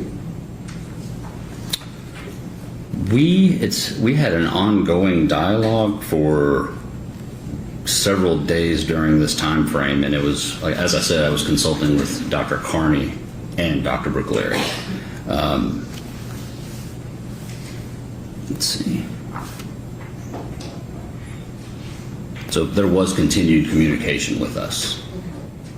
And at some point, did she get back with you as she promised? Because she was the toxicologist on this case that you were consulting, was she not? Yes, we definitely spoke again after that. And did she share with you that she had no explanation in regards to the cocaethylene that was present in Ms. Benning's blood? Objection, Your Honor. What's your objection?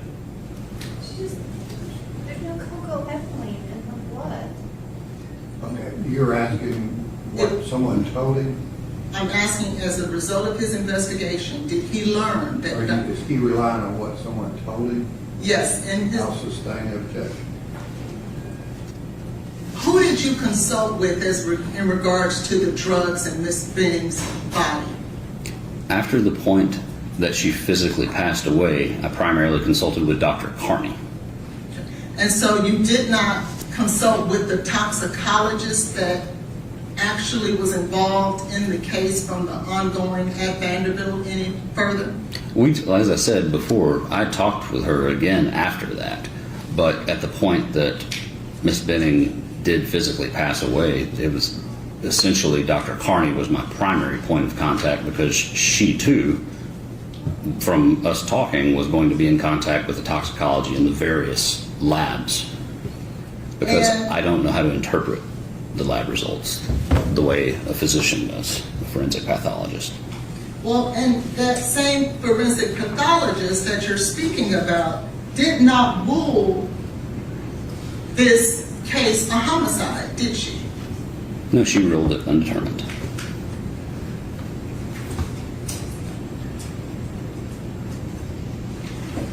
Was there any surveillance that was recovered as a result of this case? There were a few limited clips right outside of Miss Benning's door. Did you have access to the entire video? I was given access, but I was not aware that I was given access until the video was gone, Until what? until the video had already been overwritten. Well, you were able to see some things at some point, weren't you? Yes. While we were executing the search warrant, my supervisor had an email that he showed me that showed a clip of Nigeria and Keontae arriving another clip of them leaving, and I believe there was a couple of still shots of Blaise arriving and coming out of the apartment, and that was all I saw at that time. And that was on a long email chain that I didn't know about at that time, the full extent. I did not read all the way down that to the bottom of that email chain.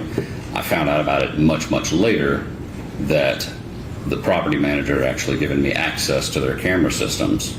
But by the time I found out about that, it had already been overwritten. So I wish I'd pulled that video, the full video, but I did not. If there was an actual video of that night, of Mr. Taylor coming and going, of Najee Jackson and Keontae coming and going, of those women who went in there and removed evidence out of the scene, that would have been some crucial evidence for this case, would it not?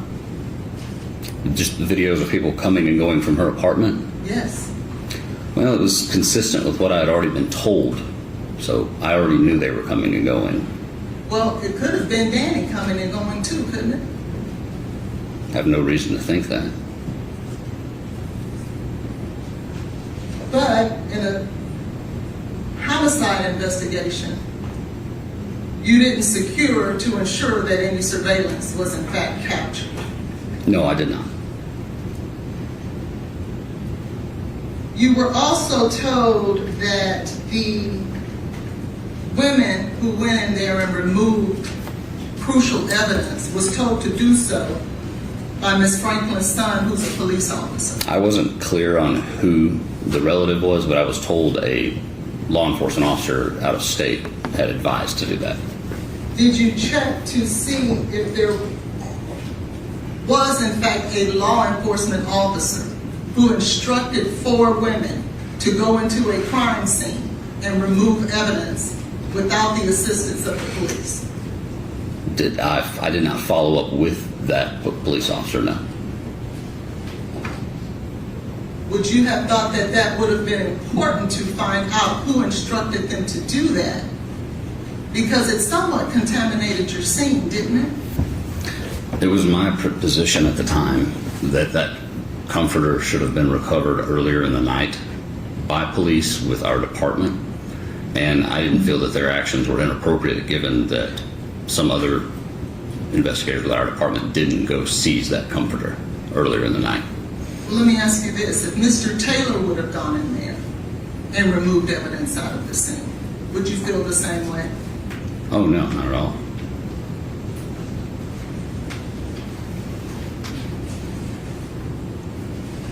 Have you learned throughout the course of your investigation the timing of the medical incident? And what I mean by that is, have you tried to line up whether or not what Mr. Taylor has said in regards to the calling of 911, when Najee called him, when EMS arrived? Did you do the work to see whether or not Mr. Taylor's rendition of the facts lined up with the truth? I did check to see, I did document and check to see when 911 was called, and I did check and verify when the call was placed to Ms. Jackson, as well as the call Mr. Taylor placed to his father prior to calling 911, and then subsequent calls after that between with Ms. Jackson calling back to Ms. Benning's phone, and then several more calls later into the night up to the point that she was at the hospital. And in fact, those calls to 911, the calls to his dad, the calls from Ms. Jackson, all of those lined up exactly the way Mr. Taylor said they did, didn't it? Yeah, that's correct.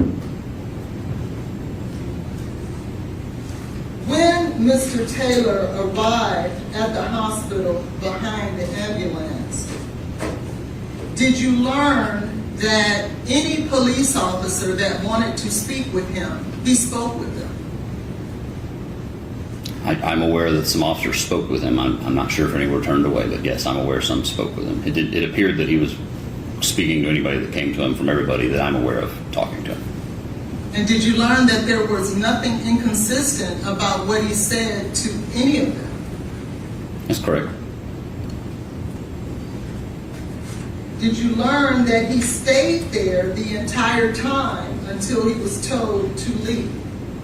Yes. And that it was only because he was told to leave that he left? I don't know what his reasoning for leaving was. I just know that he was told to leave.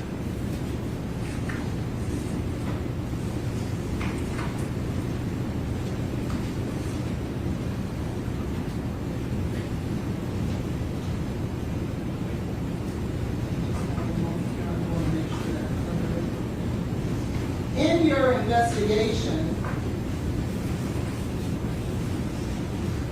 you had just testified about Mr. Taylor talking to another woman. Yes. Mr. Taylor was not the only person in this relationship that was talking to someone else romantically, was he? There was definitely several references to prior incidents with her seeing other men. In fact, it was instances where Ms. Benning was dating Mr. Taylor and someone else at the same time. I'm sorry? When you looked through Ms. Benning's phone, did you see that she too was dating someone else at the same time that she was dating Mr. Taylor? I didn't get the impression that she was necessarily dating anyone else. I know she had guy friends that she would talk to and an ex-boyfriend that she was still close to who lived out of state. And I'm aware she went and visited California with a friend and met up with a guy out there, but I don't know that they were in a dating relationship. Certainly you saw and read text messages that would suggest that she was romantically interested in other men. Objection, Your Honor. The state submits there's not a basis for this question. Your Honor, the state Without may be heard. adding all of your adjectives, rephrase your question. Ms. Benning, well, let me say this. Mr. Taylor was not the only one in this relationship who was seeing other people. I don't know that Miss Benning was dating anybody else romantically, for certain, no.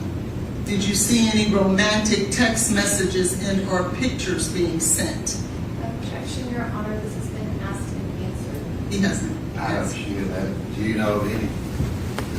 I didn't remember seeing any that I specifically think that made me think, okay, she's dating this person also. I definitely saw some like friendly text messages with an ex and things like that, but I didn't get the impression there was a current relationship going.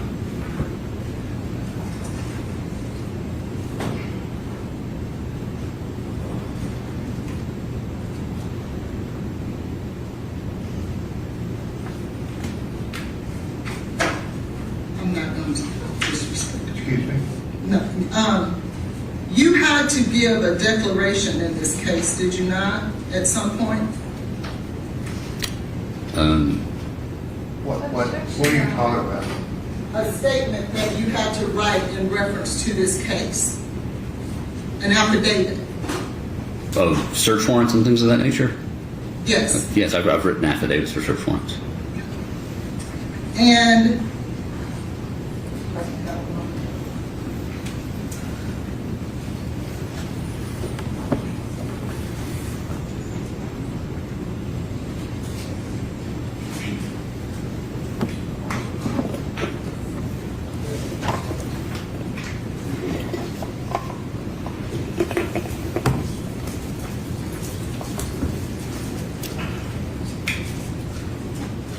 I'm objecting to the relevance if she's following on the question about that.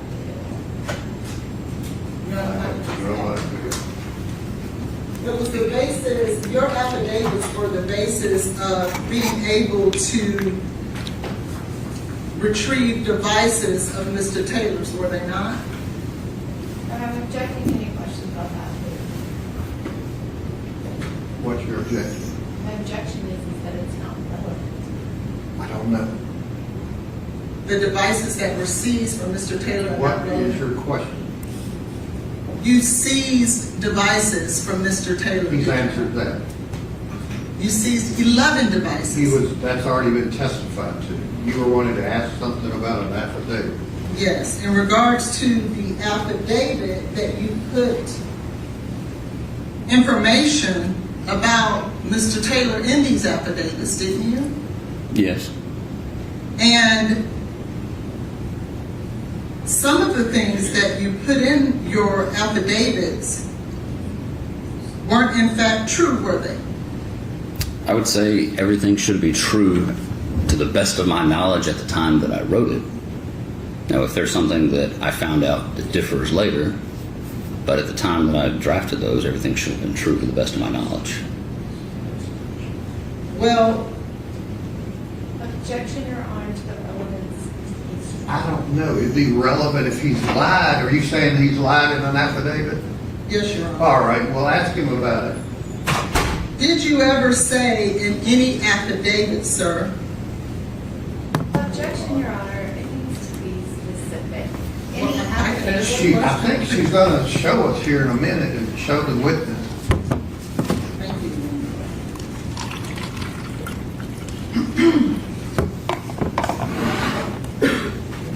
What affidavit? Dave, what are you referencing? I'm referencing the second declaration of Detective Reese. Second declaration. What date of the search warrant? So the state can see what you're talking about. This is the declaration filed by Mr. Detective Reese on March 6th of 2023. All right, and what is your question? Thank you. Ms. Collins, can I see what you're referring You to? sure?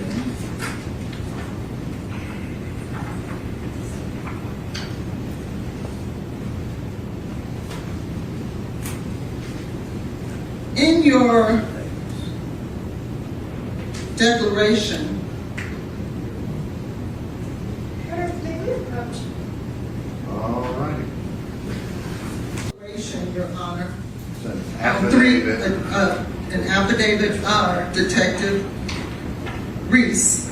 Okay, so what is your question about? You stated in this affidavit that Mr. Taylor was pressured by his parents to re-engage with Miss Benning. That's what you put in your affidavit here, your second declaration. Can I see the document you're talking about? Give that, Mr. Evans.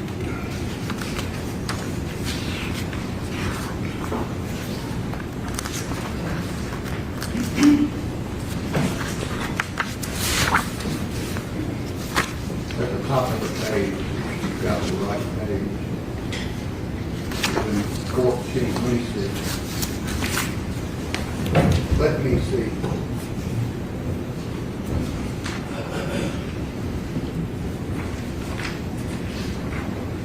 Very top sentence is what she's asking you about.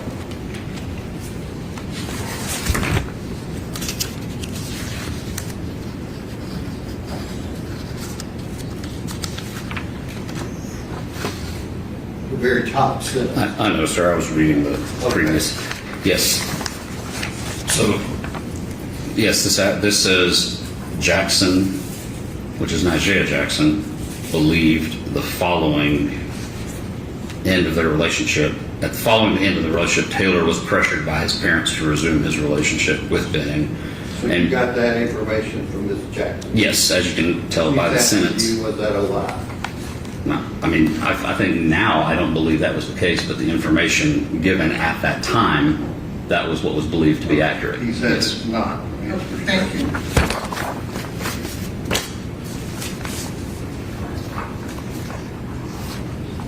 Additionally, it was stated on page 2 of that declaration.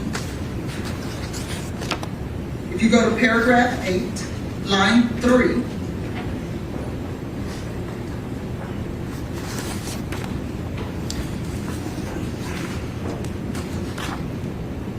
Page 2. I know, I was just trying to see what this document is. It doesn't look familiar to me. You I know what it is? is that your signature on the last page? It is. I'm just looking to see what the document was, so I'm aware. So, okay. So page 2. Paragraph 8, second sentence, starting with during the interview.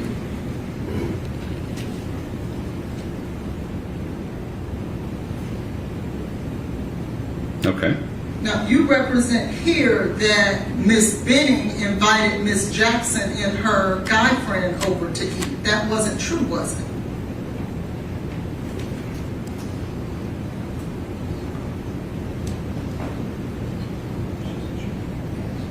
So my sentence says, during the interview, Jackson said she went to Benning's residence with a male friend after Benning invited them to eat dinner with her and Taylor.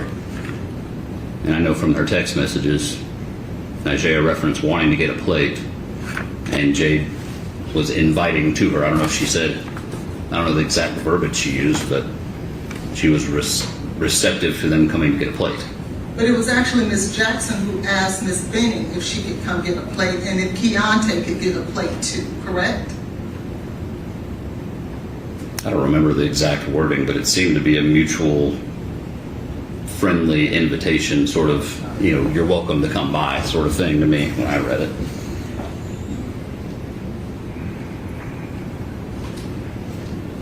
Now, going back to the relationships that you said that you don't remember in terms of Ms. Benning having romantic relationships with other people. Objection, Your Honor, to counsel trying to testify by asking a What question. is your question? Can I refresh your memory in regards to whether or not Ms. Benning was in a romantic relationship with other men around the time that she was dating Mr. Taylor? I'm sorry, repeat the question. You want to show him something? Yes. Do it. Please do.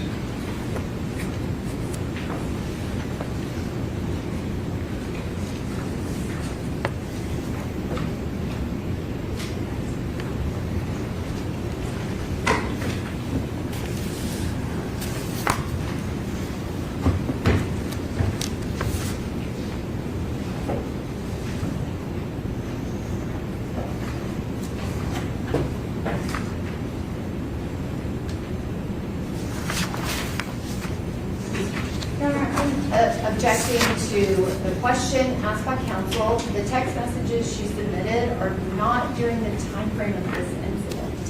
We were talking about January, February 2023. This is well before that. It's not well before that. It's actually November, starting on November the 4th, around the time. Go ahead. What is your question? And then here's another one, please, that goes to 225 of 20. What is your question? Please, please.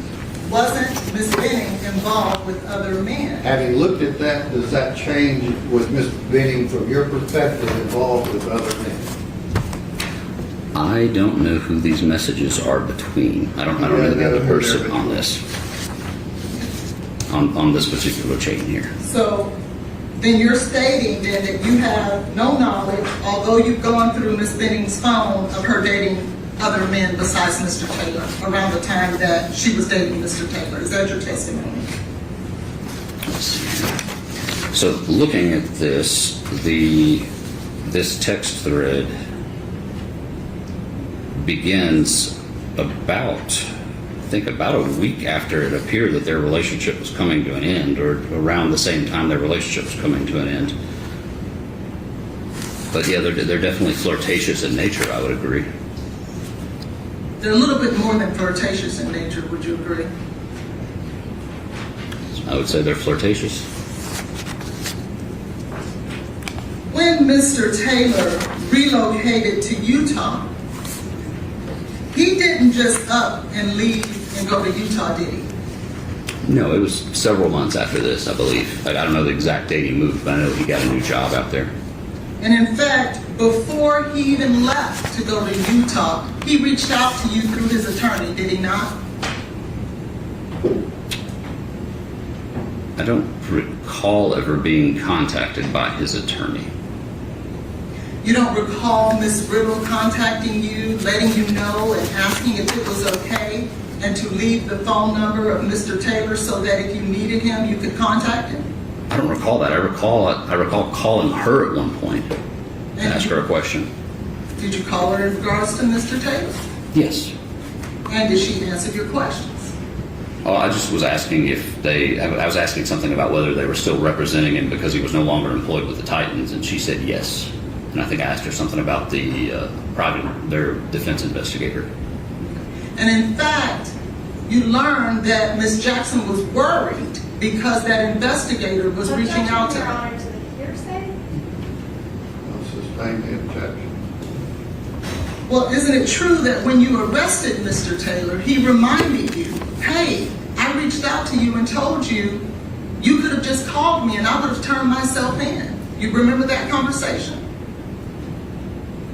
I didn't arrest him. Are you referring to when I attempted to speak to him? When you attempted to speak to him in Utah before he was extradited back here. I just remember him saying, when I read him his rights, him saying, I'll just have my lawyer sort it out. I don't remember the full everything that was said. It was very brief, just a few moments. And so it's your testimony that you have no recollection of him informing you before he left through his attorney that, is it okay for me to go to Utah and this is where I'll be? I definitely do not remember anybody asking if it was okay for him to go to Utah, because I learned of that through Jade Benning's family. I don't recall anybody ever telling me from his camp that he was going to Utah. And finally, Detective Reese, throughout your entire investigation in regards to this case, you have yet to learn one thing that is inconsistent with Mr. Taylor and what he has shared as his rendition of the events, have you? No, the totality of the investigation is contradictory to his story. I'm not speaking of your impression, I'm speaking of what Mr. Taylor has said and done. There has been nothing inconsistent with that. And you mean the statements he has made? Correct. Correct. He maintained the same story. Thank you. You need to redirect. Yes, Your Honor.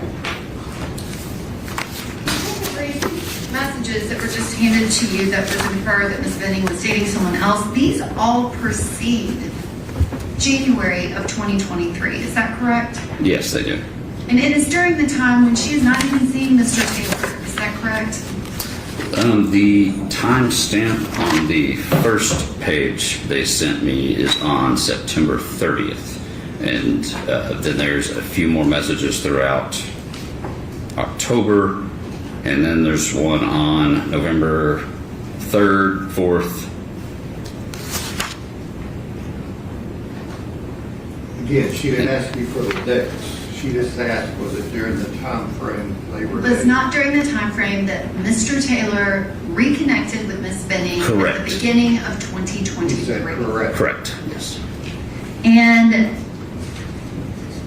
your investigation, did it uncover any evidence that Ms. Benning was trying to self-harm herself or her unborn baby? No. Did it reveal the opposite? Yes. And specifically, what you're looking for in the apartment, were you expecting to find a bottle of poison sitting out on the counter? No. Your investigation, did it reveal that Ms. Benning wanted to be in a relationship with Mr. Taylor? Yes. And when she asked you if Mr. Taylor had said anything inconsistent, you reviewed the body-worn camera footage and his statements to the officers and Detective Smith at the hospital. Is that correct? Yes. And specifically, he told them that she threw up. I Objection. called my dad. And Testifying and reading the witness. Will that be rule of objection? and I called 911, correct? That's correct. And you had information to the contrary. Isn't that correct? Objection, she's leading the witness. This is not Okay, her. I don't, you want to rephrase your question about what you're meaning? Did Mr. Taylor tell you any of the statements that Nigea Jackson told you that she heard Jade Benning say to Mr. Taylor on that call, that 6-minute and 9-second call? No, when I spoke to him, he omitted that until I specifically asked about it. Did he omit it not only to you, but to every officer that spoke to him? Yes, every body camera footage that I reviewed, he omitted that. So that was not consistent in any way, shape, or form? That's correct. So the statement he volunteered. That's where you get into Yes. 15 other questions. And the 911 call specifically contradicted that, because on the 911 call, he said that Ms. Benning was throwing up at the end of the call. When everything else he said before is she threw up, I called my dad, I called 911. Okay, hang on, what is your question, if you can narrow it down a little bit? My question is, you had information to the contrary, correct? Yes, well, I'm sorry. Could you rephrase that? I'm sorry. Your question. Detective Reese, on the 911 call, he said that's when she threw up, correct? Yes, I remember hearing him say she threw up on the 911 call. And he told the officers, all three of them at the hospital, she threw up, I called my dad, then I called 911. That's correct. And Your Honor, if I can show Detective Reese a portion of exhibits with Tom Miller, it is exhibit 29.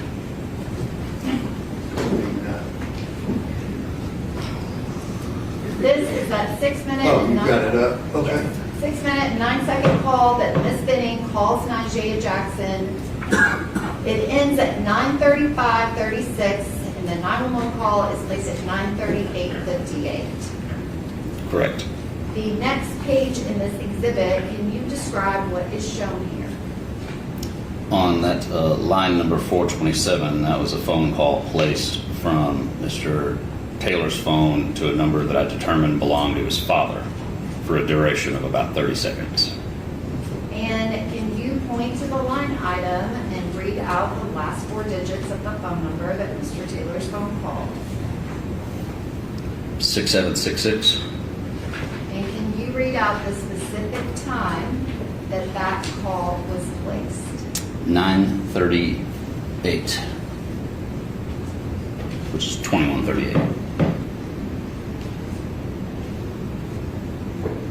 9:38 and 13 seconds, is that correct? Oh, yes, correct, in the 13 Can you seconds. circle it, and can you please explain the next column that has the UTC time? Yes. And so So- we have the 911 call is at the exact time of 9:38:58, correct? Yes, that's the one right below it. And the explanation for the UTC time, phone records, many of the records kept by social media companies, most electronic digital records we get from companies, all the time is kept in UTC because UTC does not change, and it's universal coordinated time. When we're in our winter months, our time here locally is 6 hours behind UTC. Okay, but it is 9:38:58 when 911 is called, and Mr. Taylor calls his dad at 9:38:13, correct? Correct. And the call with Miss Jackson ends at 9:35:36, correct? Yes. I'm sorry, can we take that part down?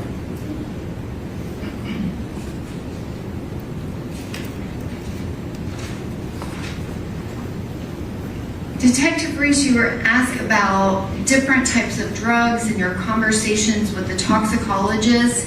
Did you specifically speak with the toxicologist, in this case as well as Dr. Kari, about liquid cocaine? Yes, we talked about it. And did they provide you with information about that? I did receive some, I guess you could say Dr. Carney kind of educated me on cocaine toxicity. Did you talk to Dr. Brocaleri and the other crime lab people about liquid cocaine and its connection to the evidence in this case? About yes, I've talked, yes. And did you speak to them as well as research whether or not liquid cocaine was a lethal substance? I did research about it. And what did your investigation reveal about if you put liquid cocaine in someone's drink? That it is highly dangerous. And when you say dangerous, what do you mean? Can cause severe medical consequences. It listed off various things, but it seemed anything from serious medical problems to death. And her questioning included asking you about an affidavit. That affidavit was from March 6th of 2023. Is that correct? Just the date of the affidavit. Yes. And that was very early on in the investigation, wasn't it, Detective Reese? Yes. That Have was you very- done multiple follow-up interviews since then and obtained additional information? Yes. And all of the information that you have obtained and all of the interviews you have done with Ms. Jackson, have you been able to corroborate every piece of the information she provided that night? Yes. And additionally, have you been able to corroborate Ms. Dennie and the information that she provided? Yes. And you were contacted by a defense investigator before Mr. Taylor moved away from Nashville, Tennessee. Is that correct? I don't recall being contacted by a defense investigator. Okay, but you said that there was an attorney that contacted you while he was here, before he went to Utah. No, I said I contacted his attorney. You contacted his attorney Yes. about his defense investigator. Yes, it was. I believe the reason for my calling was because of Nigeria expressing concern over a defense investigator showing up at her house or calling her or something to that effect. That had been brought to my attention. And was that close in time to this incident? I don't remember exactly when that was. So Was it in it was. somewhere between March and June of 2023, or was it a year later? I believe that was more into the summer months, or maybe around June or July. June or July of 2023, you knew that he had a defense investigator and an attorney. I definitely knew by then. Yes. Thank you, Detective Reese. Oh, you have other questions? I do, Your Honor. Okay.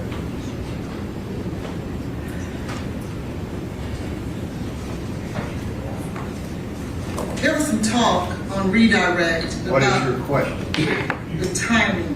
What is your Ms. question? Jackson called What is your question? It starts with a question. Did Ms. Jackson receive the phone call from Ms. Benning at 9:29? Yes, that was the timestamp on there. And didn't she say that it lasted about 6 minutes and over? I believe so. And that would take us to around 9:35, 9:36, right? Correct. He said a redirect. It ended at 9:35:36. And he called 911 at he called his father at 9:38 and 13 seconds, as Ms. Norman had stated, correct? Yes, That call with his father lasted about 30 seconds. that's correct. That would take us to 9:38 and 43 seconds. Correct. And within 15 seconds, accounting for dialing the number and the phone ringing, he was on the call with 911 at 9:38 and 58 seconds. Yes, that's correct. And he was on the call with 911 for 6 minutes and 9 seconds, correct? That sounds about right. Correct. Objection, that is actually incorrect. It's 8 minutes and 55 seconds. I'm sorry, even better. 8 minutes and 55 seconds. So that takes us to when Ms. Jackson says she calls back at 9:47 and Mr. Taylor answered the phone. I would have to look back at the record to verify the time on that. And if they were on the phone for 2 minutes, and before Mr. Taylor gets off the phone with Ms. Jackson, he says he hears sirens, that would take us roughly around 9:49, wouldn't it? If it's a 2-minute phone call at 9:47, that would go to about 9:49. Are you aware that EMS arrived at the apartment at 9:48? Yes.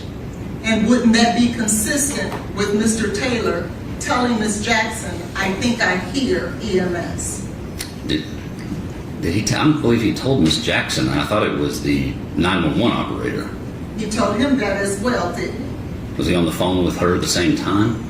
I don't believe so. I'm not sure, but I do know he said that while to the 911 operator. Correct. And so that would be consistent with what he heard also. Yes, that's consistent with him hearing sirens at the time of their arrival.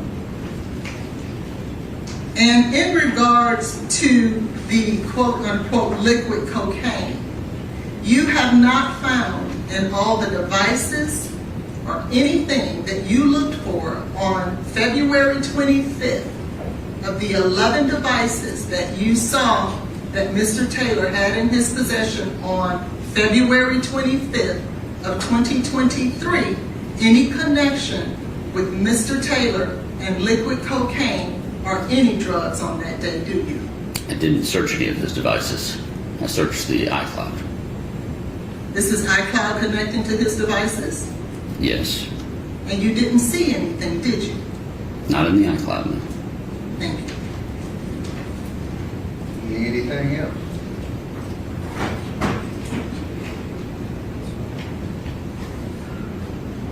No, Your Honor. Thank you, sir. You can step back to the witness. Apple Denny. Apple What would Denny. you like me to do with all these? You just wait.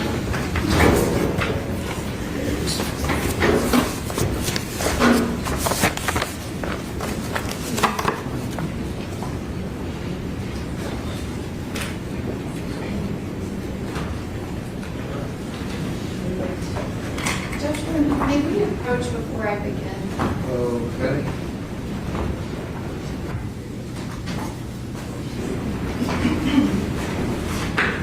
Sit right here.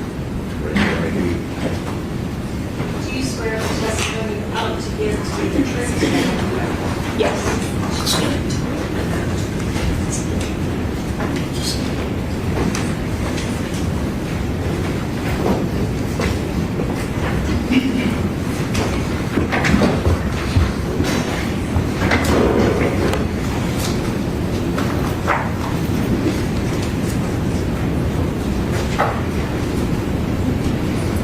Good afternoon, Ms. Denny. Could you please state your full name for the record? Apple Denny, And can you spell your last name for the court reporter? Dennie. And Ms. Denny, how do you know Blaise Taylor? We dated when I was an undergrad at Arkansas State. And how old were you when you started dating him? 18. And can you describe how long did you date him? A couple years through 2018. It was breakups, get back together, breakups, get back together. So the timeline gets a little foggy. Which, for reference, you said that y'all began dating when you were 18. How old are you now? 28. And what year were you in school? I started fall of 2016 fall of 2016, and I met him in November of that year. And what year was he in school? I believe he was a senior. Do you remember how old he was? No. But he was a couple years older than you, is that fair? Yes. And did you continue to date into the beginning of that next year, early 2017? Yes. And at some point in your relationship, did you ever become pregnant? Yes. And about when did that happen? January of 2017. And when that happened, did you talk to Mr. Taylor about it? Yes. And can you describe kind of what were your feelings when you learned that you were pregnant? I was really scared and confused. I knew I wasn't ready to have a kid. So.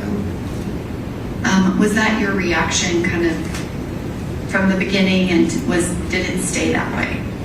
Yes, I immediately, that wasn't something that I thought I wanted for myself. Was that something that you felt like you could talk to your parents about at the time? No. And so from the time that you found out, what did you ultimately end up doing? I had an abortion. And was there any point in which you changed your mind about that? No. And Mr. Taylor, did he accompany you to the appointments for that? Yes. And was there one appointment or was there more than one? There was 2. And did he go to both of those appointments with you? Yes. And can you describe at that first appointment what information was provided to you about the options? There were 2 different types of abortions that I could have. One was the procedure, and Your Honor has already ruled. Okay, we're looking at you. Go ahead. Your Honor. and the other was taking a pill at the center and then taking one when you got home, and that would like induce the abortion. And did you discuss those 2 options with Mr. Taylor during that time that you were going through this? Yes.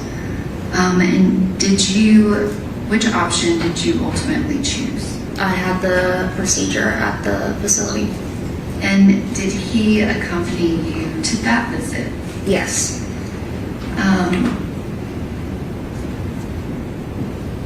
And at any point did you meet his parents? Yes. Did y'all continue to date after that? Mm-hmm. And you said that you broke up, but then you would get back together. Yes. And when you broke up, was there anyone in particular that he might have dated while you were broken up? Yes. And who was that? Her name was Xavier. And what was her last name? Winford. Did you know Miss Winford?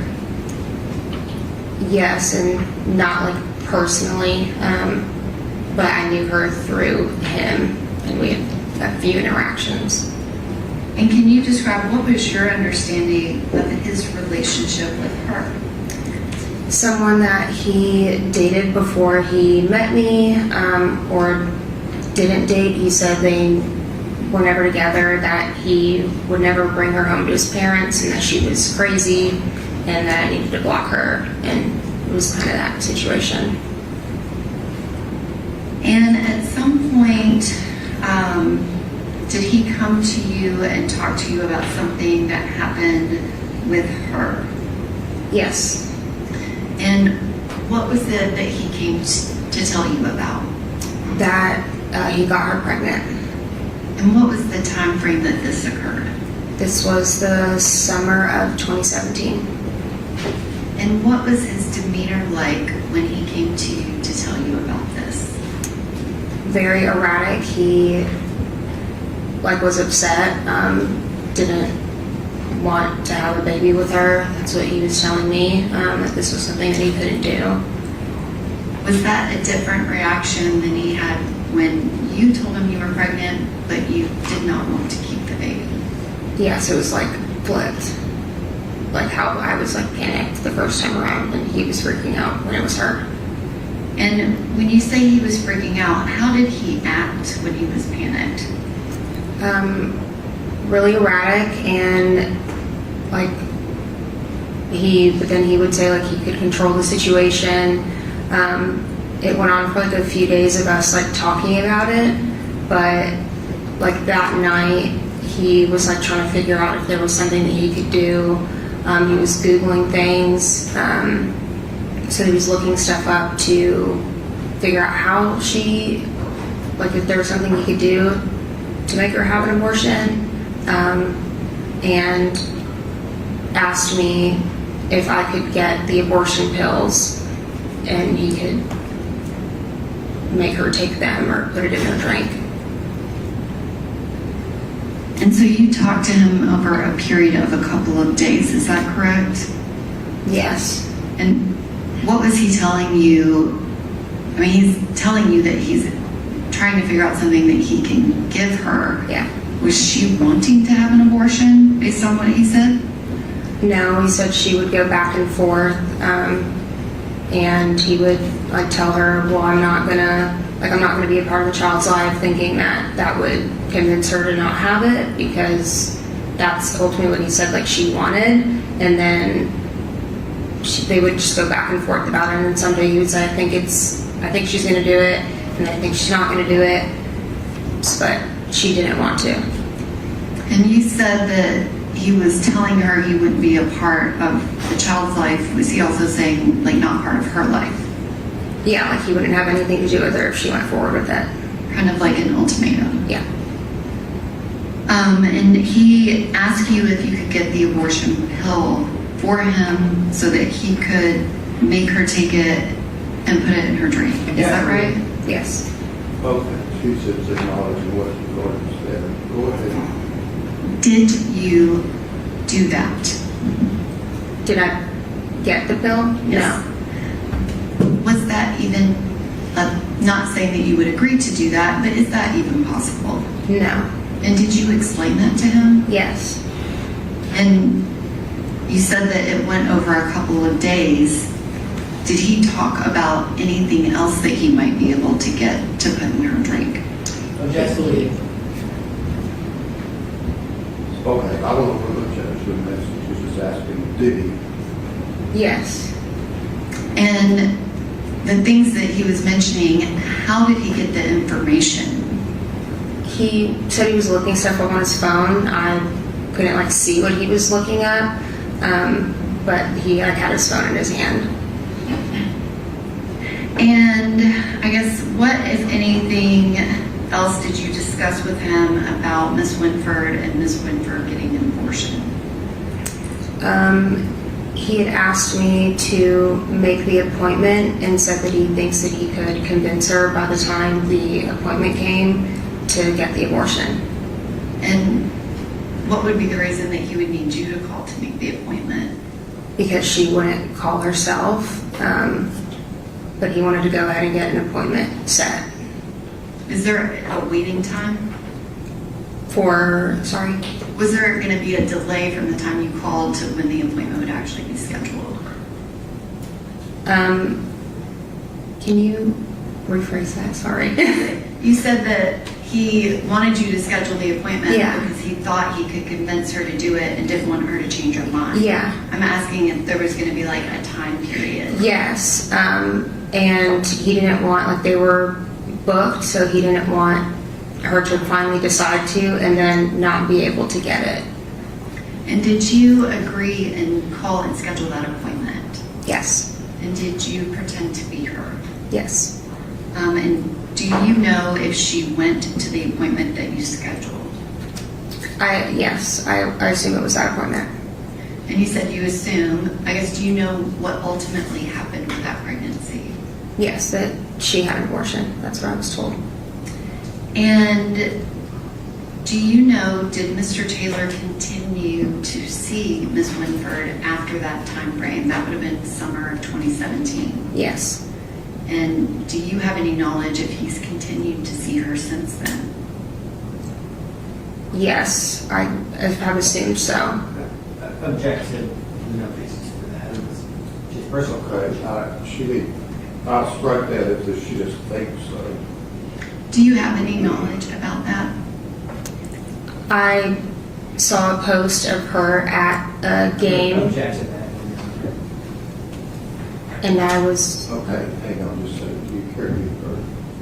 Judge, I'm just asking if she has personal knowledge of the two of them being together. When it was something was taken or when it was posted, she doesn't know that. Okay. All right, go ahead. Did you know Jade Benning prior to February 25th of 2023? I knew of her. We had had some message exchanges on social media. Like, she told me happy birthday, vice versa. And what was the connection between you and Jade Benning? She was in a similar area. Like, the Little Rock area is pretty small, so like a lot of my friends grew up with her. So we kind of just would see each other on social media and connected that way, but I never met her in person. So she was kind of the social media connected friend of other friends? Yes. Did you both participate in the same athletic sport? I think I was told she cheered, but I never like met her through that, but we might have both been cheerleaders at some point. Okay. So you knew of her but didn't actually know her and you had never met her? Yeah. How did you hear about what ultimately happened to Jade Benning? Two of my friends had said that they needed to talk to me and called me. and told me about what happened. And when you say they told you about what happened, about what was the timing of this? From when the incident happened, Miss Benning passed away, was it before she passed away? Yes, she was still in the hospital at this point. And so that would have been kind of right after this incident. Yes. When you say they told you what happened, what kind of information did you get? I don't remember like verbatim, but they told me that they thought that, or were told that he might have poisoned her or something of the sort, but they like didn't have details, and that she was in the hospital and they were like keeping her on life support, I think, until her birthday. Yeah. And when you heard that, what did you do? Like immediately after the phone call, or I guess kind of connected to Miss Benning and this case and how you ended up here today. Well, like I talked to them, they knew about the situation with Xavier in the past, and I want to say maybe a few days later, my friend Ariane had reached back out to me and asked if like I wanted to connect with Miss Bridget, and I said yes, that's fine. I'm open to helping in any way that I can. And then Miss Bridget reached out to me, and then from there it was Detective Reese and so on and so forth. And did you talk to Detective Reese and provide him with the information that you've just testified about? Yes. And then did you also meet with Detective Reese and myself and Deputy Moore and Miss Houston? Yes. In Arkansas? And did you provide us with that information as well? Yes. If I can have just one moment.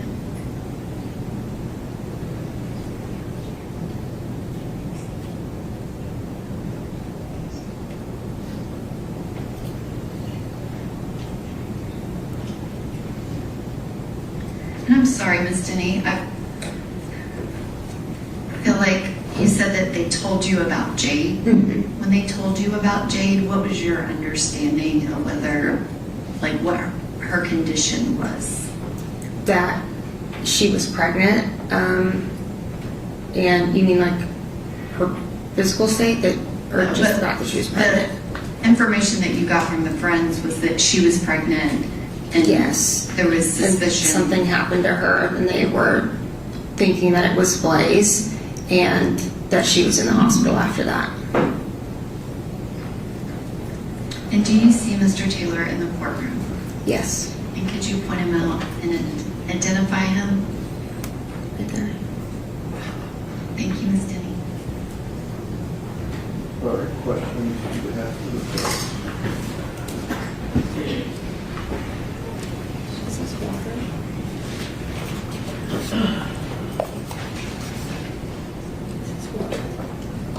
Yeah, you can turn that top.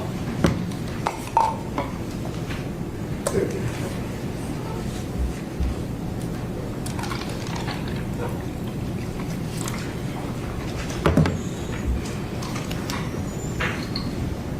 Miss Dennie, I want to make sure that I'm understanding, got this right.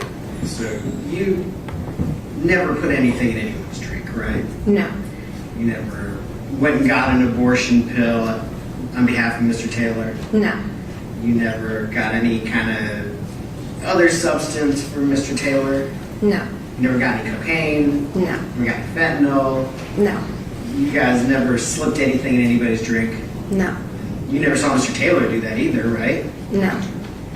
So what we've kind of described is like just a conversation, right?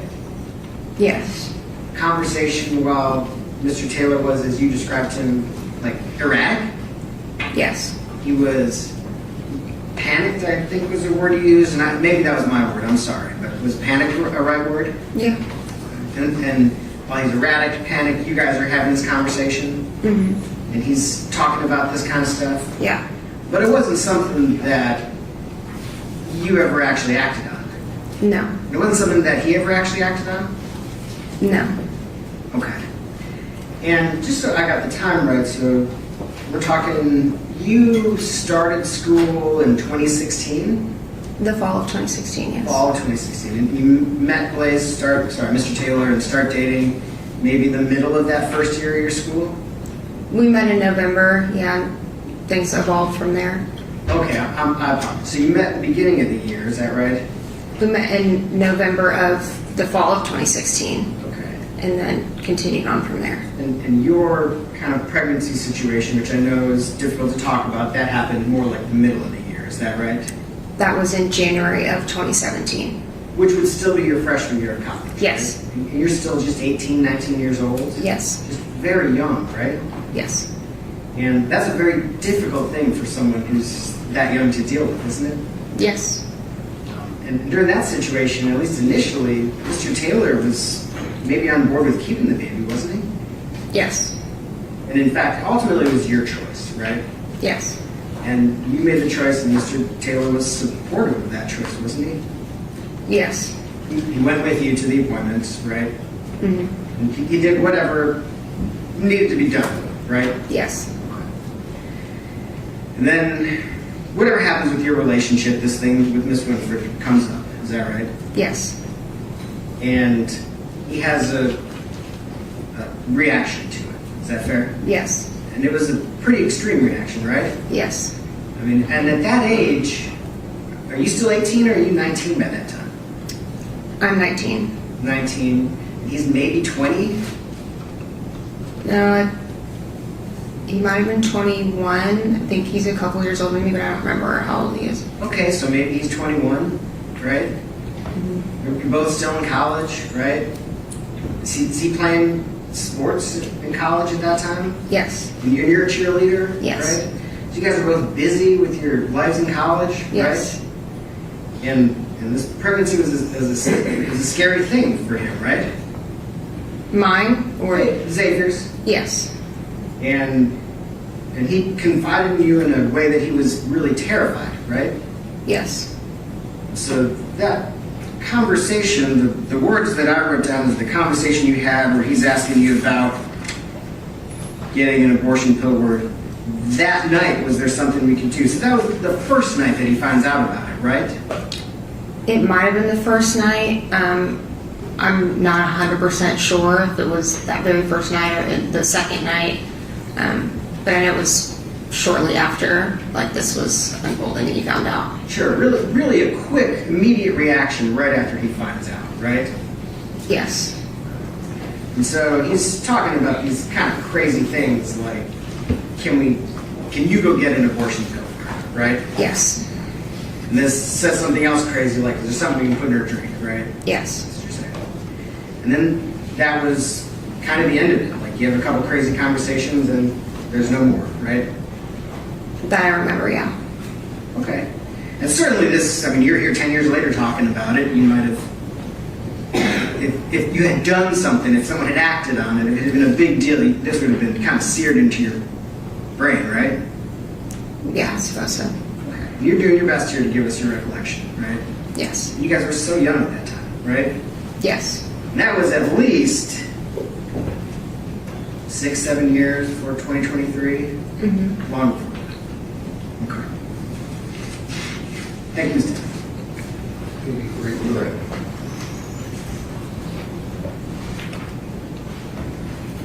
Ms. Dennie, you described kind of the conversations with Mr. Taylor that this happened over at least a 2, maybe 3-day period. Is that right? I think so. Mm-hmm. And he was saying like, oh, this is a crazy thought. This conversation continued over those couple of days. Isn't that right? Yes. And is it correct to say that you were trying to talk him out of it? Yes. He was very adamant of trying to find something to do it. Yes. Objection to leading.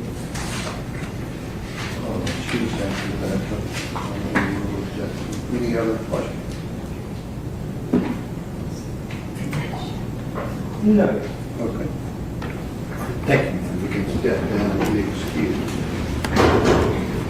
Who's next witness? The next witness is Burks.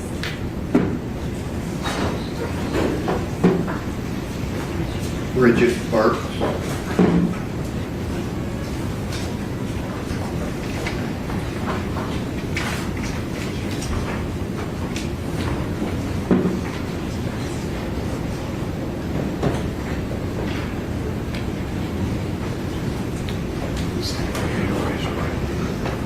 You swear the testimony you're about to give to be the truth, so help you God.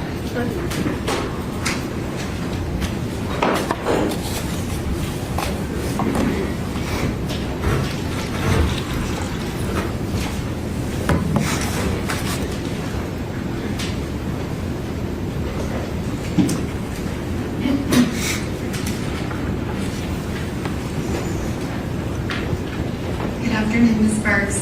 Good afternoon. You please state your full name for the record. Bridget Benning Burks. And Ms. Burks, are you the mother of Jade Tristan Benning? Yes. And can you describe when was Jade Benning born? Jade was born on March 6, 1998. Or do me a favor, just pull that base of that mic over there where you're situated. Okay. Ms. Burks, did Ms. Benning have any siblings? She had one. And who is that? Well, actually, let me correct that. She had 2 stepbrothers, and then she had 1 half-sister. Was she your only daughter? She was my only child. And when you had Jade, where were you living? Little Rock, Arkansas. And is that where you lived when she grew up? Yes. And can you describe your relationship with your daughter, especially as she's growing up in high school and college, and kind of that time before she moved to Nashville?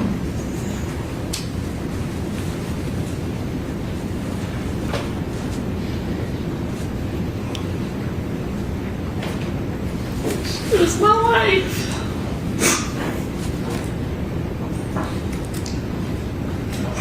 Everything I did was for her. From cheer competitions, high school cheer, supporting her through her culinary, and even supporting her move to Nashville. Did you want her to move to Nashville? No. And can you describe how often would you and Jade communicate? We text a whole lot. This generation likes to text versus talk, but pretty much every day. And can you describe your relationship with Jade? Obviously, every mother-daughter relationship is very different. Did she tell you things and confide in you about what was going on in her life? Most things. There's always things that a child's not gonna. Was she fairly forthcoming and Yes. kind of included you in details about friends and if she was dating someone and things like that? Yes. And can you describe when she moved to Nashville? Where did she start living initially? Like what time frame was that when she moved here? She actually left Arkansas about the last week of 2021 because she was starting January 1st, 2022 at her new job. And can you describe, was she excited to start as a chef? Very excited. Did you come and visit her here in Nashville? Yes. And what, if anything, do you know about Miss Nigella Jackson? She's my second child. She's my adopted daughter. Is it fair to say that her and Jade have been friends almost their entire lives? Yes. And were you aware of how close they were when they were both living here in Nashville? Yes. And kind of preface question, did your daughter have any allergies? None. No, any allergies of any kind? No. That time frame, which you know now when she met Blaise Taylor, did she tell you about him in that time frame of August of 2022? Yes. And can you describe how much information did she give you? Not a lot. And can you describe when did you find out that your daughter Jade was expecting a baby?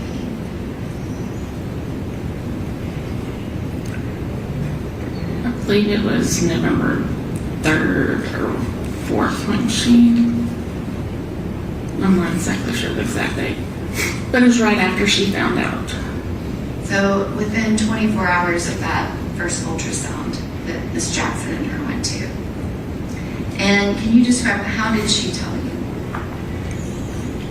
She called me, I was at work, said, I need you to call me on your lunch. I said, okay.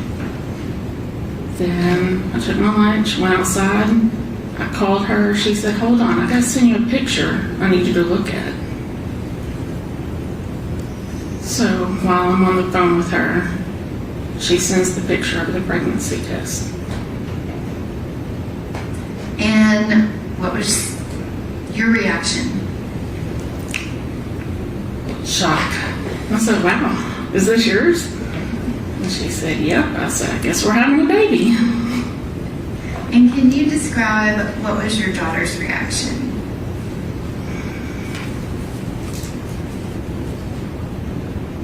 She was delayed. I asked her, we are having the baby, and she confirmed yes. Was she, I guess, kind of have that attitude of yes, she was going to fairly quickly after finding out? Yes. Immediately, abortion was not an option for her. And did you and her discuss that? Yes.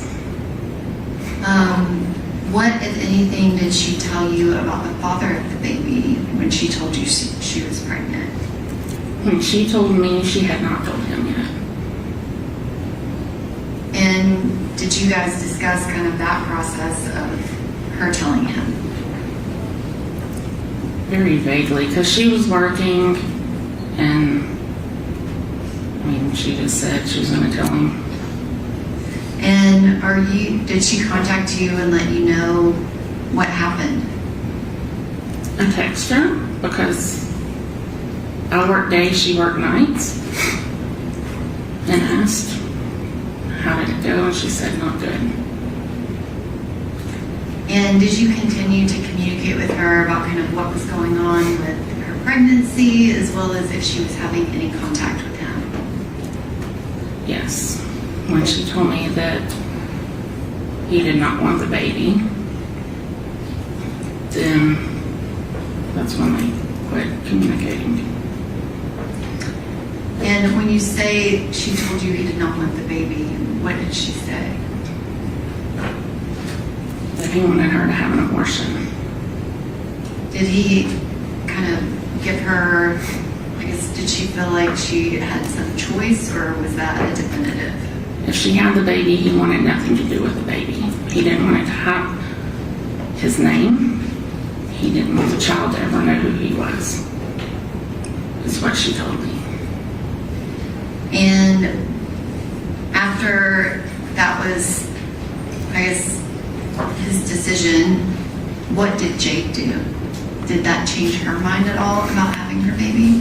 No, because myself, my husband, her father, her stepmother, her family and friends all made it very clear that that baby and her would be very loved and taken care of regardless. And did you and her dad both support her in having the baby regardless if Mr. Taylor was going to claim the baby or be involved? 100%. And did your daughter Jade, did she send you pregnancy updates along the way? And specifically kind of in that January, February time when she started showing more, was she sending you pictures and updates about what was going on? Yes. Videos. And I have a video on a thumb drive as well as a set of photographs. I can, the defense counsel is familiar with these.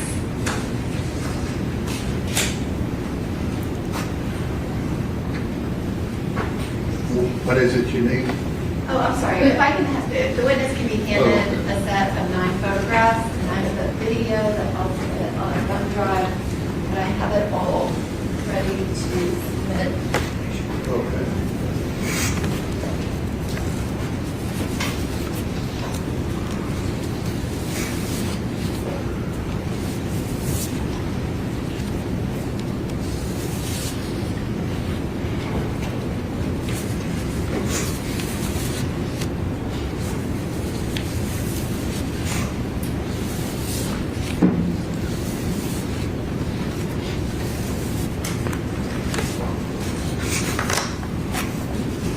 You need these back or you have them? No, I have them here. Okay, switch it to their, I have it. okay. Ms. Burks, there's a video that's one of the videos that Jade sent you. Did she send it to you by text message? Yes.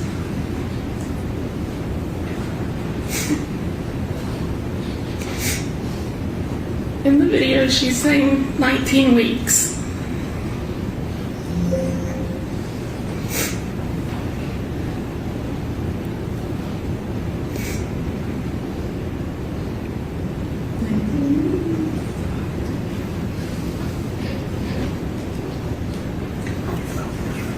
Did Jade send you videos and pictures like that often?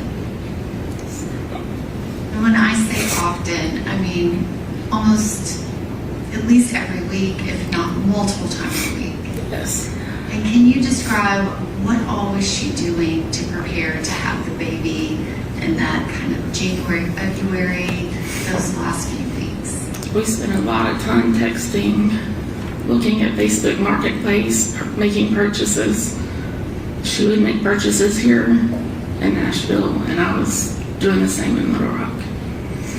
And were you and her together both preparing for a nursery for her baby girl? Yes. And I just handed you some photographs. I'm going to ask that the video and the thumb drive be made an exhibit. All right. I believe it's 53. 51. And then the photographs can be 54. All right, 53, 54. And Ms. Burks, you were here when Detective Miller showed that she sent you a series of 9 photographs. Are these the photographs that she sent you on February 6th of 2023? Yes, they are. And this is the first image, this second image.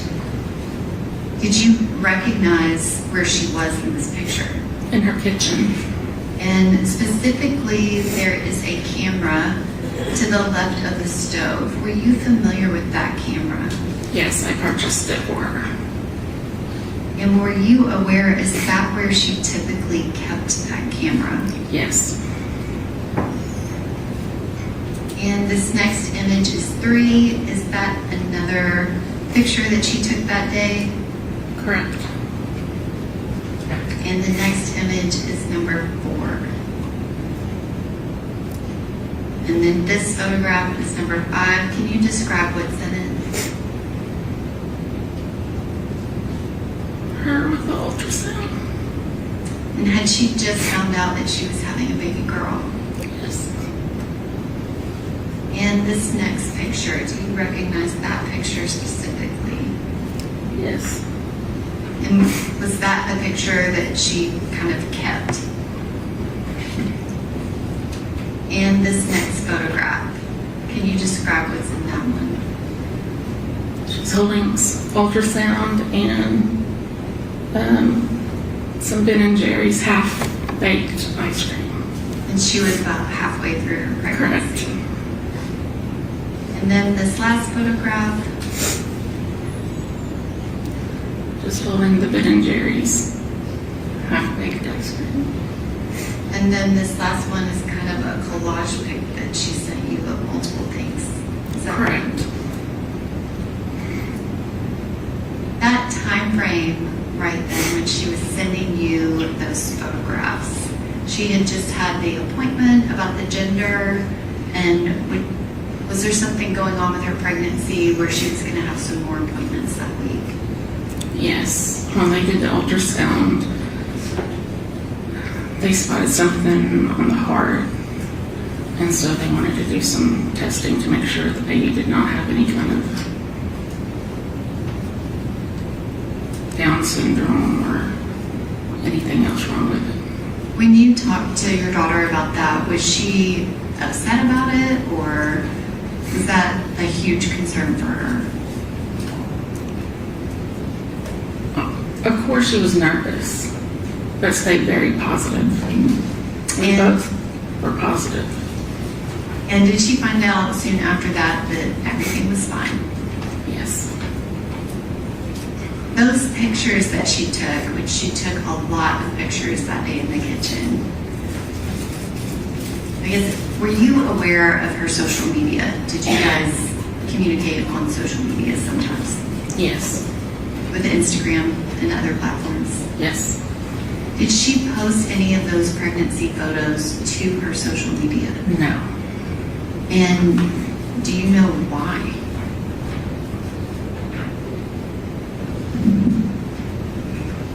Because she told me that Blaise did not want anyone to know. So she kept everything private. And can you describe you still live in Arkansas, is that right? Were you allowed to tell all of your friends about Jade's pregnancy? No. And I guess you've described that she's very happy about the pregnancy, is that right? Is there anything about you not being allowed to tell people that means she was not happy about it? I'm sorry, repeat that. I said, can you explain, like, why would she not let you tell people? Because, as we all know, Blaise went to A-State. Little Rock being the size it is, a lot of people went to A-State, and there was a lot of mutual people. Your Honor, maybe just, But do you have an objection? yes, I'm objecting if we're speculating as to why she thinks things didn't happen. She's answered in terms of why she wanted it private previously. What's your next question? Was there something that was about to happen kind of in the, I guess, week or two following February 25th of 2023 that was going to change that status of you not telling people? Yes. And what was that? It was her 25th birthday, and she planned on making it public. And can you describe, did she have parties planned? Yes, we had 2 different baby showers planned. Did you discuss with her how that was going to work? Like, did people know that she was pregnant? No. But there was a very distinct plan that she was finally going to tell everybody. Right. Surprise. And that week that it happened, did you talk to your daughter that week? Mm-hmm. And even specifically on February 25th of 2023, did you message with Jade that night? Yes. And that previously introduced exhibit that Detective Tom Miller put in, did you recognize that post? Yes. And what is that? That's her Alfredo sauce. And is that a post that Jade made to Instagram to her story that night of February 25th, Yes. 2023? And you've seen all of the photos that she took of the date night. Did she post any of those? No. And then this next image, it was Instagram, but it didn't technically say who posted it. Do you recognize that? Yes. And can you describe what that is? That is the chicken spaghetti I made that night. And did you know what she was making, or did she know what you were making? No, neither one. And those messages that Detective Miller put on the screen between you and Jade, is that the last time that you talked to her?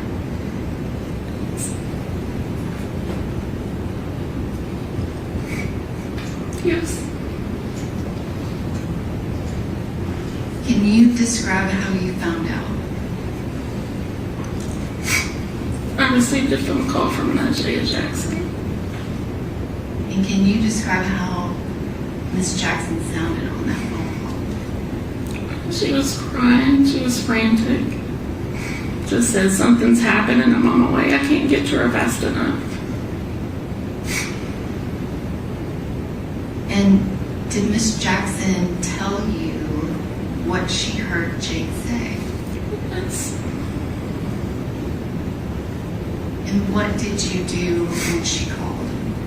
My husband and I were out. We went straight home, packed a bag, and headed to Nashville.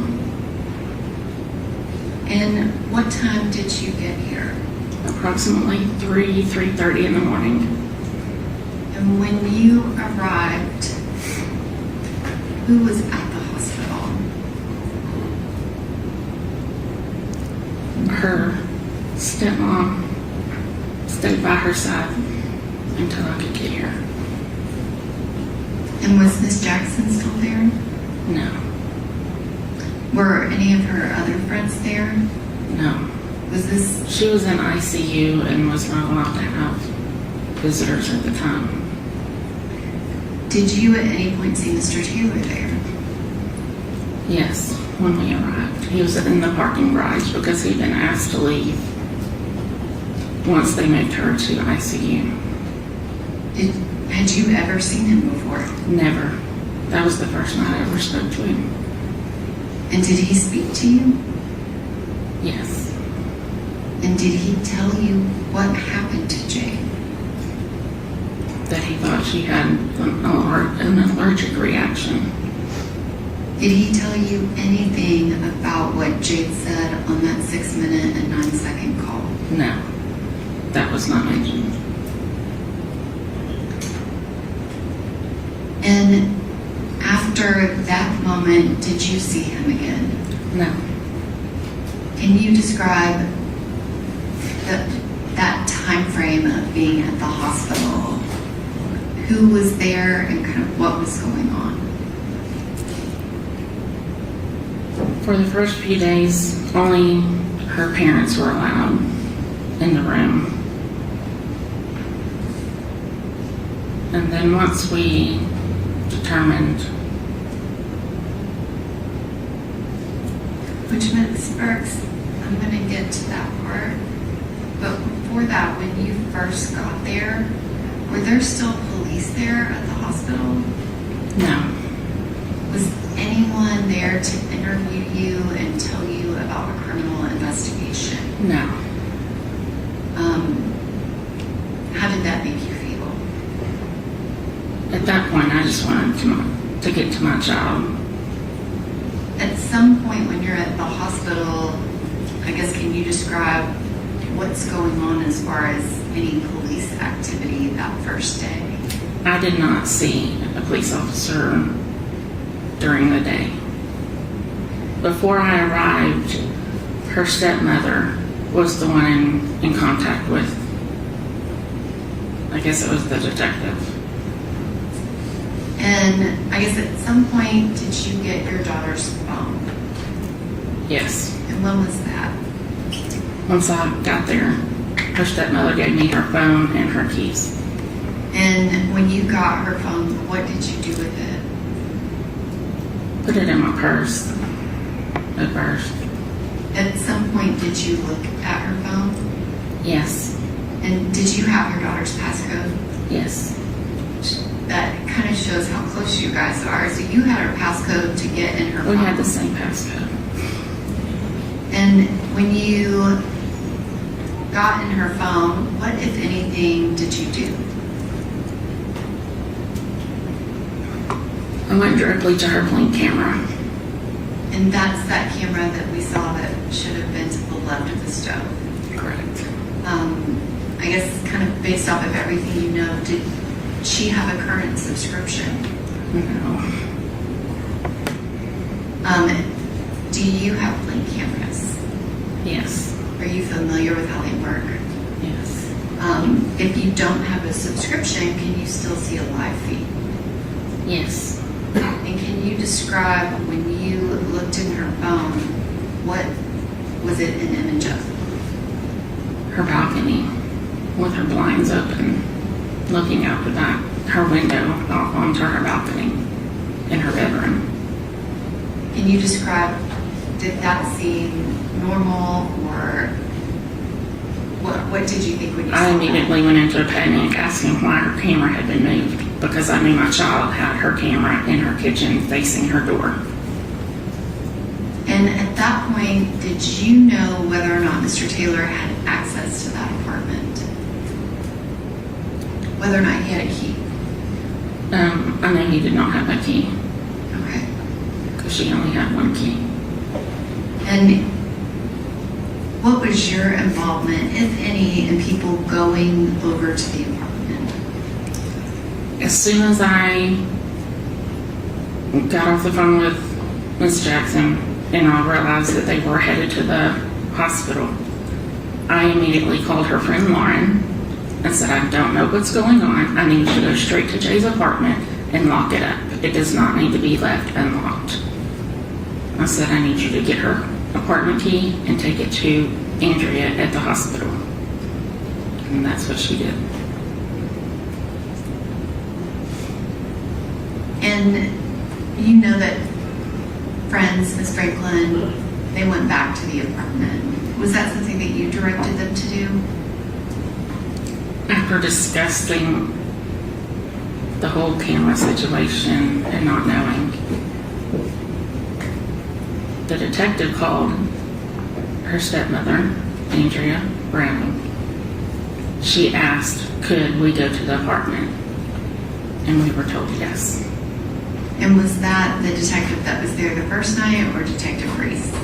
The one that was there the first night. Okay. So your impression is that you all had permission, nobody else was coming? I would never have gone into that apartment if we'd have been told not to.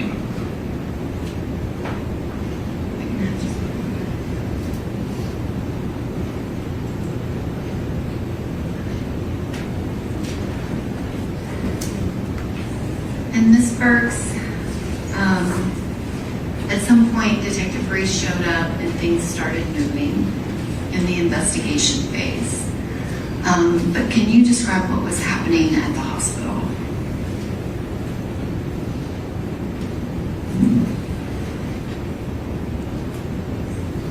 My child just laid there on life support.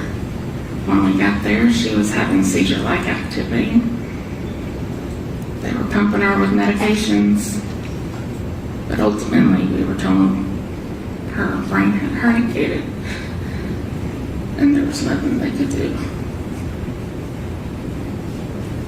And Ms. Burks, what do you do for work? I work at the VA hospital, Veterans Hospital, in the emergency room. And while you are not a medical professional, does your job make you very familiar Yes. with these medical conditions? I've been there 26 years. I'm very familiar with all the medical terminology. When the doctors were telling you about Jade's condition, what did that mean to you?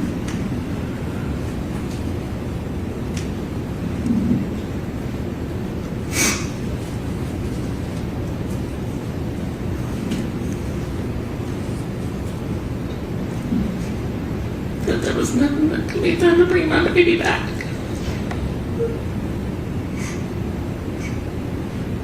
And what did they tell you about Jade's unborn baby? The length of time that she went without oxygen and the baby went without oxygen.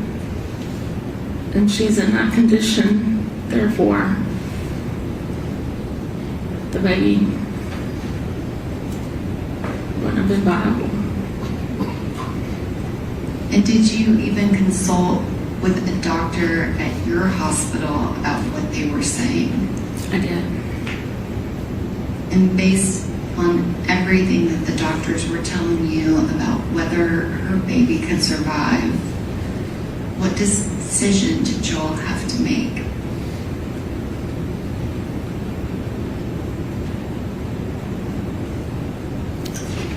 Make her DNR.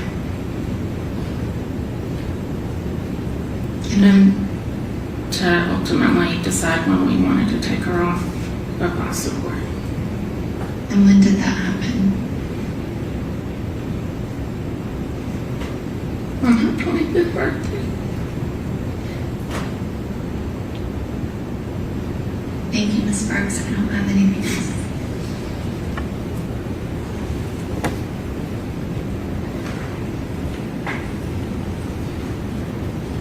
Questions on behalf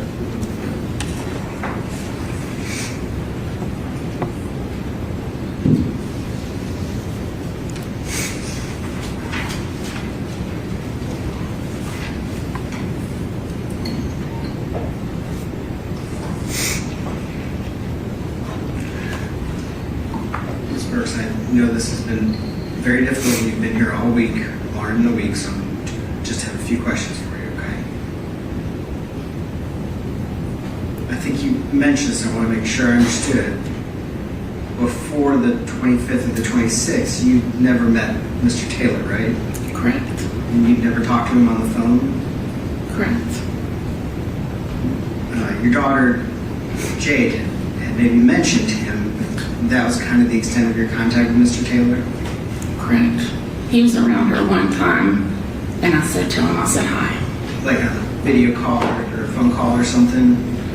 I don't remember if it was a video call. I just remember one time she was around him, and I said, tell him I said hi. But I'd never personally spoken with him. So your comment that her not wanting to post things publicly was because of Blaise never told you that, right? No, I never spoke with him. Okay, I just want to make sure I understood. That was from Jade, right? Correct.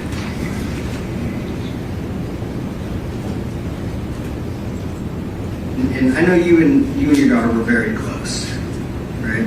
Very close. And I know you've heard a lot of things during this trial. Is it possible there were any little parts of her life that you didn't know about? Most kids have parts of their life that they don't tell their parent about. Okay, that's fair. I appreciate that.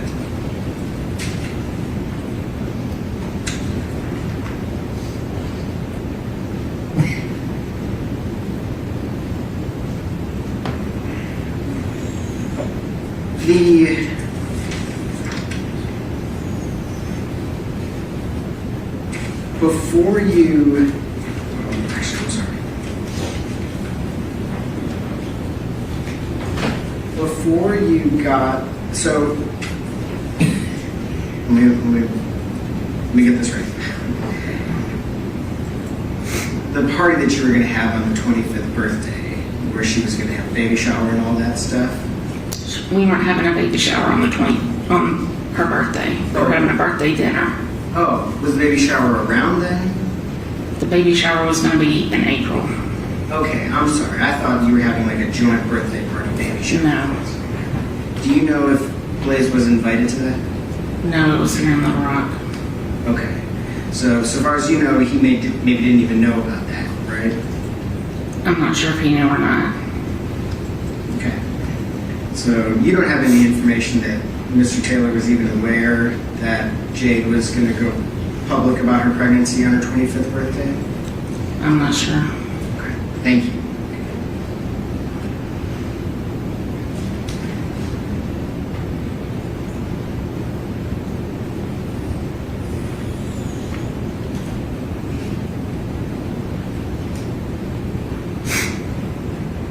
I know when you got here, there was a lot going on.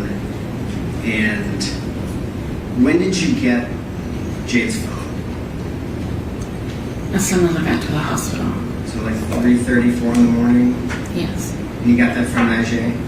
No, I got that from her stepmother. From her stepmother, okay. Thank you. I apologize, I didn't realize. And when you opened her phone and looked in it, when was that? I don't know the exact time. And so you could see in the Blink application, and there's a live feed, but no, like, you couldn't scroll backwards, right? Correct. And so you can't see in that Blink application when the camera was moved? No, you cannot. It's a live feed. And so you don't have any information about when that camera was moved? No, I do not. When was the last time you saw it in Jade's kitchen?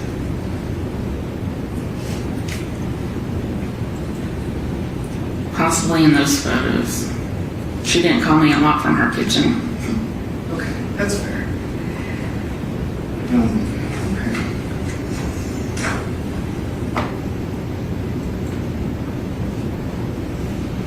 Thank you, no further questions. Any redirect?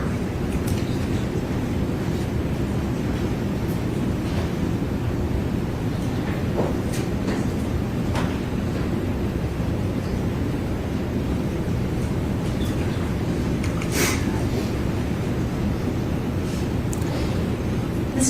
Burks, I just wanted to clarify, Jade was planning a birthday party in Little Rock.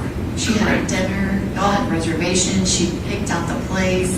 She's planning this party because you're planning a baby shower and people are gonna know she's pregnant before you can send out baby shower invites. That is correct. So that was kind of a big thing for her, and y'all were talking about it a lot. Correct. It was something that was definitely going to be happening. Correct. Jade was planning multiple other things at the same time.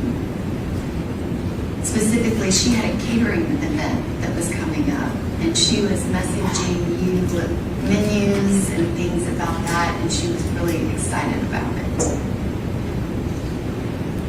It was one of my friend's weddings, When was that wedding supposed to be? March 3rd. I was supposed to be a bridesmaid. And obviously I didn't get to go. Thank you, Ms. Burks. Any other questions? Mr. Taylor wasn't involved in any of the plans with you and Jade, was he? No. Thank you. You can stretch it.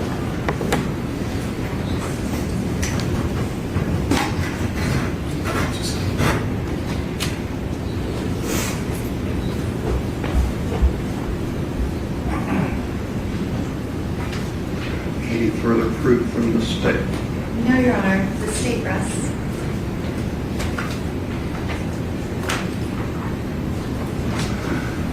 All right, ladies and gentlemen of the jury, we're going to recess for the day. Please remember what I've said about not discussing the case, forming any opinions about it, looking things up, going by locations, reading whatever about cases in the news. Just do that for me, please. Leave your notes up here in the jury deliberation room. That room will be locked. Tomorrow, I seen if you were listening. Good. On Monday morning, be here back downstairs in the jury assembly room before 9, 8:45, 8:50. When you're here as a group, we'll bring you up and resume the trial. So thank you again for your patience. If you'll step out with the court officer.